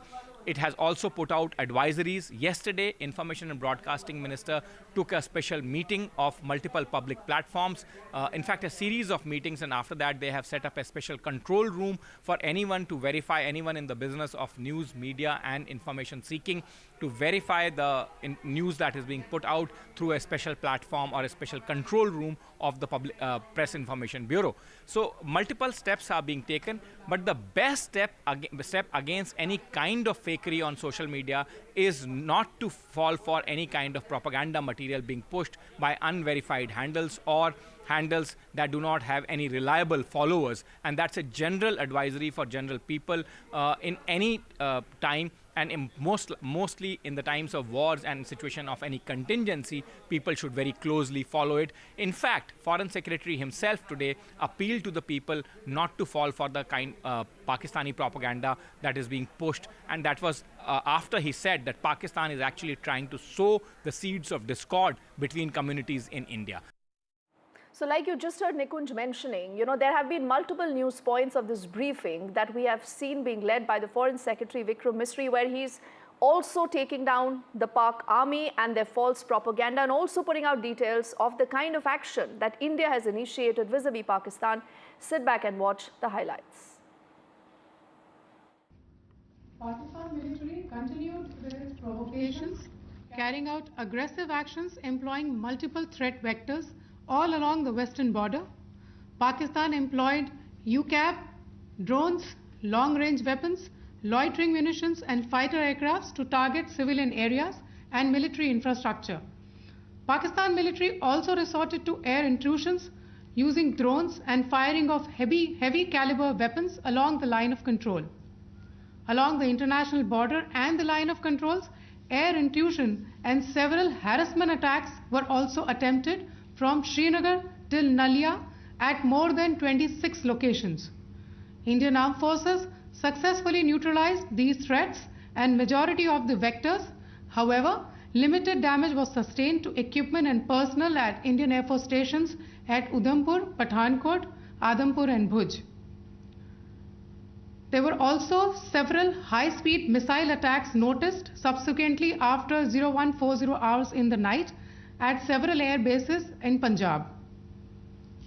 In a deplorable cowardly act, targeting of civilian infrastructure also had taken place, where Pakistan attacked the Medicare Center and school premises at the air bases of Srinagar, Avantipur and Udhampur, yet again displaying irresponsible targeting of our civilian infrastructure. In a swift and calibrated response, Indian Armed Forces carried out precision attacks only on identified military targets. These included technical infrastructure, command and control centers, radar sites and weapon storage areas. Pakistan military targets at Rafiqi, Murid, Chaklala, Rahim Yar Khan, Sukur and Chunya were engaged using air-launched precision weapons from our fighter aircraft. Radar site at Pasrur and Sialkot Aviation Base were also targeted using precision munitions. While carrying out these responses, India ensured minimum collateral damage.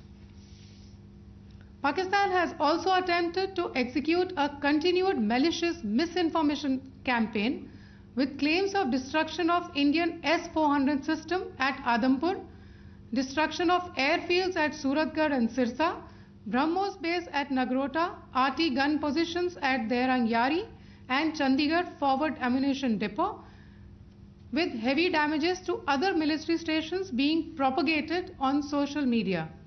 India unequivocally rejects these false narratives being spread by Pakistan. Along the line of control also, Pakistan has attempted multiple air intrusions using drones and conducted shelling using heavy caliber RT guns, targeting civilian infrastructure and killing some civilians. Heavy exchange of artillery mortars and small arm fire in Kupwara, Baramulla, Poonch, Rajouri and Akhnur sectors continued. Indian Army has responded effectively and proportionately, causing extensive damage to Pakistan Army. Pak military has been observed to be moving their troops into forward areas, indicating offensive intent to further escalate the situation. Indian Armed Forces remain in a high state of operational readiness. All hostile actions have been effectively countered and responded appropriately. Indian Armed Forces reiterate their commitment to non-escalation, provided it is reciprocated by the Pakistan military. At the end, I would also like to show you a few images of Air Force bases in the Punjab sector and Rajasthan sector, where it is mighty clear that we are debunking the Pakistani claims of causing destruction at these air bases. You can yourself see the normalcy in these Air Force stations. This is Sirsa, Suratgarh. The runways are intact. There are also time stamped, just notice, they are also time stamped. This is today. First of all, as you have seen, Pakistani claims about activities that they have undertaken continue to be heavy on lies, misinformation and propaganda. And on top of that, this is peddled by Pakistani state agencies. The claims that they have made about attacking and destroying various places, various military installations and facilities, as has been pointed out by my colleagues here this morning, are completely false. The claim about the Air Force station in Sirsa being destroyed, completely false, as you've seen. The claim about the Air Force station in Suratgarh being destroyed, completely false again, as you have seen. There's a claim that has been made that the S-400 base at Adampur was destroyed, completely false once again. Claims have been made about large sections of Indian critical infrastructure, power systems, cyber systems, etc. being attacked and destroyed, completely false. I would urge all of you and all those who watch this not to be misled by this tissue of lies that is being peddled by the Pakistani state for obvious purposes. The second point that I wanted to emphasize is that Pakistan continues with its execrable and wanton campaign of targeting civilians and civilian infrastructure, especially in the states of Jammu and Kashmir and Punjab. There is also on its part a consistent attempt to sow discord between communities in India. As I said, there has been a particular focus in its targeting of civilian infrastructure and the population in Jammu and Kashmir and Punjab. Earlier this morning, Pakistan shelled the town of Rajouri, killing the additional District Development Commissioner Shri Rajkumar Thappa, adding to the civilian casualties and the damage in that state. We have also observed overnight damage to property and injuries to civilians in Firozpur and Jalandhar, among other places. Finally, as I said, Pakistani officials also continue to make ludicrous claims about India firing missiles towards Sri Amritsar Sahib. As I said, these lame attempts to divide India are doomed to failure. We have also seen in some of the remarks that have been shown on television that the Pakistani army spokesman seems to take great joy at the fact that the Indian public should criticize the government of India with regard to various issues. It may be a surprise to Pakistan to see citizens criticizing their own government. That is the hallmark of an open and functioning democracy. Pakistan's unfamiliarity with that, again, should not be surprising. And finally, there is this yet again completely ludicrous claim that Indian missiles have hit Afghanistan. Totally frivolous allegation, and I only want to point out that Afghan people don't need to be reminded about which country it is that has on multiple occasions in just the last 1.5 years targeted civilian populations and civilian infrastructure in Afghanistan. So remember, we just heard the Foreign Secretary speaking of this Spark misinformation campaign. Who's the man behind this? What is his connection to terror? We tell you more. Pakistan military's media megaphone is in the hands of a general with bloodlines tied to terror. ISPR Chief Major General Ahmad Sharif is the son of a UN-sanctioned scientist who in fact met Osama bin Laden and also plotted with extremists. His father, nuclear scientist Sultan Bashiruddin Mahmood, was listed on the Al-Qaeda sanctions list by the UN Security Council on December 24, 2001. He allegedly met Osama bin Laden and shared knowledge of nuclear weapons and infrastructure. Mahmood co-founded a group called the Umma Tamir-e-Nu, suspected of aiding jihadists in Afghanistan. A UN report said that he tried to fund a nuclear college in Taliban-held Kandahar. His son, now the army's top PR man, was briefly investigated but cleared of any links. In fact, US intelligence called the ISPR chief's father Bashiruddin Muhammad brilliant but delusional. Terror ties, fringe science and nuclear dreams. The ISPR's voice carries the shadow of a legacy once tied to bin Laden himself. A legacy of the general, the scientist, and the shadow of terror.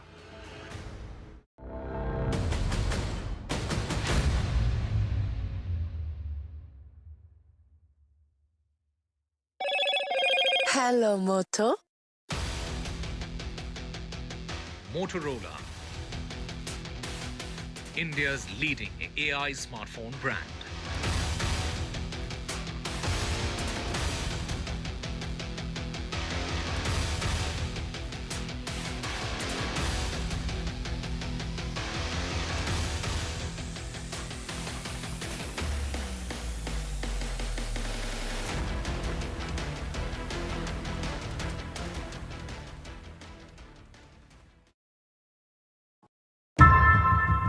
How often have you turned away from debates that descend into endless fights? We bring you a show where every question is answered, where every debate finds its resolution, where every story finds its conclusion, where opinions collide but facts prevail, where stories unfold with insights and trust. When the noise ends, the last word begins.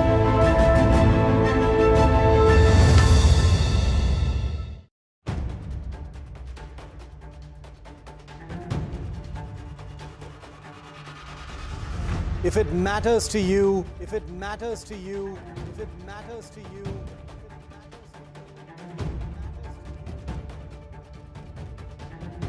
It matters to India. It matters to India. It matters to India. And it matters to me. And it matters to me.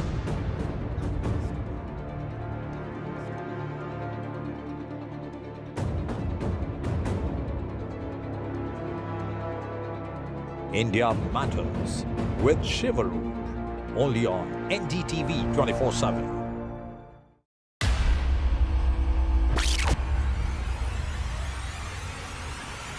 In the last 1 month, if you see, the share prices of Genzol Engineering has fallen more than 58%. Why are the rating firms calling the debt payments as default? We have two credible credit rating agencies on March 4th coming and downgrading the stock to D. Statements are consistently being proven wrong, and transactions are being taken place which are different from what they were originally pictured to be.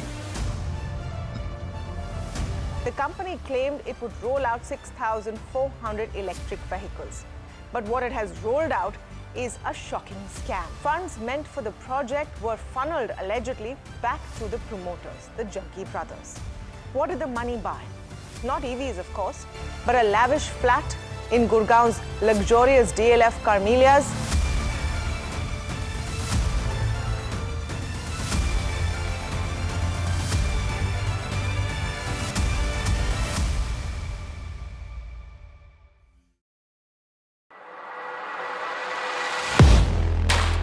Do you really know the company you invest in? What is the real picture behind presentations and claims? Is the outlook as rosy as the company claims? Know Your Company, powered by NDTV Profit Research, shines a light on the biggest stock market movers.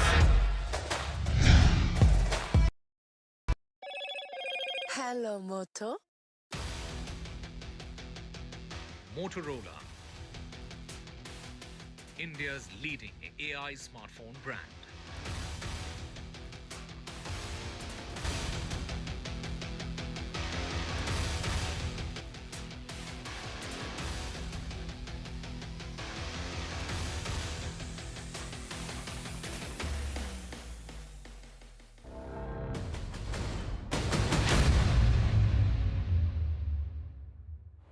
Welcome back. Let's also get you details of how the world today is responding to what's happening between India and Pakistan. Remember, multiple times India has reiterated its position that we are well within its right to respond in case Pakistan attacks our military installations or our civilians.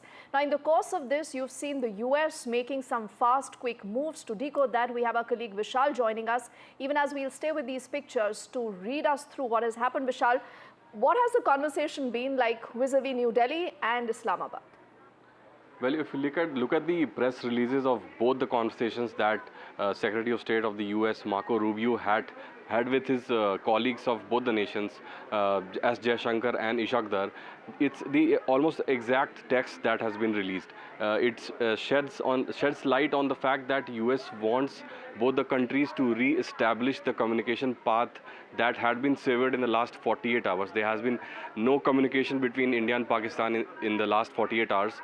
So what the US is saying is that could lead to some kind of miscalculation, and that is what it needs to be avoided, is what the US is saying.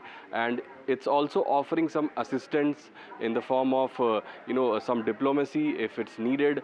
So it's sort of saying to both the nations that there needs to be a de-escalation, and at the same time there have been other examples as well that nations have come to India, such as the foreign ministers of such as top officials of the foreign ministries of Iran and Saudi Arabia both visited India in the last 48 to 72 hours and asked both the countries to de-escalate. But the ball actually lies in the court of Pakistan, because that is the aggressor, the main aggressor, and that is where the fire has been coming from. India is just responding to that aggression.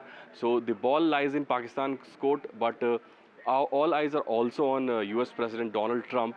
He has commented on the conflict in the recent 3-4 days, but it's not been, to an extended comment. So that will have to be seen.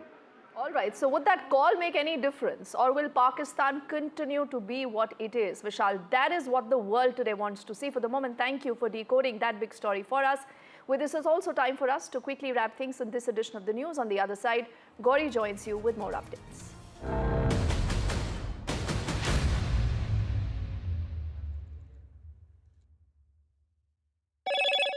Hello, Moto. Motorola, India's leading AI smartphone brand.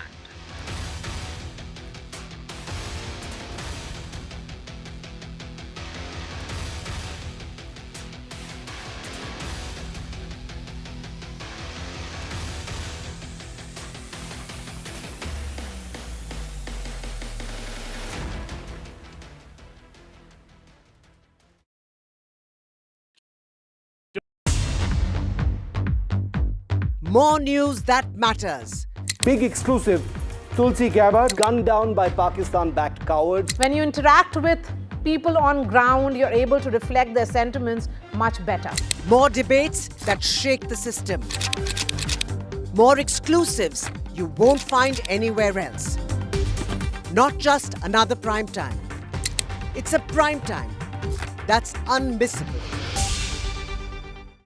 I've been reporting on all issues, big and small, from Andhra Pradesh, Telangana, rest of South India, bringing you all the action, all that you need to know, all that you want to know. The energy of Maximum City is infectious. I'm bringing that energy in our news coverage from financial capital Mumbai. Covering from the southernmost part of India over the last 23 years, I bring in-depth and 360-degree coverage from the Dravidian heartland. The land of Mishti, also known for its bitter politics. I have seen much water flow under the Howrah Bridge, covering Bengal in all its vivid colors. India's IT capital is always bustling, a city full of startups, stories and surprises. And I keep you ahead on all the Bengaluru buzz.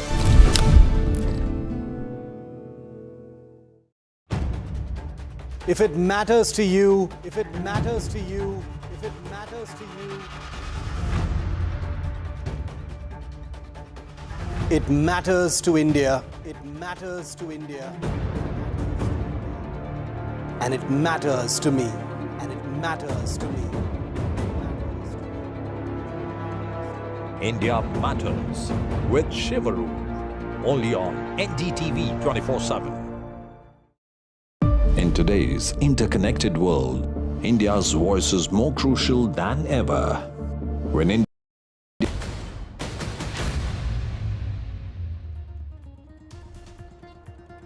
Top government sources on India-Pakistan tensions, they say that future act of terror will be treated as an act of war. Source-based information on NDTV that India will respond accordingly. India has decided that any future act of terror will be considered an act of war. Government sources on the terrorists that have been killed. Source-based information on NDTV, top terrorists have been killed. 3 Jaish-e-Mohammed and 2 Lashkar-e-Taiba terrorists have been killed by India. Prime Minister Modi chairs high-level meeting. 3 services chiefs meet Prime Minister Modi. Tri-services chiefs, CDS, National Security Advisor and Defence Minister attend the high-level meeting. Government says Pakistan actions have been provocative and escalatory. Government says that Pakistan tried to hit multiple air bases of India. U.S. Secretary of State and Acting National Security Advisor Marco Rubio speaks to Jaishankar. External Affairs Minister Dr. Jaishankar and Marco Rubio spoke. And Rubio says that there is a need to de-escalate. U.S. also proposes support in discussion. Dr. Jaishankar says that India's approach has always been measured and responsible.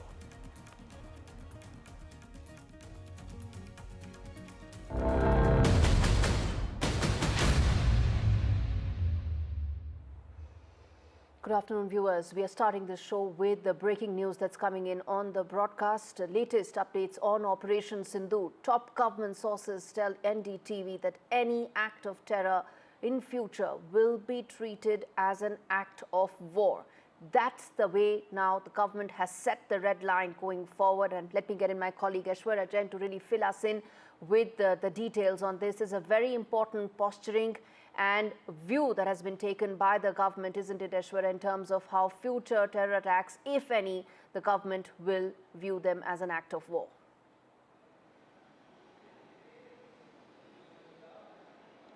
Well, that's very big and strong line that the government of India has taken. The top government sources have informed NDTV that the government has decided that any future terrorism activity on the Indian soil would be considered as an act of war and will be responded accordingly. Remember, Prime Minister Narendra Modi just few hours back chaired that high-level meeting in which Defence Minister Rajnath Singh, CDS, NSA and the tri-service chiefs were present, and that meeting lasted for almost an hour. On a daily basis, we are seeing the action from the Pakistani army and Indian armed forces retaliating to it. It is the Pakistani aggression that has been given befitting reply on a daily basis along with the line of control and the international border as well. But certainly now the government of India has drawn a line. That's a red line that if any future terrorism activity will be taking place in the country or in the Indian territory, then it will be considered as an act of war, and that will be responded accordingly. Is the bigger message coming in from the sources. The top government sources had drawn the line. It is a direct message from the Prime Minister's office. The sources in the Prime Minister's office now clearly telling us that it is Prime Minister's state message to the armed forces as well to respond accordingly. Remember, India has already drawn the line of what retaliation Indian armed forces had been doing as far as Pakistan's aggression, the coordinated attacks as far as the drones and missiles are concerned on different Indian cities, the Indian military bases, and how India has reacted to it very strongly. There has been occasions when we have seen that be it the Samba sector in Jammu and Kashmir or the Rajouri or Poonch sector, it is Pakistani cover fire that was given, and an infiltration bid was foiled by the border security force as well. And this is, the chance that the Pakistani army, wanted to take it. They have been exposed time and again by the Indian dispensation, by the Indian armed forces, by providing evidences, visual evidences as well. And now it is, on the sidelines of that, we have seen there were alerts and intelligence sources also stated earlier that there could be an infiltration bid in the Indian territory, but that has all been foiled up. But now the government has made it clear that no terrorist activity would be barred. It will be a clear red line that any sort of terrorism activity in the future will be considered as an act of war, and Indian dispensation will be acting accordingly. Government's very tough, very direct warning to Pakistan coming in. As Aishwarya was saying, that high-profile meeting that took place, high-level meeting between Prime Minister Modi, Tri-Services Chief, National Security Advisor, Defence Minister, all those meetings that have taken place after this direct posturing by the government sets a very clear message to Pakistan. Aishwarya Jain, really appreciate you joining us live to give us that update. Through the day, viewers, we have been giving you verified, credible, authentic information about what all Pakistan has been doing. And this report that my colleague Shivarur filed from Dal Lake gives you the first-hand account of what is it that Pakistan has been doing in the last 48 hours, hitting at 26 Indian cities. This report tells you what really happened in Srinagar at Dal Lake, where one such drone by Pakistan was fired. Take a look. We're on Srinagar's famous Dal Lake because in an area just ahead of where we're sailing right now is where a Pakistani drone was intercepted and actually fell into the Dal Lake. Now, before you get worried, I have permission to be here. I've spoken to the agencies because the drone that was shot down in airspace over Srinagar and crashed into the Dal Lake has been recovered by the agencies and has gone for analysis. But I wanted to give our viewers here on NDTV tracking our ground coverage just a sense of how in the middle of a population center, Pakistan has been sending offensive weapons.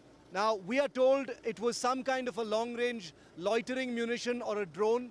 While we were reporting this morning, we heard a series of loud explosions, and it's difficult to pinpoint, but at least one of those explosions must have been the interception of a drone somewhere in this airspace, finally landing near that brick bridge right here on the Dal Lake.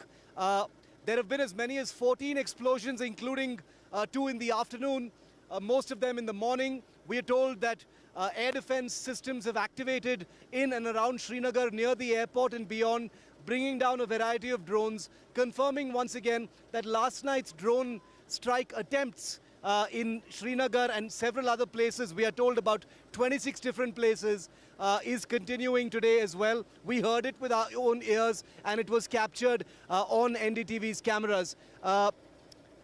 What Pakistan does next will depend on how it handles the Indian airstrikes that have taken place as a retaliation on their military bases.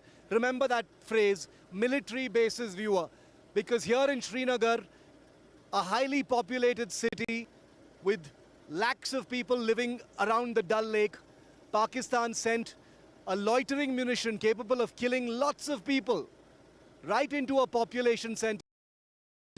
See very clearly there's and it doesn't differentiate between population centers and military targets. With Ashwini Mehra on the Dal Lake in Srinagar, Shiv Arur for NDTV. Pakistan has been hitting at civilian areas, population centers. And in fact, now from Srinagar, we're going to turn attention to Rajasthan, where another projectile debris has been found.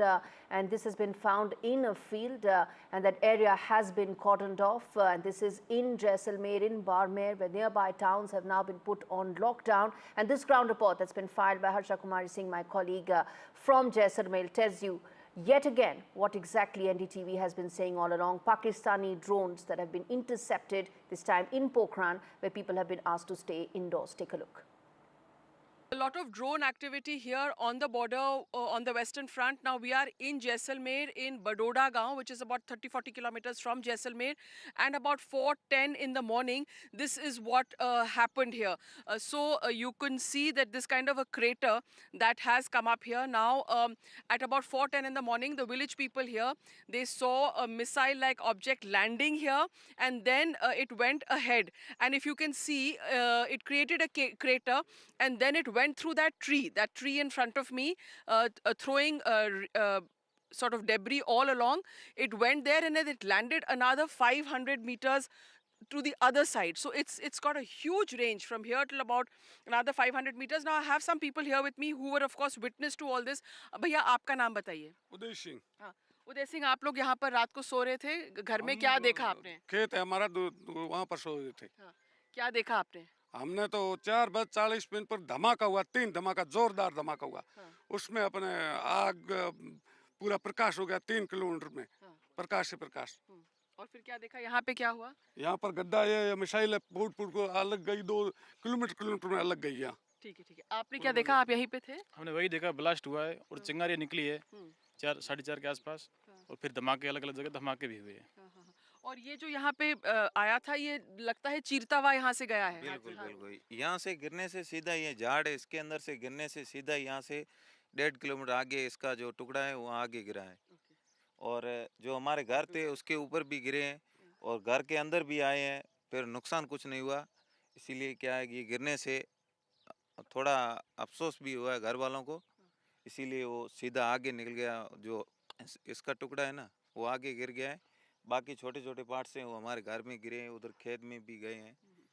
तो army ने आके यहाँ से सारे parts इकट्ठा कर लिए? बिल्कुल, पार्ट्स सभी इकट्ठे कर लिए हैं. आर्मी आ गई है, पुलिस प्रशासन भी आ गए हैं, सब यहाँ पर आ गए हैं. इसीलिए वो सब इकट्ठा करके एक जगह कर लिया है. ले गए. So as you can see behind me, quite a big sort of indent it's made in the ground, quite a big crater, and it seems to have a very long range, because as the people here are telling us, it went through this tree, it went over that house there, and then it's gone further. Another part of that explosive has gone further and landed in a field there. So in Jaisalmer and Barmer, in these areas, early in the morning, these kind of attacks are coming from across the border. And of course, luckily, so far, no harm or damage has been caused. All right.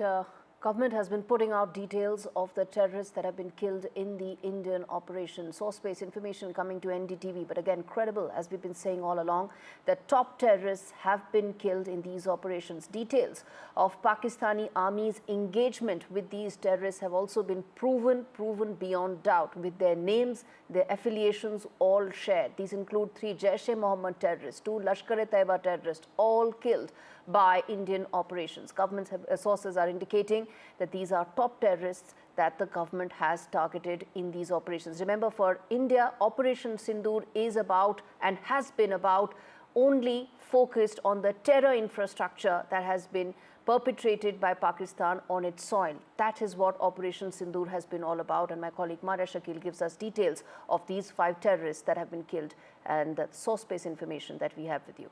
Take a look.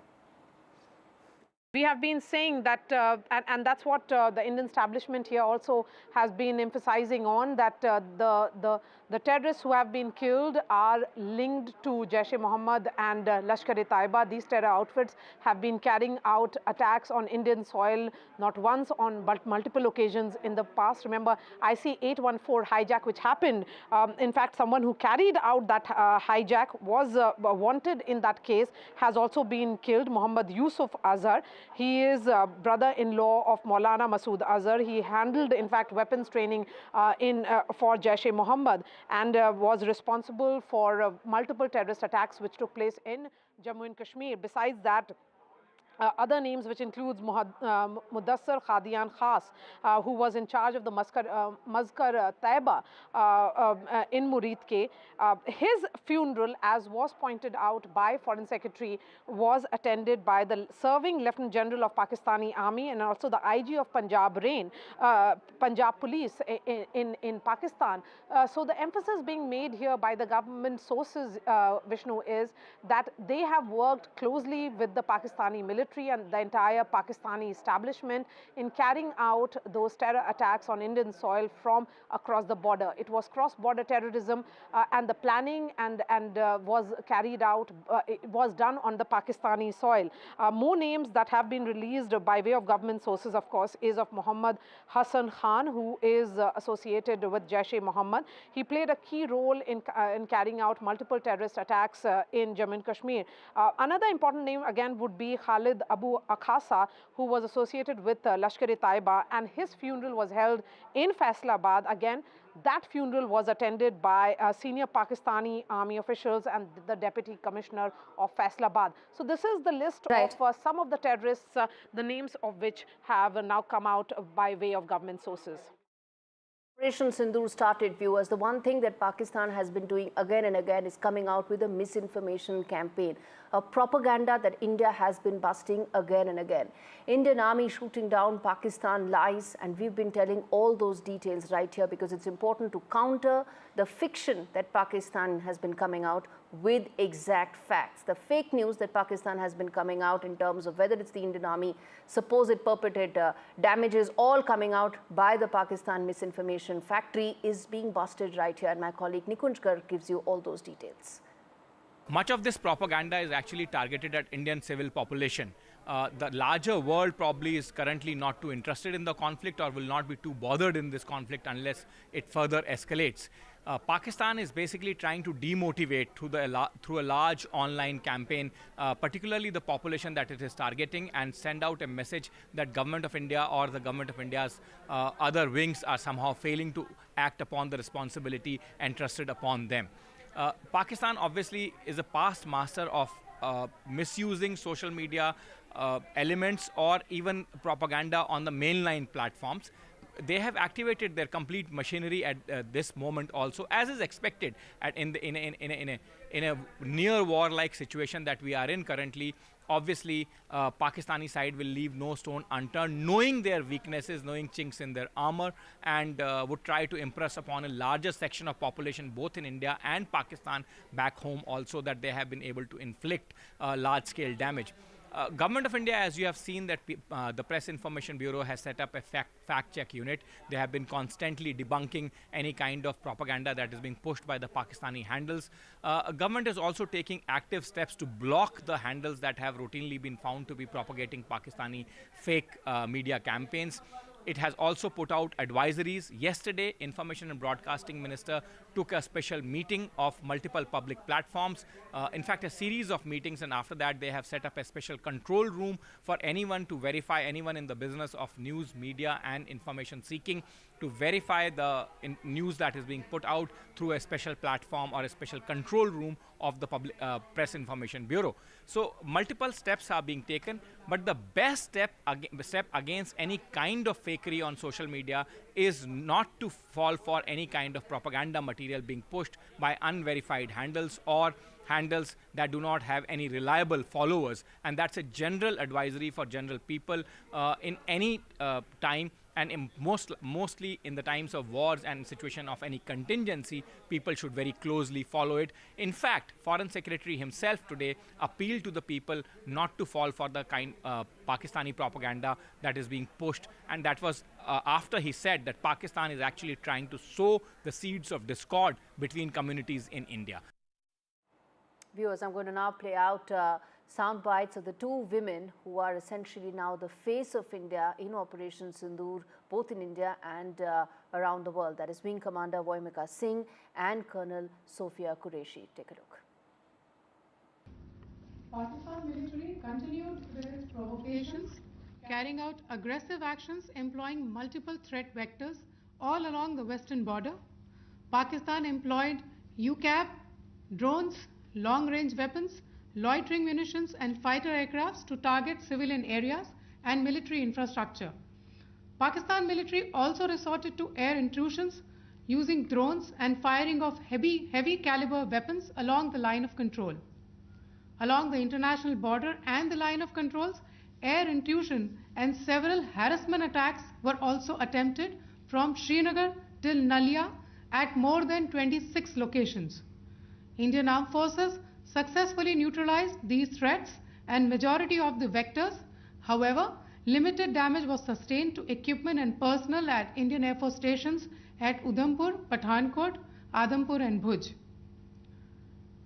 There were also several high-speed missile attacks noticed subsequently after 0140 hours in the night at several air bases in Punjab. In a deplorable cowardly act, targeting of civilian infrastructure also had taken place, where Pakistan attacked the Medicare Center and school premises at the air bases of Srinagar, Avantipur and Udhampur, yet again displaying irresponsible targeting of our civilian infrastructure. In a swift and calibrated response, Indian Armed Forces carried out precision attacks only on identified military targets. These included technical infrastructure, command and control centers, radar sites and weapon storage areas. Pakistan military targets at Rafiqi, Murid, Chaklala, Rahim Yar Khan, Sukur and Chunya were engaged using air-launched precision weapons from our fighter aircraft. Radar site at Pasroor and Sialkot Aviation Base were also targeted using precision munitions. While carrying out these responses, India ensured minimum collateral damage. Pakistan has also attempted to execute a continued malicious misinformation campaign with claims of destruction of Indian S-400 system at Adampur, destruction of airfields at Suratgarh and Sirsa, BrahMos base at Nagrota, RT gun positions at Derang Yari and Chandigarh forward ammunition depot, with heavy damages to other military stations being propagated on social media. India unequivocally rejects these false narratives being spread by Pakistan. Along the line of control also, Pakistan has attempted multiple air intrusions using drones and conducted shelling using heavy caliber RT guns, targeting civilian infrastructure and killing some civilians. Heavy exchange of artillery mortars and small arm fire in Kupwara, Baramulla, Poonch, Rajouri and Akhnur sectors continued. Indian Army has responded effectively and proportionately, causing extensive damage to Pakistan Army. Pak military has been observed to be moving their troops into forward areas, indicating offensive intent to further escalate the situation. Indian Armed Forces remain in a high state of operational readiness. All hostile actions have been effectively countered and responded appropriately. Indian Armed Forces reiterate their commitment to non-escalation, provided it is reciprocated by the Pakistan military.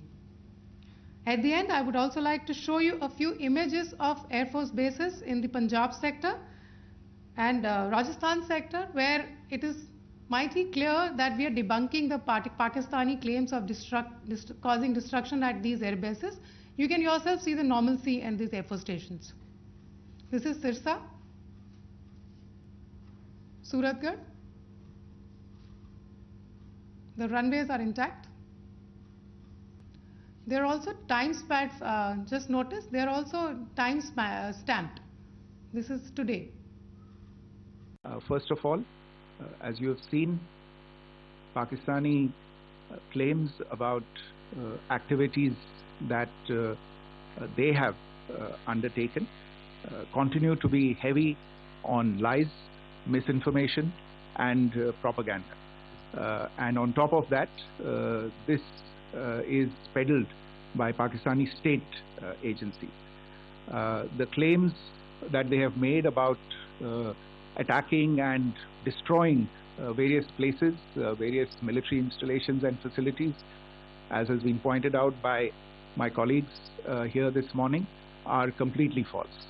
The claim about the Air Force station in Sirsa being destroyed, completely false, as you've seen.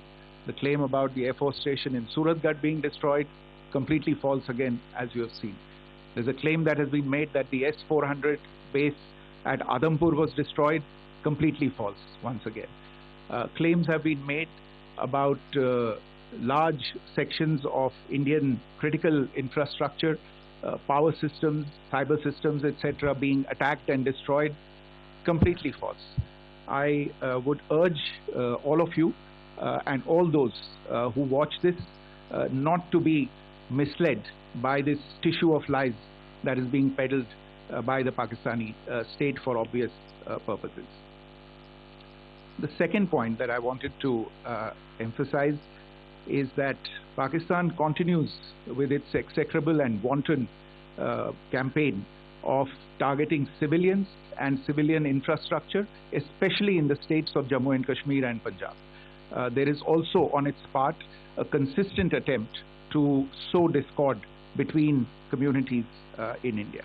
As I said, there has been a particular focus in its targeting of civilian infrastructure and the population in Jammu and Kashmir and Punjab. Earlier this morning, Pakistan shelled the town of Rajouri, killing the additional District Development Commissioner, Shri Rajkumar Thappa, adding to the civilian casualties and the damage in that state. We have also observed overnight damage to property and injuries to civilians in Firozpur and Jalandhar, among other places. Finally, as I said, Pakistani officials also continue to make ludicrous claims about India firing missiles towards Sri Amritsar Sahib. As I said, these lame attempts to divide India are doomed to failure. We have also seen in some of the remarks that have been shown on television that the Pakistani army spokesman seems to take great joy at the fact that the Indian public should criticize the government of India with regard to various issues. It may be a surprise to Pakistan to see citizens criticizing their own government. That is the hallmark of an open and functioning democracy. Pakistan's unfamiliarity with that, again, should not be surprising. And finally, there is this yet again completely ludicrous claim that Indian missiles have hit Afghanistan. Totally frivolous allegation, and I only want to point out that Afghan people don't need to be reminded about which country it is that has, on multiple occasions, in just the last 1.5 years, targeted civilian populations and civilian infrastructure in Afghanistan. All right, Major General Asif Pardi joins me more to talk more on this story that continues to develop. So thank you so much for joining me on NDTV today. We talk at a time when the government has been busting Pakistan's lies and fiction that it has been coming out with through the day actively. All narratives that Pakistan is trying to build are being very actively busted, and it has been doing so not just in India, around the world as well. And that, I think, is an extremely important aspect of Operation Sindoor, isn't it? Yes, Pakistan USP is always telling lies. Initially they said that Osama bin Laden is not there, and subsequently even US found out that Osama bin Laden was staying in Pakistan. So propaganda, telling lies is the hallmark of Pakistan governance, and because they are weak militarily, so they've been doing all this kind of propaganda work. And also, we also understand that the propaganda war and selling, spreading false news, fake news is part of the information warfare games. But we are also equally competent, and we have got enough measures to check all those fake news and factories. And that is what we have been also doing. Everything, whatever is coming in the social media is being monitored. The TV channels, they are behaving very responsibly. They're telling the correct information to the public. And the public in India are also quite well aware. And very rightly, our Foreign Secretary has pointed out that India is a mature democracy in which criticism to the government is acceptable. Whereas in Pakistan, there is no democracy and nobody can criticize the government.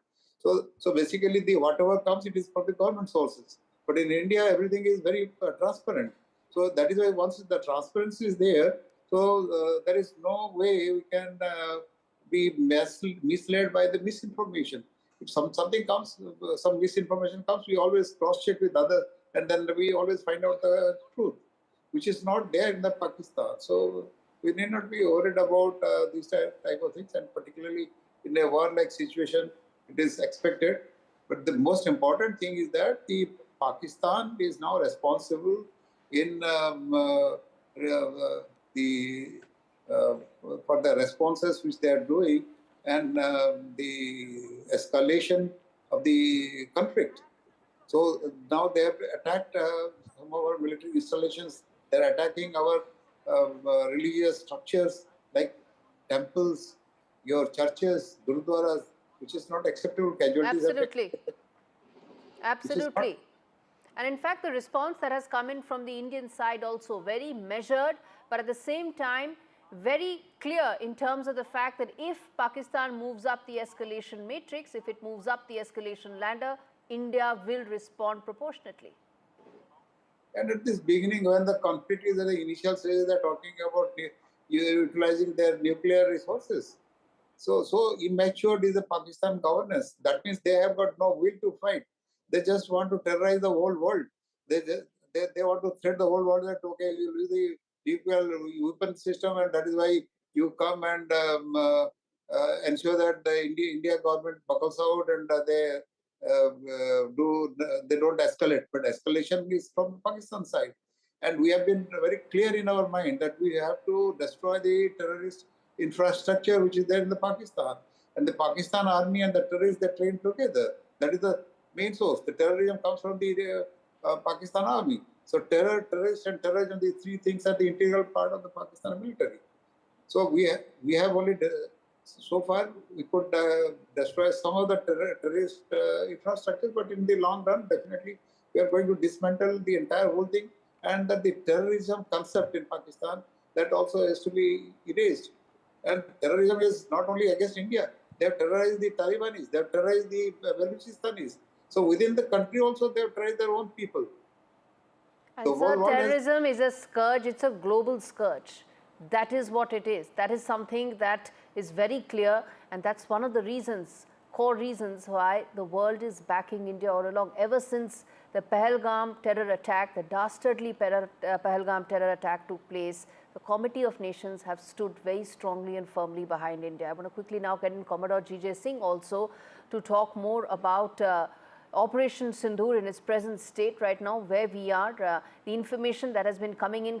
And sir, at NDTV, we've been very clear and very focused about only bringing credible, authentic information, even if it means late. That is not the point. Authenticity is most important in these times, in these challenging times for us.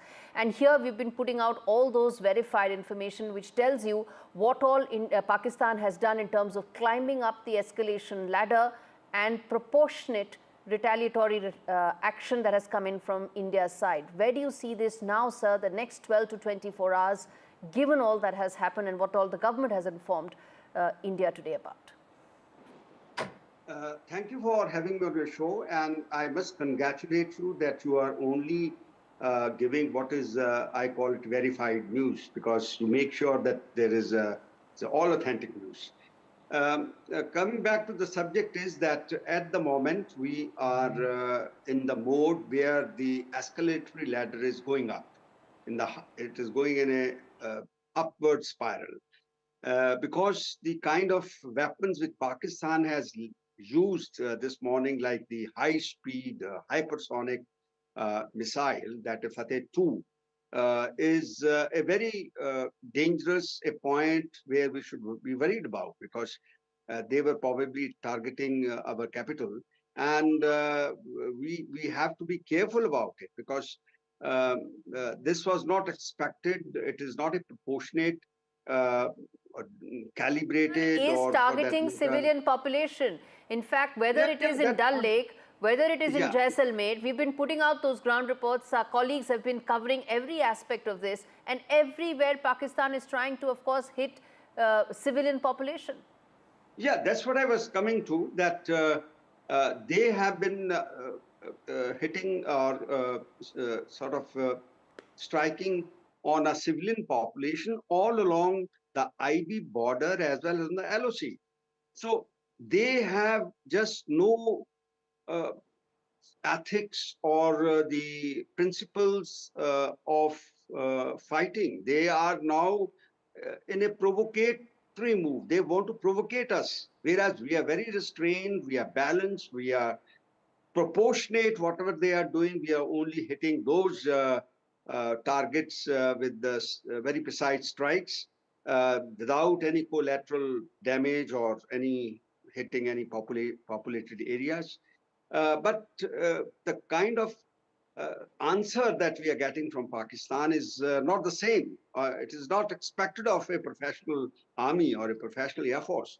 So therefore, I see it as a provocation. I see that we are going up on the escalator ladder, because lately we have also heard that they have started mobilizing their armed corps and armed divisions, they are infantry, they are in fact, this is artillery, something, this is extremely important, and I wanted to get in General Padi as well on this, that how do you read and in fact this information that came in from the press conference earlier in the day on what Commodore G.J. Singh is saying, that Pakistan is moving some of its army and soldiers to the border areas, the movement of troops that's taking place. I agree with what Commodore Singh has said, but I would like to tell you that because they don't have any targeted targets in India, because we don't have any terrorist infrastructure.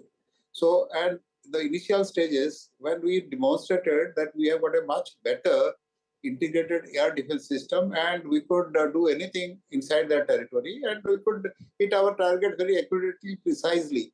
So now they are in a state of panic. So they want to escalate. So in escalation, if they move their ground forces or do any kinetic action, so the thing is that they are probably want to get into inside India, and they will definitely get killed, because we are fully prepared to for any challenges which is coming, or any hostile activities from the Pakistan side, whether it is from the air or from the ground or at sea. All the three services are fully active, and we have got enough resources, enough measures, operational plans, everything is there. So those activities, maybe they're trying to threaten that, okay, we'll escalate to the next level. So we are ready for that. Any level of escalation, it will be responded precisely and with responsibly, because we are very clear that our objectives are to dismantle the terrorist infrastructure, and we don't want to go for any collateral damage. We don't want to do any damage to the civilian population. So far we have not done that, which they have been doing it. So if they escalate, so let them do it, and then they will see our response. Absolutely. In fact, India also mentioned this when it said that Pakistan is trying to weaponize civilian airspace.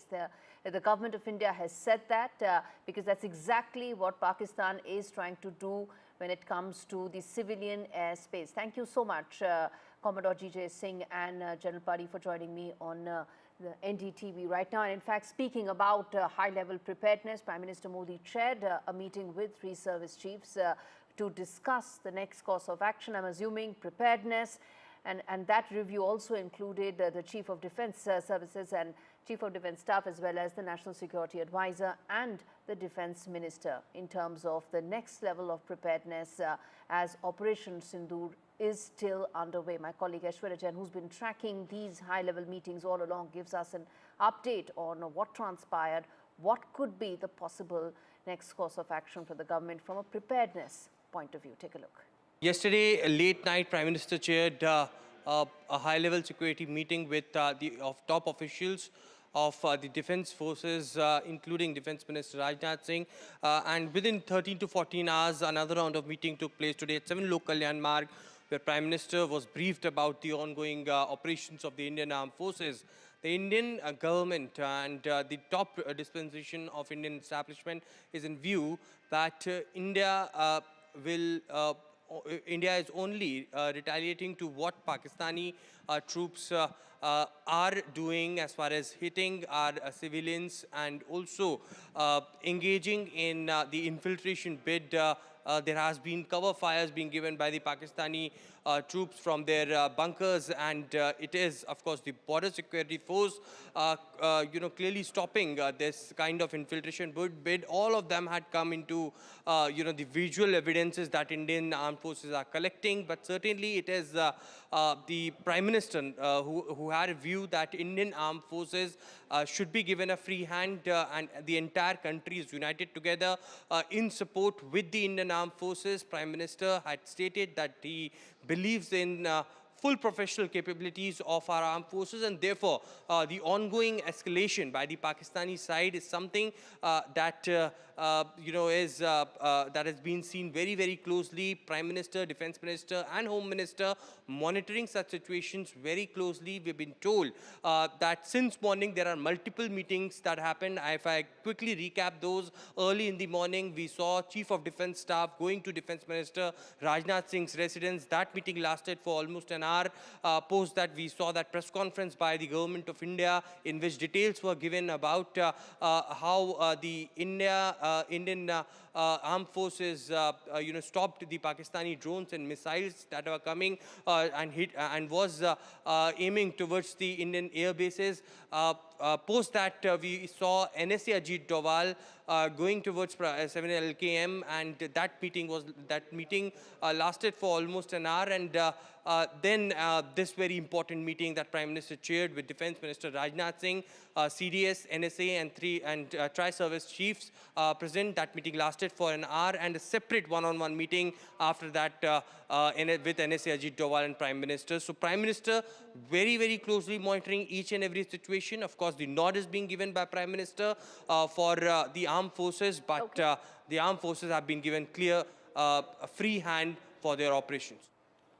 All right, shifting focus now to Delhi, where Chief Minister Rekha Gupta has chaired a key meeting and held a meeting with key ministers in terms of the level of preparedness for the state of Delhi, and that also includes the health department. I want to quickly first play out the soundbite of the Chief Minister, and then I get my colleague Shreya Ghosh to talk more on that.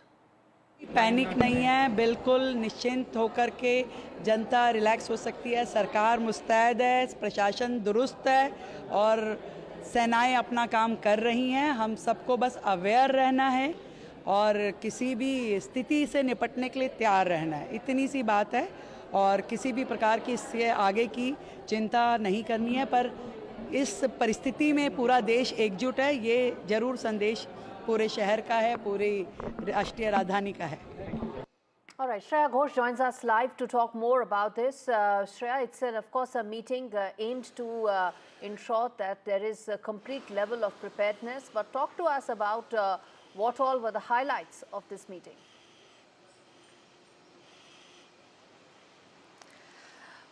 Well, of course, today Delhi Chief Minister Rekha Gupta chaired a very high-octane review meeting with all the department heads at the Delhi Secretariat to ensure that the capital is battle-ready. And, of course, she has asked the people not to worry, not to create any panic because the city is ready and the national capital will not be caught off guard in any case of emergency. The health department has been given clear directives.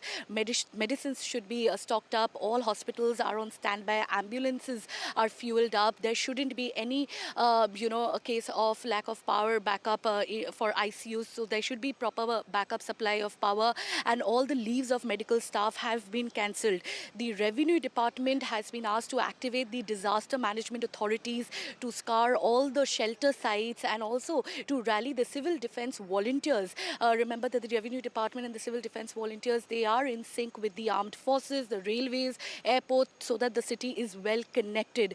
The fire department is also put on red alert so that it can leap into action if there is any case of any disaster. The other departments such as the home and police department, most importantly, have been ordered to keep the security airtight, especially around the city's hydroelectric grids. And if we talk about the other infrastructure agencies like PWD, MCD, NDMC, they have also been instructed to line up all contractors and heavy machinery so that we can strike back if any disaster occurs. Other than that, most importantly, power department, because people are scared that there could be possible blackouts, but CM Rekha Gupta has instructed the power department that there shouldn't be any case of power outages, and there should be enough backup supply, for critical services. That has been the main agenda of today's meeting, to ensure that all the departments, they are in this together, they are on their feet, and they are ready for any kind of emergency if at all strikes the national capital. But most importantly, as you heard Chief Minister Rekha Gupta underlining the fact that there shouldn't be any panic amongst people. People should be on alert mode at all times, and they should believe that all the departments are working in their favor to make sure that the city is prepared for any kind of disaster, any kind of emergency in this time where the India-Pakistan tensions are escalating. Back to you. All right, shall we leave it there? Thanks much for those details. And shifting focus now from Delhi to Gujarat, a border state which shares the international border with Pakistan, about 500 odd kilometers, 2,300 kilometers is the kind of coastline that Gujarat shares with Pakistan, which is why the Chief Minister held and reviewed the security measures, including the steps taken for the safety of citizens, and that also include directives made and given to the state administration in terms of the next course of action, given the fact that Gujarat, as I said, is a border state and is in high level of preparedness. Let's quickly play out this soundbite of Saduddin Owaisi, where he has termed Pakistan as a terror state and said that Pakistan gave shelter to Osama bin Laden and the West must realize that Pakistan is a failed state. Listen in. Osama bin Laden was found taking shelter in a military area, and he was given covert support. He was given all the support, all the help by the military establishment of Pakistan. It is for the Western world to realize that Pakistan is a failed state. It is high time that not only Western world but every senior nation in this world should rise up and ensure that the nuclear bombs which the Pakistans possess, that should be disarmed. They are a threat to the whole humankind. They have been using terrorism to destabilize India.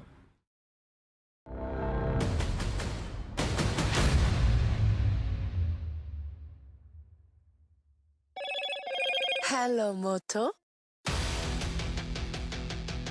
Motorola, India's leading AI smartphone brand. Government sources on terrorists killed in Operation Sindoor. Top terrorists have been killed. That includes 3 Jaish-e-Mohammed and 2 Lashkar-e-Taiba terrorists. Prime Minister Modi chairs high-level meeting with 3 services chiefs and reviews the situation along with CDS. Government says that Pakistani actions have been provocative and escalatory. Government says that Pakistan has tried to hit multiple air bases. U.S. Secretary of State speaks to External Affairs Minister Dr. Jaishankar. Marco Rubio says India and Pakistan need to de-escalate. U.S. proposes support in any possible discussions. External Affairs Minister says India's approach has always been measured and responsible.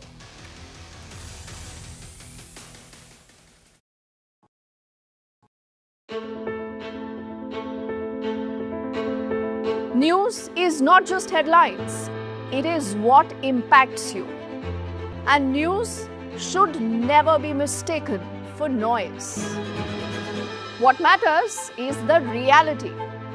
Accurate, in-depth, and with the right perspective. For over 20 years, I have been a journalist, and never has clarity mattered more than now. At Newsnight, we go beyond the surface. We dissect the details, challenge the narratives, and bring you the unparalleled clarity you deserve in a world clouded by misinformation. We are bold, we are direct. Newsnight, for the news in your interest. Only on NDTV 24/7. How often have you turned away from debates that descend into endless fights? We bring you a show where every question is answered, where every debate finds its resolution, where every story finds its conclusion, where opinions collide but facts prevail, where stories unfold with insights and trust. When the noise ends, the last word begins.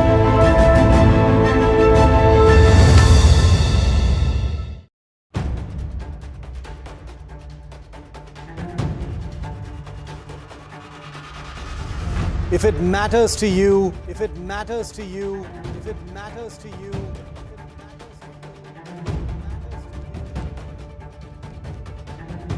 it matters to India. It matters to India. It matters to India. And it matters to me. And it matters to me.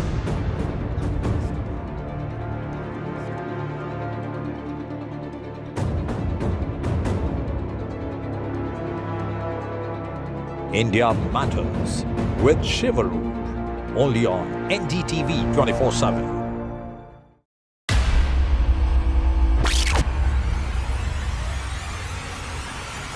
The last 1 month, if you see, the share prices of Genzol Engineering has fallen more than 58%. Why are the rating firms calling the debt payments as default? We have 2 credible credit rating agencies on March 4th coming and downgrading the stock to D.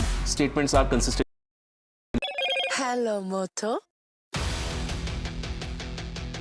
Motorola, India's leading AI smartphone brand.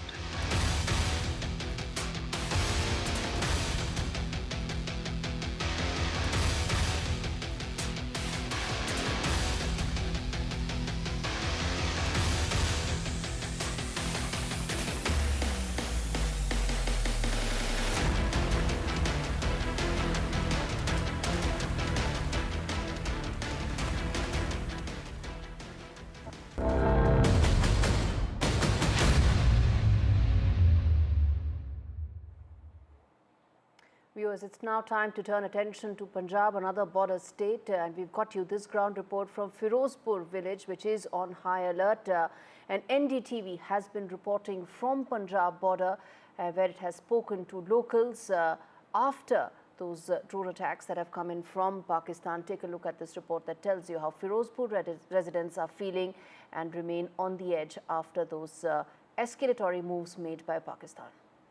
We have been reporting from district Firozpur, and we are going from one village to another village in border area. Today we have reached at Burj Makhan Singh village, from where we are reporting at this point of time. We have seen last night multiple drone movement had been spotted in district Firozpur, and we have seen through the drones when one bomb had been thrown with the help of drone, one family which has already been severely injured, and now we have come to this village where we are going to show all these pictures. Here they were able to find out some explosive which was blasted from here, and the people of this area, they have witnessed a lot of activity last night. This was a transformer. I request my VJ to show all these things, but fortunately there was a total blackout in district Firozpur. But what had happened in this village, we are going to talk to the villagers also who've been present here. तो ये कौन सा गांव है? ये जी गांव बुर्ज मक्खर Singh district Firozpur है। तो क्या देखा, क्योंकि आप दिखा रहे हो कि यहाँ पे कोई चीज़ गिरी, क्या चीज़ गिरी और कितने बजे गिरी? ये तकरीबन 1:30 ਵਜੇ ਦਾ ਟਾਈਮ ਸੀ ਰਾਤ, ਤੇ ਇੱਕਦਮ ਨਾ ਰੋਸ਼ਨੀ ਬਹੁਤ ਜ਼ਿਆਦਾ ਹੋਈ, ਤੇ ਅਸੀਂ ਅਚਾਨਕ ਬਾਹਰ ਉੱਠੇ ਸੀ ਤੇ ਦੇਖਿਆ ਤੇ ਧਮਕ ਬਹੁਤ ਜ਼ਿਆਦਾ ਪਈ, ਤੇ ਫਿਰ ਚਾਚੇ ਨੇ ਮੈਨੂੰ ਫੋਨ ਕਰਿਆ, ਕਹਿੰਦੇ ਵੀ ਲੱਗਦਾ ਕੋਈ ਚੀਜ਼ ਆਪਣੇ ਡਿੱਗੀ ਆ ਬਾਹਰ ਮੂਰੇ, ਤੇ ਅਸੀਂ ਉੱਠ ਕੇ ਆਏ ਤੇ ਆਣ ਕੇ ਦੇਖਿਆ ਤੇ ਇੱਥੇ ਤਾਰ ਵੀ ਟੁੱਟੀ ਪਈ ਸੀ ਟਰਾਂਸਫਾਰਮਰ ਦੀ, ਤੇ ਇੱਥੇ ਪੱਖੇ ਦੀ ਤਰ੍ਹਾਂ ਦਾ ਨਾ ਇੱਕ 3 ਪਰ ਬਣੇ ਸੀ, ਉਹਦੇ ਅੰਦਾਜ਼ਾ ਉਹਦਾ weight ਹੈਗਾ ਸੀ 20 ਕਿਲੋ, ਤੇ ਉਹ ਚੀਜ਼ ਇੱਥੇ ਪਈ ਸੀ। ਤੁਹਾਡੇ ਕੋਲ ਵੀਡੀਓ ਵੀ ਹੈ, ਯੂ ਹੈਵ ਵੀਡੀਓਜ਼ ਆਲਸੋ, ਤੁਹਾਡੇ ਕੋਲ ਵੀਡੀਓ की वीडियो थोड़ी दिखाओगे वीडियो अगर दिखा सकते हैं तो? क्या डैमेज हुआ, कोई नुकसान हुआ यहाँ पे? वैसे नुकसान नहीं हुआ जी, बिल्कुल आवाज़ बहुत ज़्यादा है, धमाका हुआ है। कोई शीशे टूटे हों, कोई किसी तरह का इम्पैक्ट? नहीं जी नहीं, ऊपर तार टूटे। तो बिल्कुल मैं कैमरामैन साथी कहूँगा ये तस्वीर दिखाई जाए, क्योंकि ये कहाँ गया, ये इसको कौन लेके गया यहाँ से? ये SHO साहब आए सी, थाने ਨੂੰ ਕੰਟੈਕਟ ਕੀਤਾ ਜੀ। ਹਾਂ, ਉਹ ਥਾਣੇ ਵਾਲੇ ਆਏ ਸੀ ਤੇ ਉਹ SHO ਸਾਹਿਬ ਤੁਹਾਨੂੰ ਤਕਰੀਬਨ 3 ਵਜੇ ਇਹ ਚੀਜ਼ ਤੁਹਾਨੂੰ ਲੈ ਕੇ ਗਏ ਨੇ, ਤੇ ਉਸ ਤੋਂ ਬਾਅਦ ਅਸੀਂ ਬਿਜਲੀ ਵਾਲੇ ਨੂੰ ਫੋਨ ਕੀਤਾ ਵੀ ਤੁਸੀਂ ਲਾਈਟ ਨਹੀਂ ਲਾਉਣੀ, ਵੀ ਤਾਰ ਟੁੱਟ ਗਈ ਆ ਤੇ ਨੁਕਸਾਨ ਹੋਏਗਾ ਕਿਸੇ ਦਾ, ਤੇ ਉਹਨਾਂ ਨੇ ਲਾਈਟ ਦਾ ਫਿਰ ਨਹੀਂ ਲਾਈ, ਫਿਰ ਆਣ ਕੇ ਸਵੇਰ ਉਹਨਾਂ ਗੰਢ ਕੇ ਤਾਰ ਤੇ ਫਿਰ ਲਾਈਟ ਚਾलू ਕੀਤੀ ਆ। बॉर्डर एरिया का गांव है, बॉर्डर एरिया का गांव है, यहाँ पे क्या लोगों में अभी पूरा है जो स्थिति बनने जा रही है, कोई लोकल, क्योंकि लगातार ब्लैकआउट किया जा रहा है। डर तो है जी लोगों में, डर तो बहुत ज़्यादा हो गया। कल तो बाद हो गया जी, पहले तो इतना नहीं है जी, कल तो बाद तो होना है भी, कदे भी कुछ भी हो सकता है। क्योंकि कल रात को देखा है काफ़ी ज़्यादा मूवमेंट देखी गई, आपके भी इस एरिया में पूरी मूवमेंट देखी? हाँ जी, हाँ जी, बिल्कुल जी, बिल्कुल। Turning attention now to US Secretary of State and the acting National Security Advisor Marco Rubio, who spoke to External Affairs Minister Dr. Jaishankar. And Marco Rubio said that India and Pakistan need to de-escalate. The top diplomat of US, Marco Rubio, dialed Dr. Jaishankar and also proposed support of America in any possible discussions between India and Pakistan. The reply and response from India has been that New Delhi's approach has always been that of being extremely measured, and meanwhile there have been more back-channel lines of communication. Pakistan has been trying to speak to the Saudis and has spoken to the Saudi foreign minister, even as Rubio dialed Pakistan foreign minister and earlier spoke with the Pakistani army chief Asim Munir. In fact, viewers, the DG of ISPR has terror ties. This is something that the world knows, and we on NDTV also are going to play out this report that tells you that A.S. Chaudhry has deep terror connects because he is the son of a US designated terrorist. Don't believe it? Take a look at this report that decodes that for you and the mindset of Pakistan in greater detail. Pakistan military's media megaphone is in the hands of a general with bloodlines tied to terror. ISPR Chief Major General Ahmad Sharif is the son of a UN-sanctioned scientist who in fact met Osama bin Laden and also plotted with extremists. His father, nuclear scientist Sultan Bashiruddin Mahmood, was listed on the Al-Qaeda sanctions list by the UN Security Council on December 24, 2001. He allegedly met Osama bin Laden and shared knowledge of nuclear weapons and infrastructure. Mahmoud co-founded a group called the Umma Tamir-e-Nu, suspected of aiding jihadists in Afghanistan.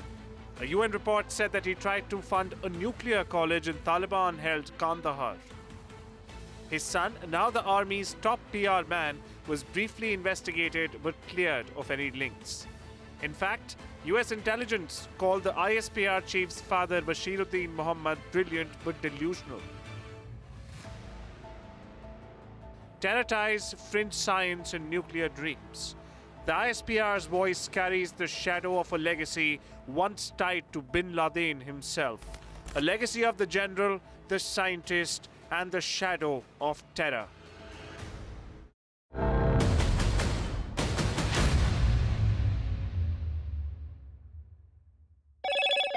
Hello, Moto.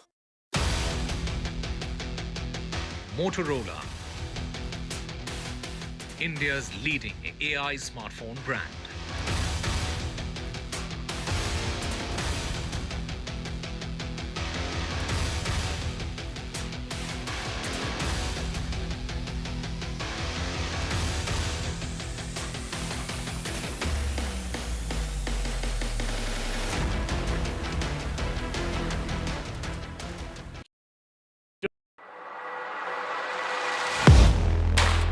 Do you really know the company you invest in? What is the real picture behind presentations and claims? Is the outlook as rosy as the company claims?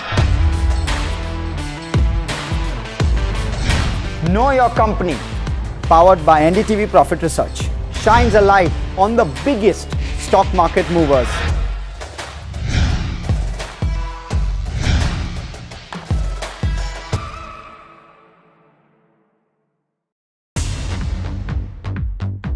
More news that matters. Big exclusive, Tulsi Gabbard gunned down by Pakistan-backed cowards. When you interact with people on ground, you're able to reflect their sentiments much better. More debates that shake the system. More exclusives you won't find anywhere else. Not just another prime time. It's a prime time that's unmissable. I've been reporting on all issues big and small from Andhra Pradesh, Telangana, rest of South India, bringing you all the action, all that you need to know, all that you want to know. The energy of Maximum City is infectious. I'm bringing that energy in our news coverage from financial capital Mumbai. Covering from the southernmost part of India over the last 23 years, I bring in-depth and 360-degree coverage from the Dravidian heartland. The land of Mishti, also known for its bitter politics. I have seen much water flow under the Howrah Bridge, covering Bengal in all its vivid colors. India's IT capital is always bustling, a city full of startups, stories and surprises. And I keep you ahead on all the Bengaluru buzz.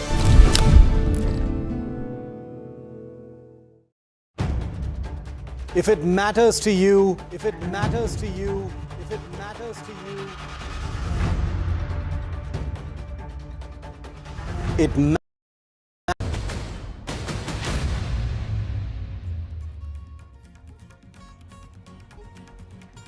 Gujarat Chief Minister chairs a security review meeting. On the agenda is the safety of citizens in Gujarat. Ensuring availability of all essential items is a priority in the review meeting.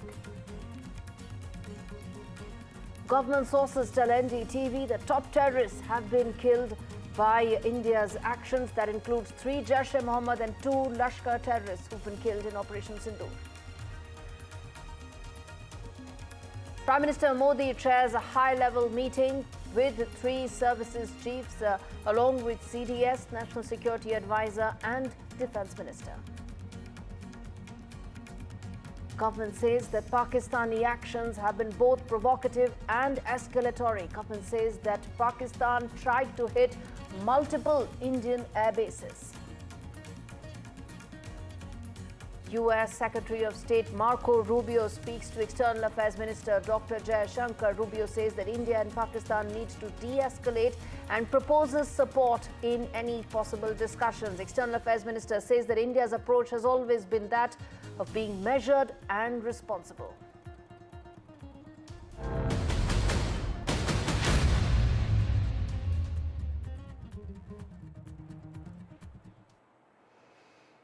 All right, government briefing on Operation Sindoor, where it has debunked the Pakistani propaganda again and again. India's defense might has been on display in the press conference that came in earlier in the day, and of course through the entire Operation Sindoor, where government has said that Pakistan tried and multiple times targeted the civilian areas, whether it is in Srinagar, whether it is in Jaisalmer, whether it is in Punjab, through the entire border with India. And in fact, government has said that Pakistan tried to attack 26 locations in India, and that included shelling in Rajouri as well. Let me now get in our team of reporters. Remember, NDTV's reporters have been covering every leg of this story, giving credible, authentic and correct information. Nazir joins us live to talk more about the situation on ground.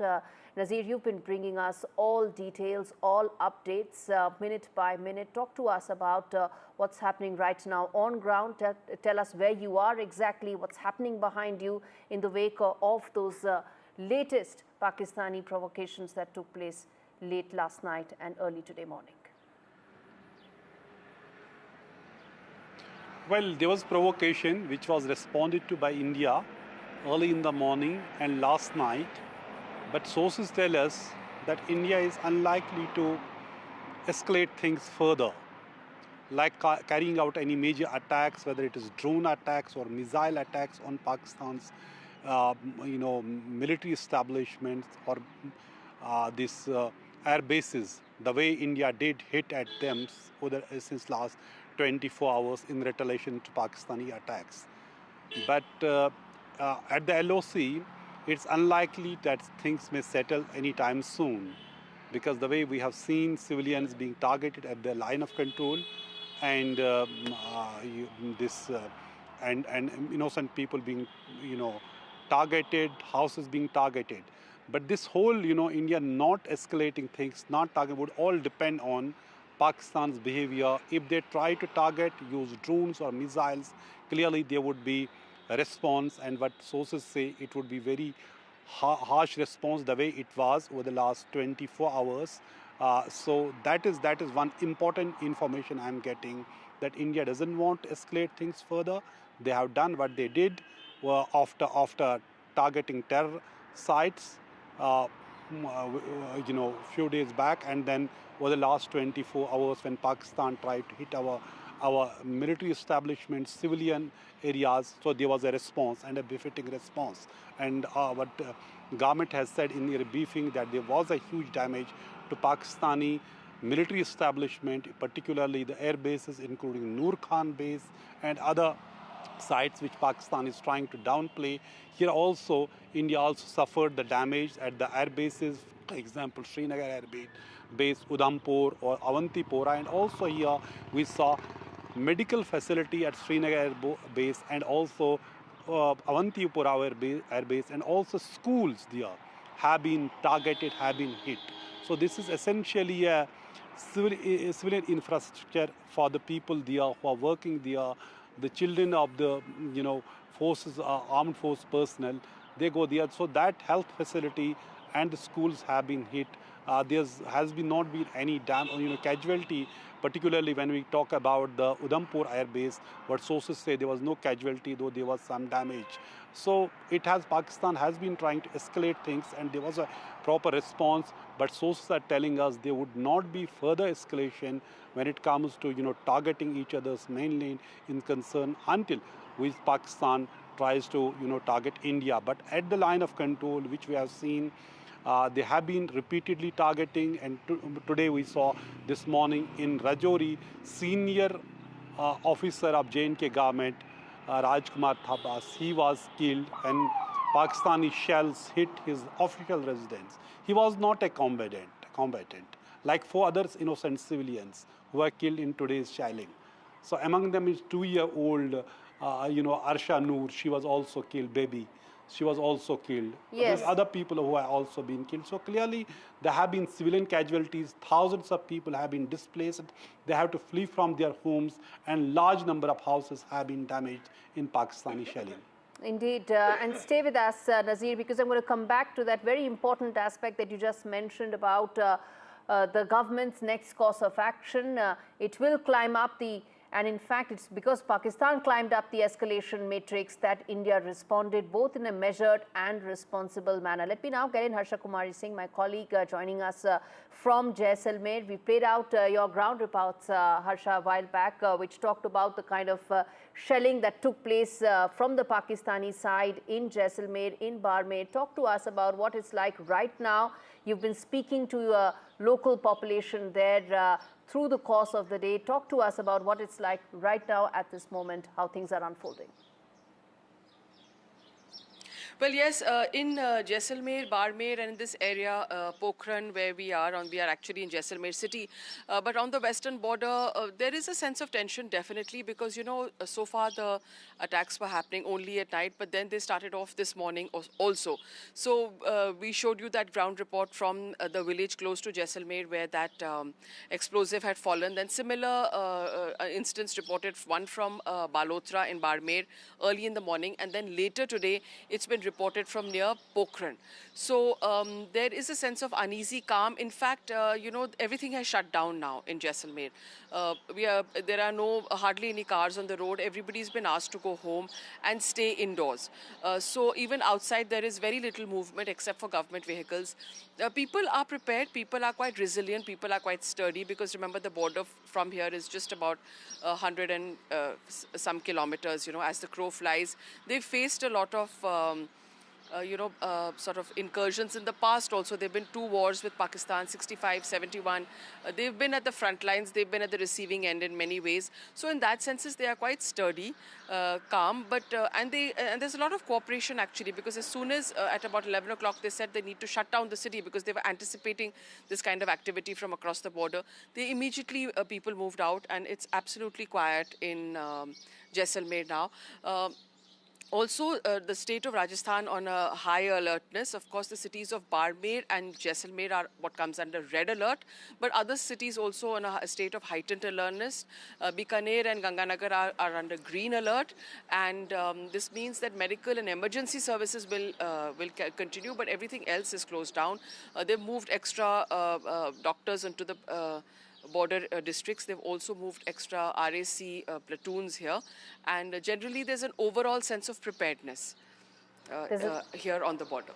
All right, there's an overall sense of preparedness, and as Nazir was pointing out earlier, that the government sources that he's been talking to are very clear that no climbing up the escalation ladder or matrix till they are forced to respond to from the Pakistani side. You got the two sides, both from Srinagar as well as Jaisalmer. Our reporters giving us credible, authentic, on-ground information about how things are panning out right now. I want to quickly now play out 2 important sound bites. First off, Wing Commander Vamika Singh explaining to us what all Pakistan did, and in response, India retaliated in a measured and responsible manner. And then we can also play out a soundbite of Foreign Secretary Vikram Misri explaining India's stance and position in Operation Sindoor. Listen in. Pakistan military continued with its provocations, carrying out aggressive actions employing multiple threat vectors all along the western border. Pakistan employed UCAV, drones, long-range weapons, loitering munitions and fighter aircrafts to target civilian areas and military infrastructure. Pakistan military also resorted to air intrusions using drones and firing of heavy caliber weapons along the line of control. Along the international border and the line of controls, air intrusion and several harassment attacks were also attempted from Srinagar till Nalia at more than 26 locations. Indian Armed Forces successfully neutralized these threats and majority of the vectors. However, limited damage was sustained to equipment and personnel at Indian Air Force stations at Udhampur, Pathankot, Adampur and Bhuj. There were also several high-speed missile attacks noticed subsequently after 0140 hours in the night at several air bases in Punjab. In a deplorable cowardly act, targeting of civilian infrastructure also had taken place, where Pakistan attacked the Medicare center and school premises at the air bases of Srinagar, Awantipur and Udhampur, yet again displaying irresponsible targeting of our civilian infrastructure. In a swift and calibrated response, Indian Armed Forces carried out precision attacks only on identified military targets. These included technical infrastructure, command and control centers, radar sites and weapon storage areas. Pakistan military targets at Rafiqi, Murid, Chaklala, Rahim Yar Khan, Sukur and Chunya were engaged using air-launched precision weapons from our fighter aircraft. Radar site at Pasroor and Sialkot Aviation Base were also targeted using precision munitions. While carrying out these responses, India ensured minimum collateral damage. Pakistan has also attempted to execute a continued malicious misinformation campaign with claims of destruction of Indian S-400 system at Adampur, destruction of airfields at Suratgarh and Sirsa, BrahMos base at Nagrota, RT gun positions at Dehrangyari and Chandigarh forward ammunition depot, with heavy damages to other military stations being propagated on social media. India unequivocally rejects these false narratives being spread by Pakistan. Along the line of control also, Pakistan has attempted multiple air intrusions using drones and conducted shelling using heavy caliber RT guns, targeting civilian infrastructure and killing some civilians. Heavy exchange of artillery mortars and small arm fire in Kupwara, Baramulla, Poonch, Rajouri and Akhnur sectors continued. Indian Army has responded effectively and proportionately, causing extensive damage to Pakistan Army. Pak military has been observed to be moving their troops into forward areas, indicating offensive intent to further escalate the situation. Indian Armed Forces remain in a high state of operational readiness. All hostile actions have been effectively countered and responded appropriately. Indian Armed Forces reiterate their commitment to non-escalation, provided it is reciprocated by the Pakistan military. At the end, I would also like to show you a few images of Air Force bases in the Punjab sector and Rajasthan sector, where it is mighty clear that we are debunking the Pakistani claims of causing destruction at these air bases. You can yourself see the normalcy in these Air Force stations. This is Sirsa, Suratgarh. The runways are intact. They are also time stamped. Just notice they are also time stamped. This is today. First of all, as you have seen, Pakistani claims about activities that they have undertaken continue to be heavy on lies, misinformation and propaganda. And on top of that, this is peddled by Pakistani state agencies. The claims that they have made about attacking and destroying various places, various military installations and facilities, as has been pointed out by my colleagues here this morning, are completely false. The claim about the Air Force station in Sirsa being destroyed, completely false, as you've seen. The claim about the Air Force station in Suratgarh being destroyed, completely false again, as you have seen. There's a claim that has been made that the S-400 base at Adampur was destroyed, completely false once again. Claims have been made about large sections of Indian critical infrastructure, power systems, cyber systems, etc. being attacked and destroyed, completely false. I would urge all of you and all those who watch this not to be misled by this tissue of lies that is being peddled by the Pakistani state for obvious purposes. The second point that I wanted to emphasize is that Pakistan continues with its execrable and wanton campaign of targeting civilians and civilian infrastructure, especially in the states of Jammu and Kashmir and Punjab. There is also on its part a consistent attempt to sow discord between communities in India. As I said, there has been a particular focus in its targeting of civilian infrastructure and the population in Jammu and Kashmir and Punjab. Earlier this morning, Pakistan shelled the town of Rajouri, killing the additional District Development Commissioner Shri Rajkumar Thappa, adding to the civilian casualties and the damage in that state. We have also observed overnight damage to property and injuries to civilians in Firozpur and Jalandhar, among other places. Finally, as I said, Pakistani officials also continue to make ludicrous claims about India firing missiles towards Sri Amritsar Sahib. As I said, these lame attempts to divide India are doomed to failure. We have also seen in some of the remarks that have been shown on television that the Pakistani army spokesman seems to take great joy at the fact that the Indian public should criticize the government of India with regard to various issues. It may be a surprise to Pakistan to see citizens criticizing their own government. That is the hallmark of an open and functioning democracy. Pakistan's unfamiliarity with that, again, should not be surprising.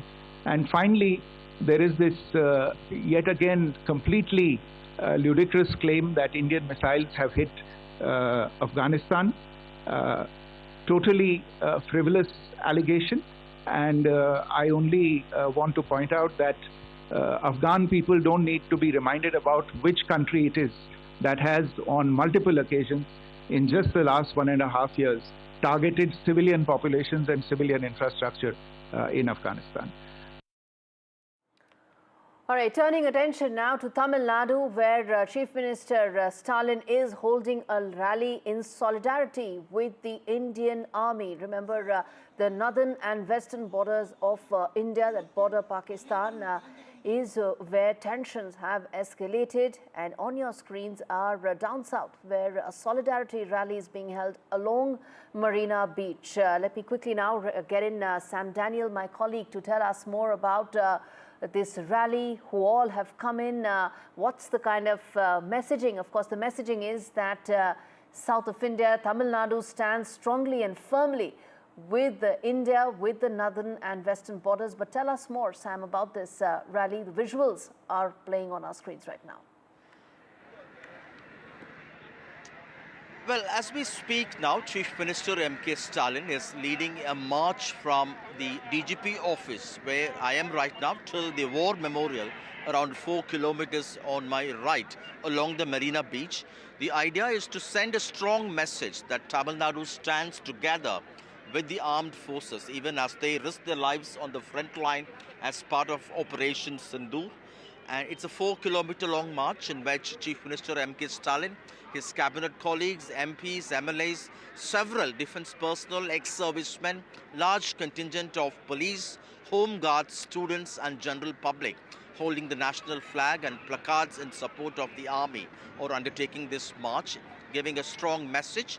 Politically speaking, Tamil Nadu's ruling DMK is a key opposition party that's often at war in a sense with the centre. But this march is sending a strong message that as far as this issue is concerned, national security is concerned, they are strongly together with the central government, with the armed forces. Mixed reactions among the few thousand people who are part of this march, while they largely welcome the defense services' selected targeted attacks along the line of control and the Pakistan-occupied Kashmir in response to the Pahalgam terror attack. Some are also worried that this should not escalate into a full-fledged war, which they believe would not be in the interest of the country. So they also send a message to the government, to the defense forces, that they should do everything possible to make sure this does not escalate into a full-fledged war. In terms of preparedness, the government has put in place enough number of ambulances, medical emergency services, drinking water, ORS, so that even in case of any health issues or medical emergencies, they'll be able to tackle it. At the end, the march will culminate at the War Memorial, where the Chief Minister will be received by defense personnel there, and we expect that to be another half an hour from now. Indeed. And Sam, the political messaging of this is extremely important, isn't it? That's right, because this comes after similar exercises by opposition-ruled states like Telangana, Karnataka, and now Tamil Nadu, because these are opposition-ruled states which are often at war, in a sense, with conflicting viewpoints with the central government, alleging discrimination and many such complaints. But when it comes to this issue, national security and the country's response to the Pahalgam terror attack, they want to demonstrate that here there is no politics. Here they forget the political differences. They go beyond the political divide and they stand in support of the central government and the armed forces who are fighting along the borders there.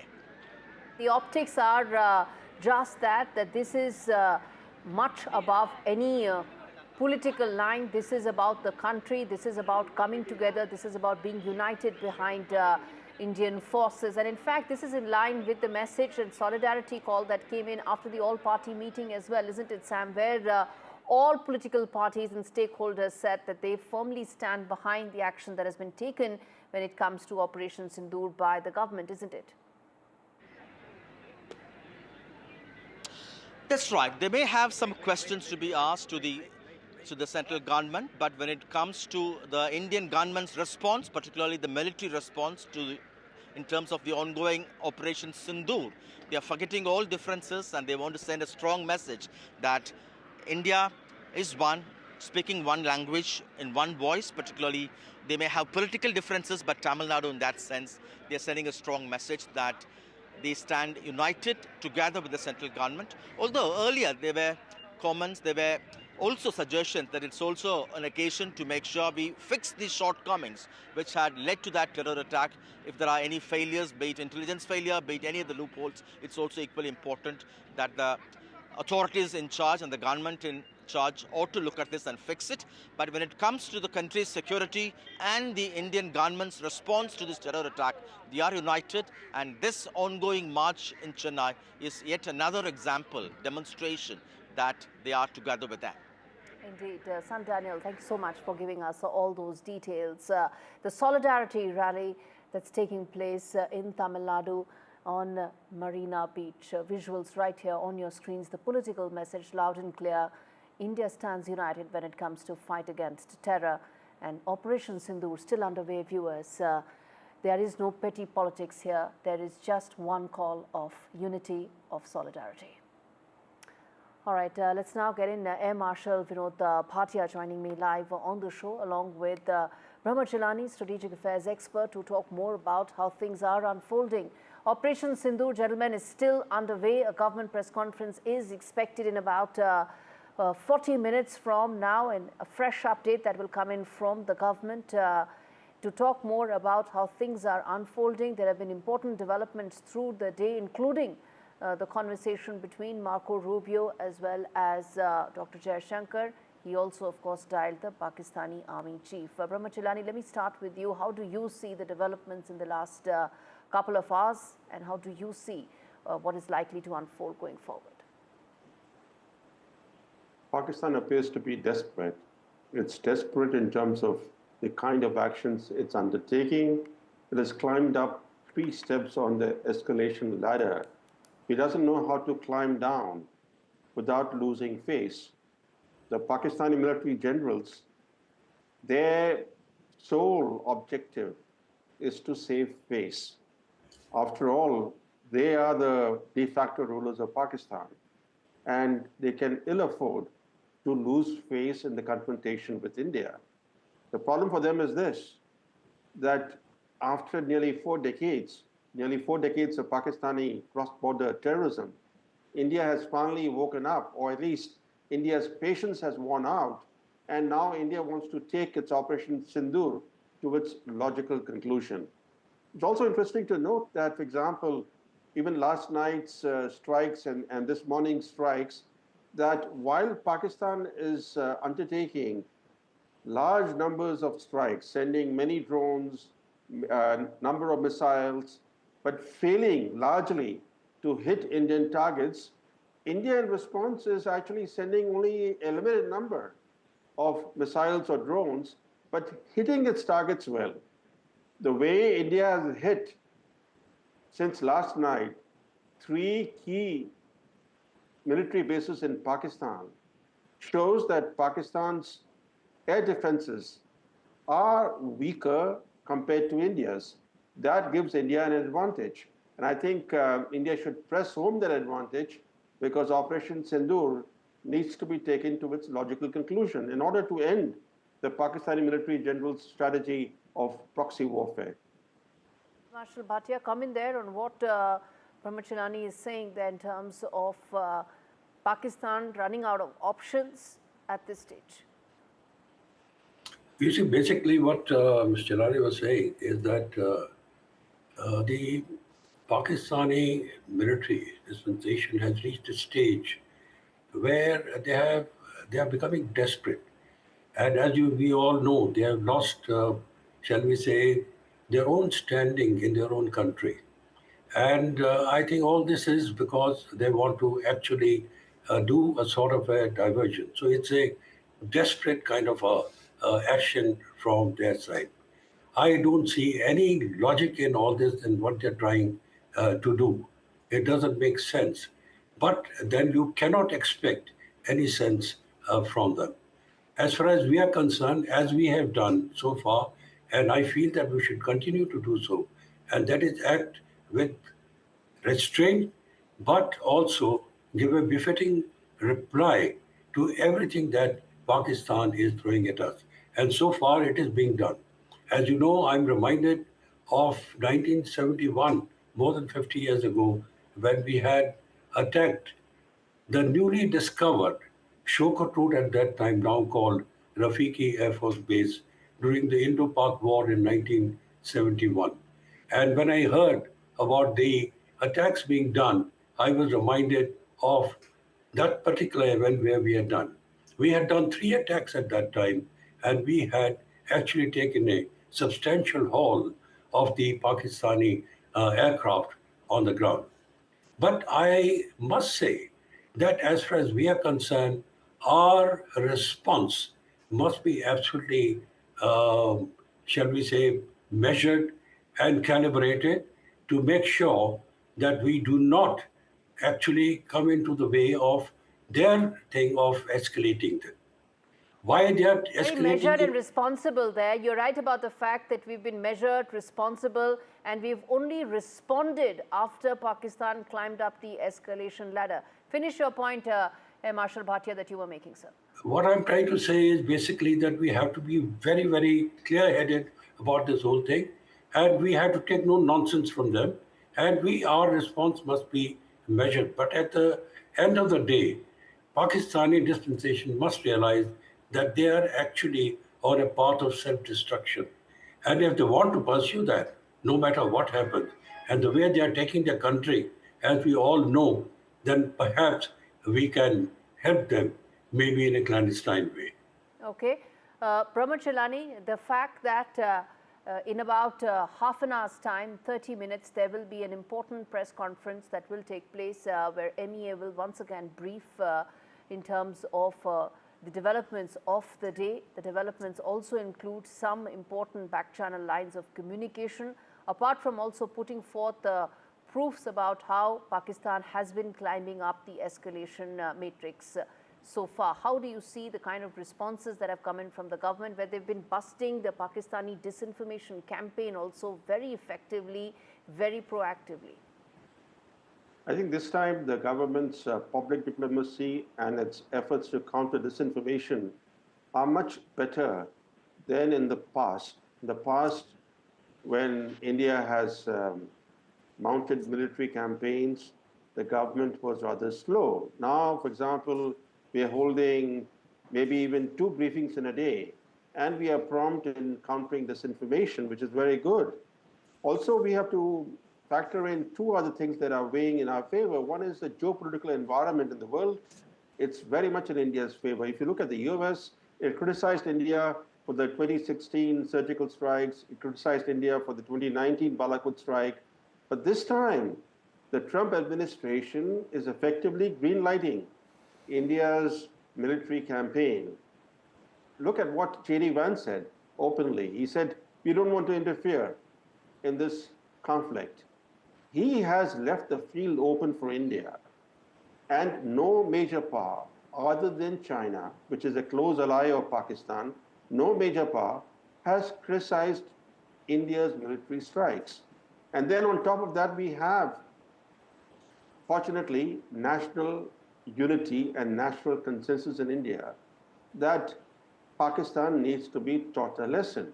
So it's very important for India to take its Operation Sindoor to its logical conclusion.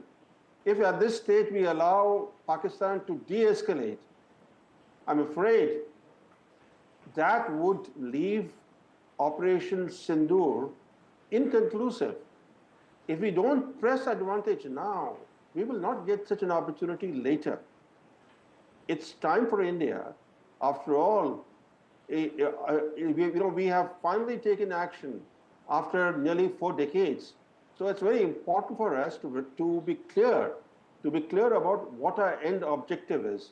Our end objective should be to humiliate the Pakistani military establishment. That establishment has been oppressing its own people. If we leave it humiliated, it will face the wrath of the Pakistani people. Okay. But I guess one of the core objectives has been, and all along for Operation Sindoor, about dismantling the terror infrastructure, something the government has been very clear about all along, that in Pakistan and Pakistan-occupied Kashmir, it has been about the terror infrastructures that operated, and they systematically focused only on those strikes. And to that extent, Marshal Bhatia, do you think the government's core objectives have been met in terms of Operation Sindoor, and now it is just about a measured and responsible response to what Pakistan is trying to do when it is the one who's escalating and going up the escalation ladder?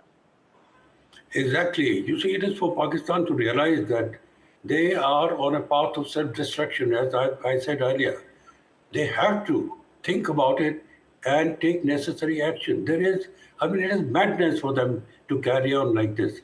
As far as India is concerned, our aim is very, very clear, that we shall not be victims of terrorism, and we should go after it. And as far as terrorism is concerned, we will not accept it. And it should be made very clear to Pakistan that enough is enough. We are not taking it anymore. At the same time, we must be absolutely clear in our minds that we do not want to get into a situation where we don't give them a little maneuvering space for them to back out. So if they want to back out or they want to be good neighbors, we can accept that. But at the same time, we must be very clear in our minds and tell them that we shall not accept any nuisance from them anymore in terms of terrorism attacks that come from their side. I think India has been very, very clear in terms of its message, intent, and that's the reason why some of the press conference that took place today as well as yesterday, the government came out and gave all important proofs. Wing Commander Voimika Singh as well as Colonel Qureshi have been very clear, giving out all those details. The pictures were also date stamped, pointing out not only was it busting Pakistani misinformation campaign, but also telling exactly what India has been doing and what Pakistan has been trying to do in terms of escalating this further. And all along, Operation Sindoor has been about avenging Pahalgam and destroying and dismantling the terror infrastructure and the terror apparatus that has been on Pakistan and Pakistan-occupied Kashmir. All right, on that note, I'm shifting focus and turning attention to some very important breaking news that's coming in right now as we speak. Viewers, US President Donald Trump has claimed a ceasefire.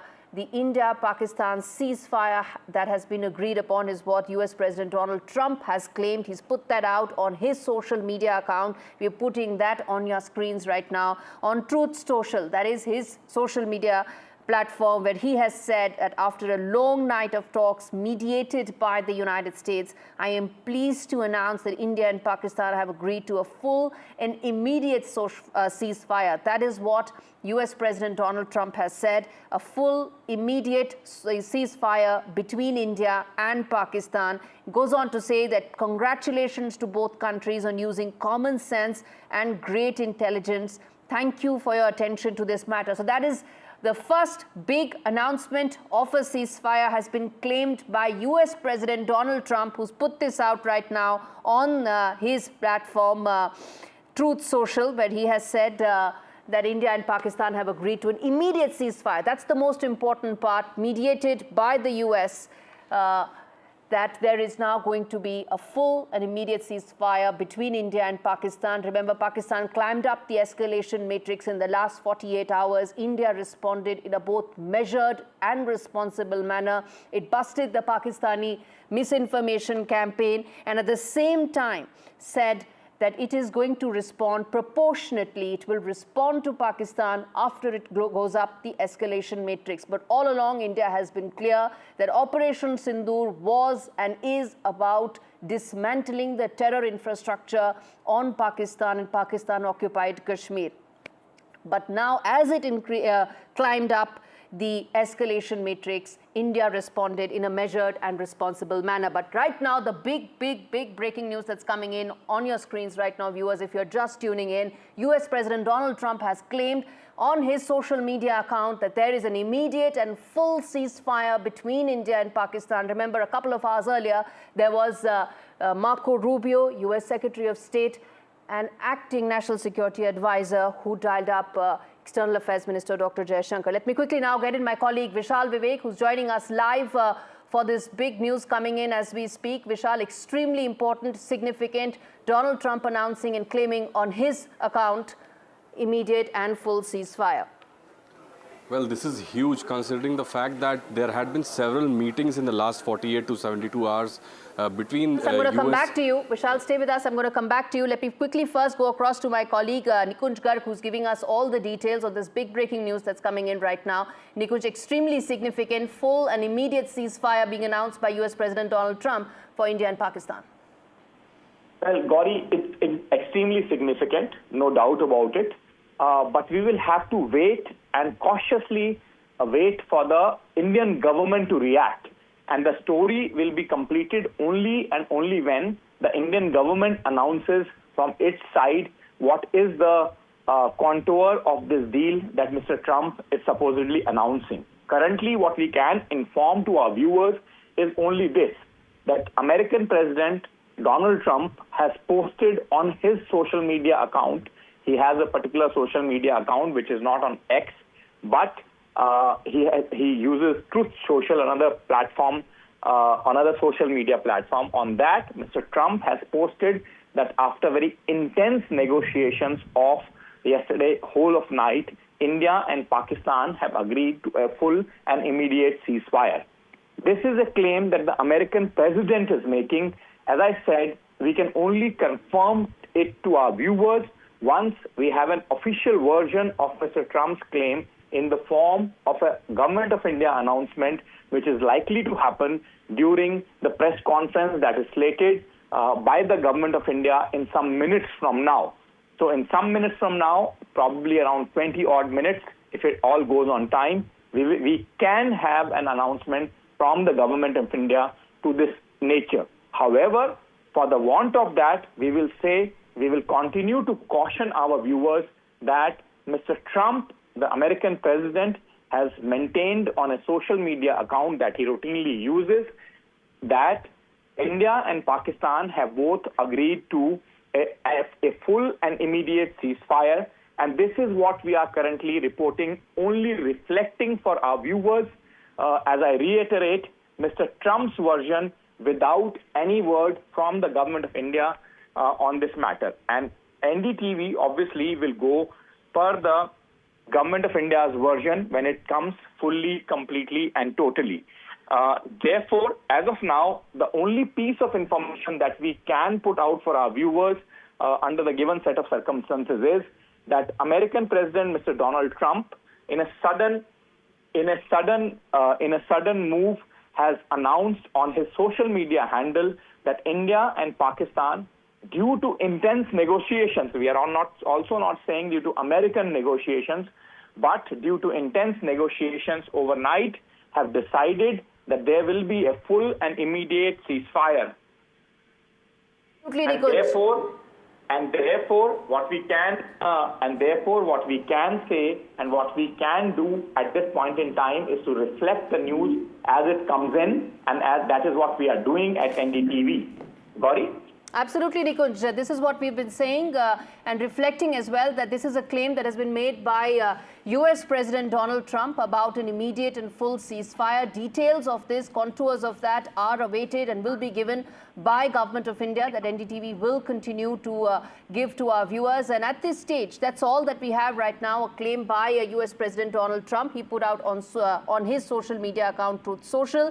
But in fact, there are also now updates coming in from several other US government handles, including that from Secretary of State as well. In fact, Marco Rubio's statement also coming in on platform X after the announcement that has been made by President Trump. You're right about the fact that it's a sudden announcement that's come in with no details, no contours whatsoever. But there's also an update that's come in from Secretary Marco Rubio, further to what President Trump has said, and we can put that out as well, which says that over the past 48 hours, Vice President Vance and I have engaged with senior Indian and Pakistani officials, including Prime Minister Modi and Shahbaz Sharif, External Affairs Minister Dr. Jaishankar, Chief of Army Staff Asim Munir, and NSA Najib Doval and Asim Malik. And he says, Marco Rubio's account says that I'm pleased to announce the governments of India and Pakistan have agreed to an immediate ceasefire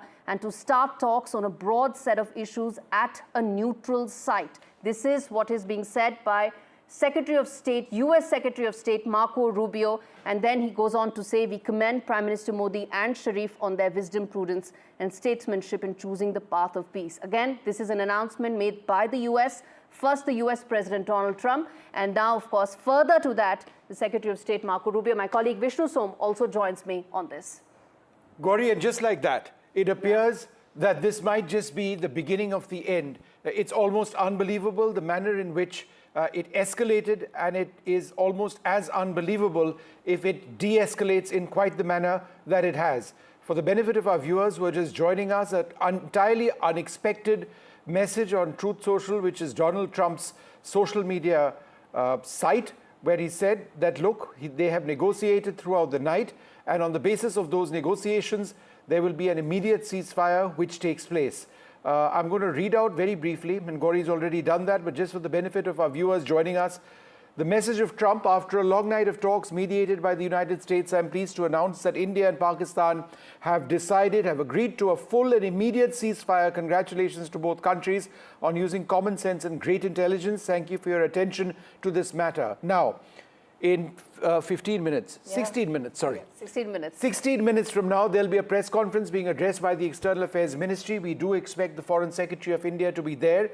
We also will likely see those two spokespersons of the Air Force and the Army. It's been a day of hectic military activity between India and Pakistan. There have been any number of attacks which have come in. There have been any number of attacks which India has also done. But will we get clarity on this? Because this is when the entire world will be watching that press conference. Yes. Marco Rubio, the US Secretary of State, has also come out with the message. He commends Prime Minister Modi and the Pakistan Prime Minister. Gauri.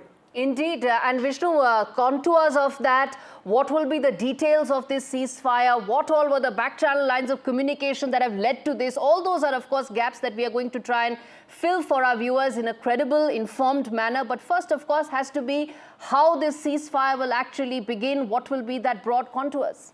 I would like to bring in Shiv Arur at this stage. Shiv, it's almost, it's a sense of disbelief for me, because what we have been discussing through the day has been, are we headed to a path of escalation? Has there been armor which has been deployed forward?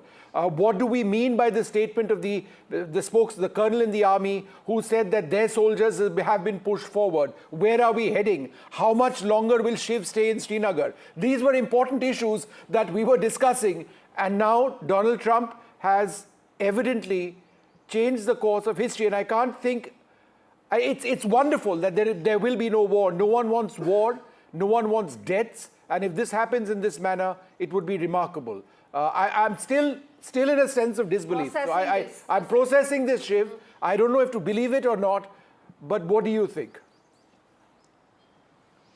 Well, it's Trump, and since he's put it out in all his official accounts, I'm guessing it's true and it's not a joke. It is an authentic account. Truly a surreal few hours, Shiv, isn't it? Interrupting you, breaking news coming in. Shiv, sorry, hold on, but don't go away. Ishaq Dar, the Foreign Minister of Pakistan, on Twitter, Pakistan and India have agreed to a ceasefire with immediate effect. Pakistan has always strived for peace and security in the region without compromising on its sovereignty and territorial integrity. This is a confirmed statement. Pakistan now out with a tweet where they have said that both our countries have agreed to a ceasefire with immediate effect. We are moving beyond Trump and Marco Rubio to the Pakistani Foreign Minister. Shiv, carry on. Absolutely surreal sequence of events. Ishaq Dar, the minister in Pakistan, the president of the United States, announcing a ceasefire, which we expect India to reflect at that press conference that's coming up in 10 minutes from now, Gauri and Vishnu. Just a few hours after India detailed all the air bases in Pakistan that it had struck with long-range, offensive weapons. This is as surreal as it gets, you're right. It seemed like things were escalating, but clearly there were phone calls being made in the background between the President of the United States, the Prime Minister of India, the Prime Minister of Pakistan, the foreign ministers of the two countries, and the national security advisors. He's also talked about the two countries discussing issues at a neutral site. I don't know what that means, because India would never agree to something like that unless Trump has something else up his sleeve. But after 3 days of frenetic, kinetic escalation, hour on hour, artillery, anti-tank guided missiles, short-range surface-to-surface ballistic missiles, S-400s, BrahMos, Scalp, Rafale, all of these, coming into a truly chaotic battlefield between the two countries. Suddenly on social media up pops this one tweet, which everyone instinctively first thought it was fake, but it turns out to be real. So it is Trump having announced that ceasefire. And I think today's press conference, where we were actually expecting more details about the escalation, is probably going to be India announcing that ceasefire as well.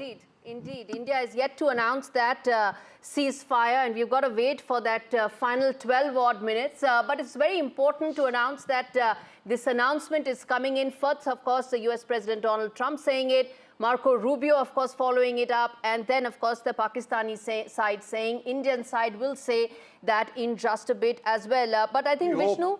We hope. We hope, but yes. 12 minutes. 12 minutes till we confirm. Has not made any statement so far. Yes. There is a press conference in scheduled 11 minutes. 6 o'clock, yes. 6 p.m. is when it's going to start. We really need to wait and see, what's going to happen, because it's remarkable. To me, Gauri, the most clear sign that we may be headed towards something substantive is that statement by the Pakistani foreign minister, who has said, and I quote, Pakistan and India have agreed to a ceasefire with immediate effect. He said this after Trump. He said this after Marco Rubio. Just this morning, we were talking about, dogfights in the skies, BrahMos missiles being fired, armor potentially being moved up, drone strikes. And now this evening, less than 24 hours later, Trump says, because that's where it started, Donald Trump says, it's over, it's done. Right? As simple as that. Now, if Trump has managed to right-size this conflict between two nuclear-armed neighbors, it has to be said that is truly something. Indeed. And today also saw hectic diplomatic parleys, didn't it, Vishnu? There was calls between Marco Rubio and Dr. Jaishankar. Of course, he also spoke to the Pakistani General Asim Munir. Then there were other set of back-channel lines of communication that were activated through the day. Apart from the military side that you were mentioning, there were all these diplomatic parleys that also took place. Of course, the sudden announcement is yet to be announced by India. That is something we are yet to be waiting for. We've got some more breaking news coming in. On sources, we can tell our viewers there has been the stoppage of fire. Yes. The stoppage of firing and military action between India and Pakistan has been worked out. directly between India and Pakistan. The Director General of Military Operations from Pakistan initiated the call this afternoon, after which discussions took place and an understanding has been reached. This is an Indian reaction, albeit on sources. We expect this to be finalized. These are usually reliable sources. However, there is no decision to hold talks on any other issue at any other place. This is absolutely huge. This is on sources. 10 minutes from now, 9 minutes, there will be a press conference. Confirmation will come in. Is when the official confirmation will come in, but this is source-based information that Vishnu was talking about. Remember, in fact, let's play out that Donald Trump Truth Social account information as well for our viewers to know what is the latest and how the sudden announcement actually came in. And then we also have US Representative Ami Bera joining us live to talk more about this. Good to have you, sir, on the broadcast. Let me start by asking you your reactions to the sudden announcement that's been made by President Trump. India is yet to announce that officially. We are waiting for that. But as of now, we are going by President Trump's announcement of a full and immediate ceasefire. Yeah, I think that's a good news. We certainly don't want to see an escalation. And if the firing of artillery has been halted, I think that's a positive sign. Obviously, we're waiting to hear from Prime Minister Modi. We're waiting to hear from the Indians and the Pakistani side. But I think if there's a ceasefire, then that creates some space for us to try to find a longer-term solution.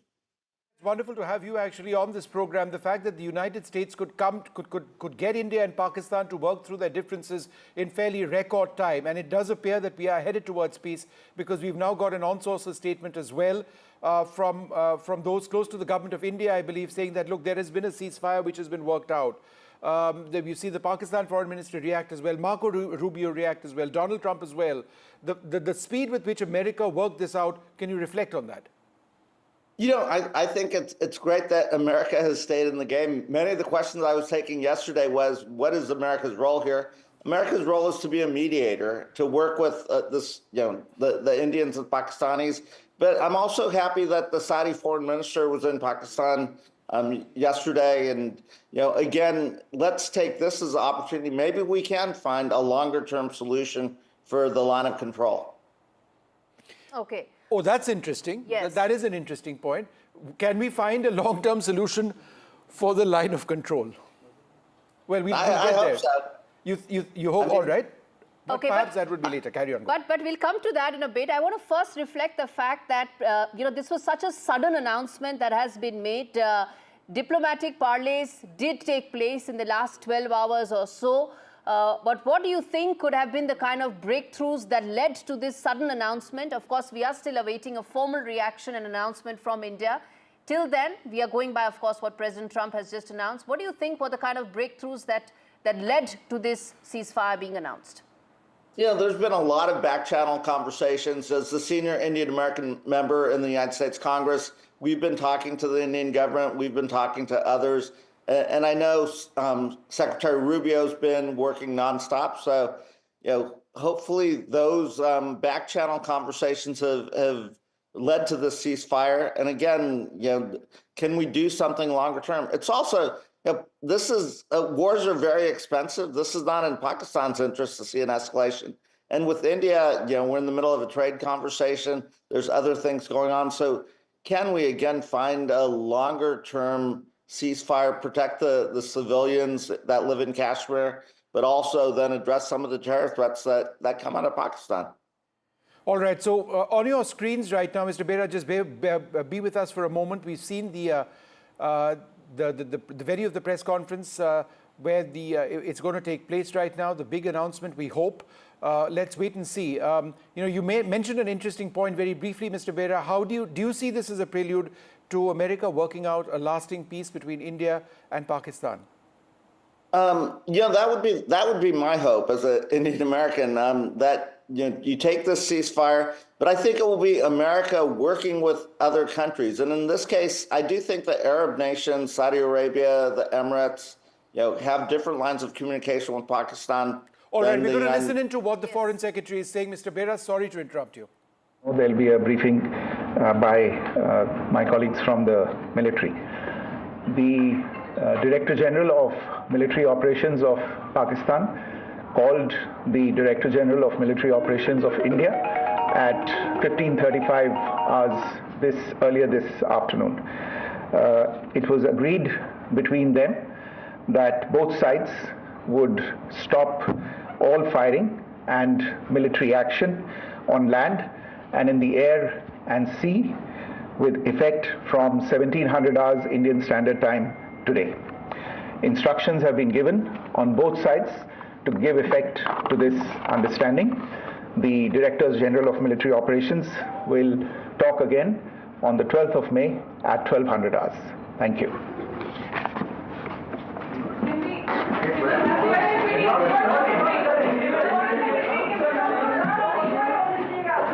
We expected there to be those military officers. Nothing. It was what, 5 or 6 lines? Yeah. Let's play that out again, in fact. Let's play that out again.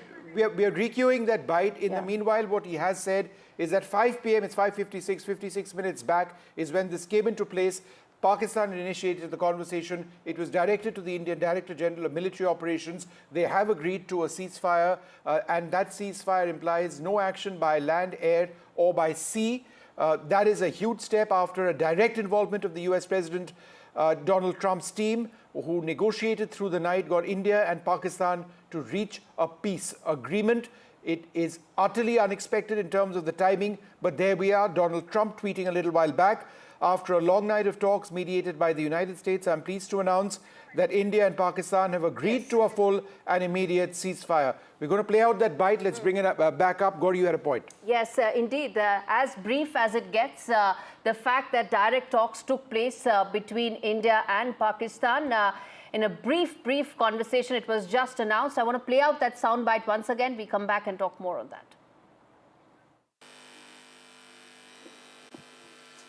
Good evening, ladies and gentlemen. I have a very brief statement to make. Following that, as you know, there will be a briefing by my colleagues from the military. The Director General of Military Operations of Pakistan called the Director General of Military Operations of India at 15:35 hours earlier this afternoon. It was agreed between them that both sides would stop all firing and military action on land and in the air and sea with effect from 1700 hours Indian Standard Time today. Instructions have been given on both sides to give effect to this understanding. The Directors General of Military Operations will talk again on the 12th of May at 1200 hours. Thank you. All right. 1700 hours is when the stoppage of hostilities kicked in. Aishwarya joins us live for more on that. Aishwarya, a very brief, important announcement made by the government confirming what President Trump said and announced, that there is now an immediate and full ceasefire between India and Pakistan.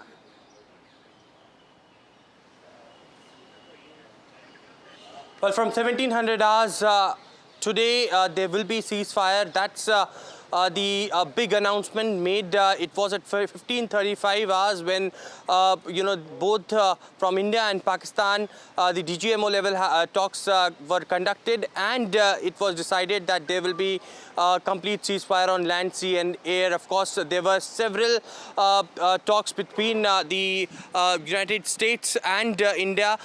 Although this has been made very clear on India's part that it is that they had made it clear that if in the near future there would be any sort of terror activity on the Indian soil, then that will be considered as an war as well. So a warning along with the decision that has been taken both by India and Pakistan. All right, absolutely huge, these developments. In a statement lasting all of 30 seconds, India's Foreign Secretary Vikram Misri has announced that it is over. The ceasefire, the immediate stoppage of firing exactly 1 hour ago is when it started. No firing by land, air or by sea. This is something which has been directly mediated by America. It's been announced by Donald Trump. It's been followed up by the Secretary of State. The Directors General of Military Operations of India and Pakistan have spoken. The Pakistani general called up his Indian counterpart. They agreed to the terms of the ceasefire from a military standpoint.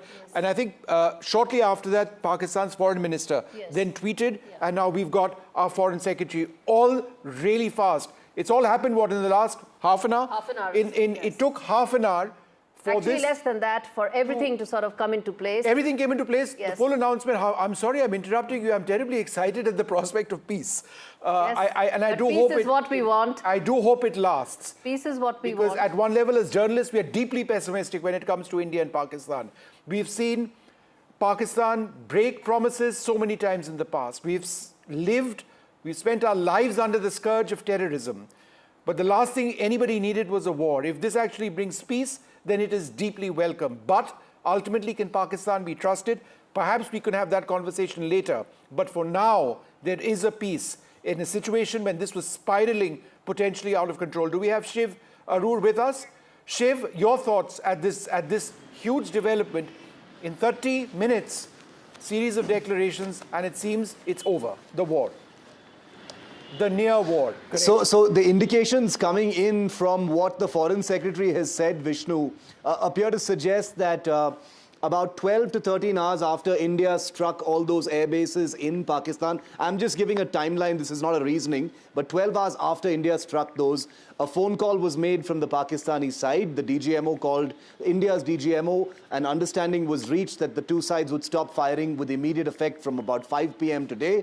And that's how it worked. Now, how Trump actually plugs into all of this is probably actually getting the DGMOs, to over the sound of all those weapons, actually make that hotline phone call to each other. Now, remember that just before this ceasefire announcement happened from Trump's side, Gauri and Vishnu, remember that there were indications from the government, at the highest levels of the government, that India is changing its rules of engagement and that all terror attacks from Pakistan will now be seen as acts of war, indicating that India is changing the paradigm of retribution, and that if there are terror attacks from Pakistan's side, then immediate response from India will be military strikes against military establishments and military targets, not just against launch pads and terror training camps, etc. So that was an important little modification, I think, that prefixed what could have been some kind of an off-ramp here with the announcement of peace. I think it's a good thing that there isn't going to be a full-scale war. Nobody wanted that, but India, I think, was in a position of power and advantage. It was the Pakistani DGMO who called after all of their premier military bases came under attack from India, which held that kind of advantage, I'm guessing, even though there was, of course, this frenetic crossfire of combat requesting this ceasefire. I'm not saying that there was a power game going on, but these subtle rhythms when it comes to conflict are very, very important, because it gives you a sense of, who asked for the ceasefire, how it came into effect, who was overseeing it, was there an intermediary? We know that was Trump, but 5 o'clock onwards, just 12 hours after their bases were being attacked, and I agree with what you said, Vishnu, what a surreal day. Indeed, what a surreal day, and very quickly all of this came together, and a very brief announcement that has been made by the Foreign Secretary, by India, in terms of ceasefire. Details of that in terms of how it will now unwind is something probably, Shiv, you can help us understand, given the fact that it happened so quickly. But what will be the process of ensuring that normalcy returns and we move back towards that normalcy phase? And sorry to interrupt, but Shiv, just 12 hours ago, you were jumping around because there were explosions around you. And over here, we're talking about, peace. Sorry, Gauri, but it's just unreal. It's incredible. I agree with you, because, what was happening was real. It cannot be ignored. There was genuine combat going on. There was, genuine kinetic action between the two countries, some of it quite destructive, on the Pakistani side. But amidst all the noise of the combat, it is quite surreal to imagine that there were these back-channel talks actually going on. Remember, a couple of days ago, there was talk of the two NSAs speaking. The Foreign Secretary kind of fobbed fobbed that off and said, he has no information about it. Now it's seeming like those conversations probably were happening between the two sides, maybe with the Trump administration as some kind of an intermediary or a kind of, amalgamator to bring these two sides together, even while they're firing all these missiles. So the military action was happening on the one side, but these talks, or at least these feelers, were taking place and evolving on the other side is actually incredible to me, and gives you a sense of what what conflict can really all be about. Geopolitics plays a big role here. We've had so much to comment on the role that the United States and its leaders have been playing in how this entire thing has panned out. Even Trump's statement announcing this ceasefire, which broke first on NDTV, Gauri and Vishnu, even there he says, great amount of intelligence has been shown by Pakistan and India. In his usual patronizing way, Trump says, I'm glad these two people have shown intelligence, which once again is that annoying equidistancing that we're seeing from Western leaders about a situation when it all started with Pakistani terror against India. So let's never ever lose sight of the fact that this all started with the murder of 26 innocent tourists in Pahalgam, and it may have ended now just short on the threshold of a full-scale war, and we must commend our diplomatic machinery and our military and our political leadership for putting the kind of pressure on the system in Pakistan that they needed to pick up a phone call and ask for a ceasefire. No matter what the circumstances, whoever picks up the phone first is the person who needs that ceasefire more. And I think India has made a point by changing the paradigm of combat, targeting military installations directly, including in Rawalpindi. Let's never forget that. I don't think there's any doubt, Vishnu, and I agree with you. This is going into the history books. On a day when, a scalp probably landed in Rawalpindi, the two countries have announced a ceasefire.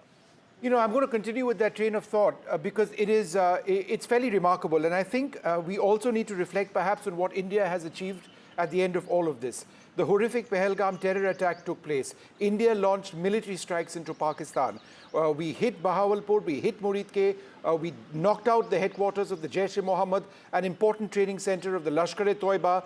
We eliminated a large number of terrorists who were directly responsible for 26/11. We noticed and we have evidence of the fact that at the funeral of some of these terrorists, there were Pakistani officials present over there. That goes to prove that they continue to endorse terrorist leaders. We then had to face the brunt of Pakistan's military onslaught. Our armed forces did take that on. We'll get the full details of what exactly happened over the next few days. But India then hit back. India hit back, attacking 7 airfields or facilities, all military targets, unlike Pakistan, which was hitting civilian targets as well. And the damage caused in some of the Pakistani airfields was fairly severe. At some stage during the day, at a time when Pakistan continued with its counter-military operations, the talks actually resulted in something which fructified into the Pakistani Director General of Operations calling up his Indian counterpart and them agreeing that, look, let's put an end to it right now. Indeed, that's exactly how it unfolded. And in fact, there's some breaking news that's coming in on our screens. Of course, the Foreign Secretary said that the next talks would take place on 12th of May. We're going to come to that in just a bit, address that bit in just a bit. But Vishnu, what you were saying in terms of how it unfolded in the last 48 hours, how it went up on the escalation metrics, how India busted some of the Pakistani misinformation campaign, how it also, for the first time, in fact, in recent times, we had our US envoys reaching out and telling exactly what was happening in terms of the Pakistani disinformation campaign that was happening. Our UK High Commissioner went out and said exactly what Pakistan was doing. All that also put into place the perfect strategy that India worked at so many levels, whether it was the diplomatic, the military, the economic, all of it coming together, which is what, of course, culminated into a very sudden ceasefire that was announced about 35 minutes back. The little detail we have is that at 15:30, the Director General of Military Operations had their conversation. And at 5 p.m., 3:30 they had the conversation, 5 p.m. there was a ceasefire, 1.5 hours later. Now, what we also know is that there is going to be a press conference by the armed forces representatives, the colonel in the army, the wing commander in the Air Force. That's going to happen anytime soon. We've got somebody on the phone line at this stage. Who do we have? Sunil Prabhu joins us at this stage. Sunil, we expect a military briefing now, right? That's right. And just to give you, Vishnu, the perspective, because we were there at the as the Foreign Secretary came to brief. This was, of course, after already the announcement had been made by US President Donald Trump, as well as the Pakistan Deputy Foreign Minister. It was a brief, short message that India wanted to send. One, that the Pakistan Director General Military Operations had called his counterpart, and that they have decided to cease at 5 o'clock this evening, effective from both land, sea and air, all military operations. This comes in the backdrop, of course, and we must inform our viewers of the United States call, the US Secretary of State to the General of the Pakistan Army, where it made very clear, and you have to read that statement very clearly. It was between the lines that, Pakistan has to understand the implications of what they are doing. And I must add, what we have been told by sources, that the Indian Air Force was very determined to send a loud and clear message about how we can also retaliate in the manner in which is befitting. And I think finally diplomacy on both sides, and in particular, of course, the Pakistan making that first move of speaking to its counterpart. They will speak again on the 12th in 2 days' time, after 48 hours, at 12 hours, to take a stock of the situation as it evolves as of now. So that's the input we have, and the Ministry of Defense briefing is expected to start shortly. Let's go across to Aishwarya Jain, who's been tracking developments through the day. Aishwarya, in the morning we were speaking to you when you were covering the Prime Minister's meeting with the National Security Advisor, the Armed Forces Chiefs, the National Security Advisor, whoever else. And the sense at that stage, Aishwarya, just a few hours back, was that who knows how long this is going to go. They would perhaps have been finalizing the next steps in case Pakistan escalated further. And here you are now. Where are you? Outside Jawaharlal Nehru Bhavan at a time when there's peace. How remarkable is that?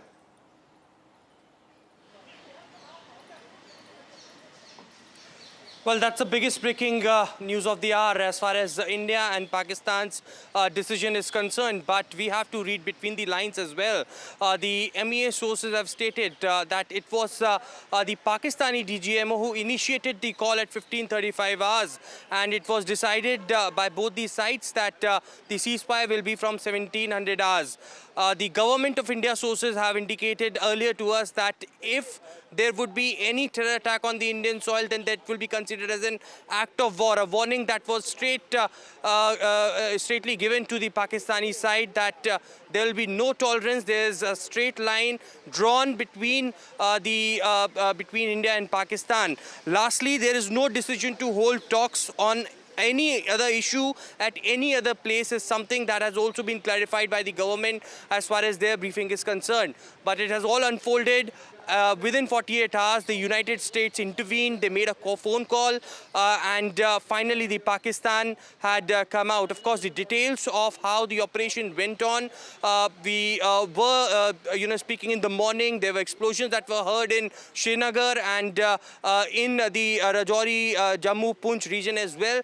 But certainly, it was all going simultaneously when the diplomatic talks was going on between India and Pakistan, and finally, they came to a decision. How it went, how it unfolded is the answers that, of course, operationally the Ministry of Defense will get into. But remember, in the last few press conferences of the government that briefed, it had clearly stated that how Pakistan had used the civilian airlines to guard them in a situation of the drone and missile attack by them. There had been numerous occasions when Pakistani side had used fake propaganda. They had, their Pakistani military base had given a cover fire for the terrorists to infiltrate into the country as well. So all of these things India will not forget.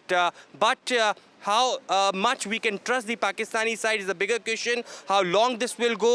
Remember, the last word that had come out from the MEA is that the next talks will be on May 12th. Till then, there would be, of course, high alerts on both the sides, and the government would be keeping a close eye as to the decision of both the sides, whether that will be implemented and firmly be accepted by both the on the side of Pakistan or not, because India was making it very clear that we were just retaliating to what Pakistan armed forces were doing.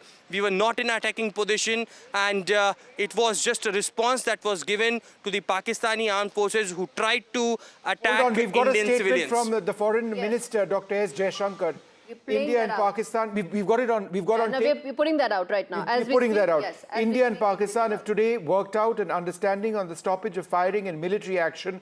India has consistently maintained a firm and uncompromising stance against terrorism in all its forms and manifestations. It will continue to do so. So we aren't, our ideals, our principles, our fight against terrorism remains, right? So that's what the message is. So nothing changes. It's back to, in a sense, the status quo. One hopes that status quo is one where there is no terror from Pakistan. We'll have to wait and see what happens. For now, and I think that's the most important messaging, isn't it, Vishnu? Where it clearly says, Dr. Jaishankar says, the stoppage of firing and military action, but the firm and uncompromising stance against terrorism stays. So when it comes to the very premise with which we actually started this, which was stance against terrorism, firm and uncompromising, that remains. It's about stoppage of these hostilities. Yeah. I just slightly, I don't know if I disagree is the word with you, but the thing is that this is clearer than what a lot of people would have suggested is something that constitutes a statement of where both sides have said, okay, we are ending this. Normally there are conditions. Condition A, condition B, time A, time C, if this, if that, nothing. They've ended it over here. Absolutely. Right? There are no and conditions, there are no ifs and principles, buts. and they've ended it. That's correct. The reason you see that frame on your screen is because there is going to be a press conference by the Indian Army and the Indian Air Force, Wing Commander Vyomika Singh and Colonel Qureshi in a little while from now. It's been a day where there has been intense military fighting between India and Pakistan. It's unbelievable that we are talking about peace, because we've all been talking about who's going to be working through the night to stay awake and report the news as it comes in of what may well have been another night of attacks with people, innocents, being hurt and potentially killed. Absolutely. But will we have a safe night for millions of citizens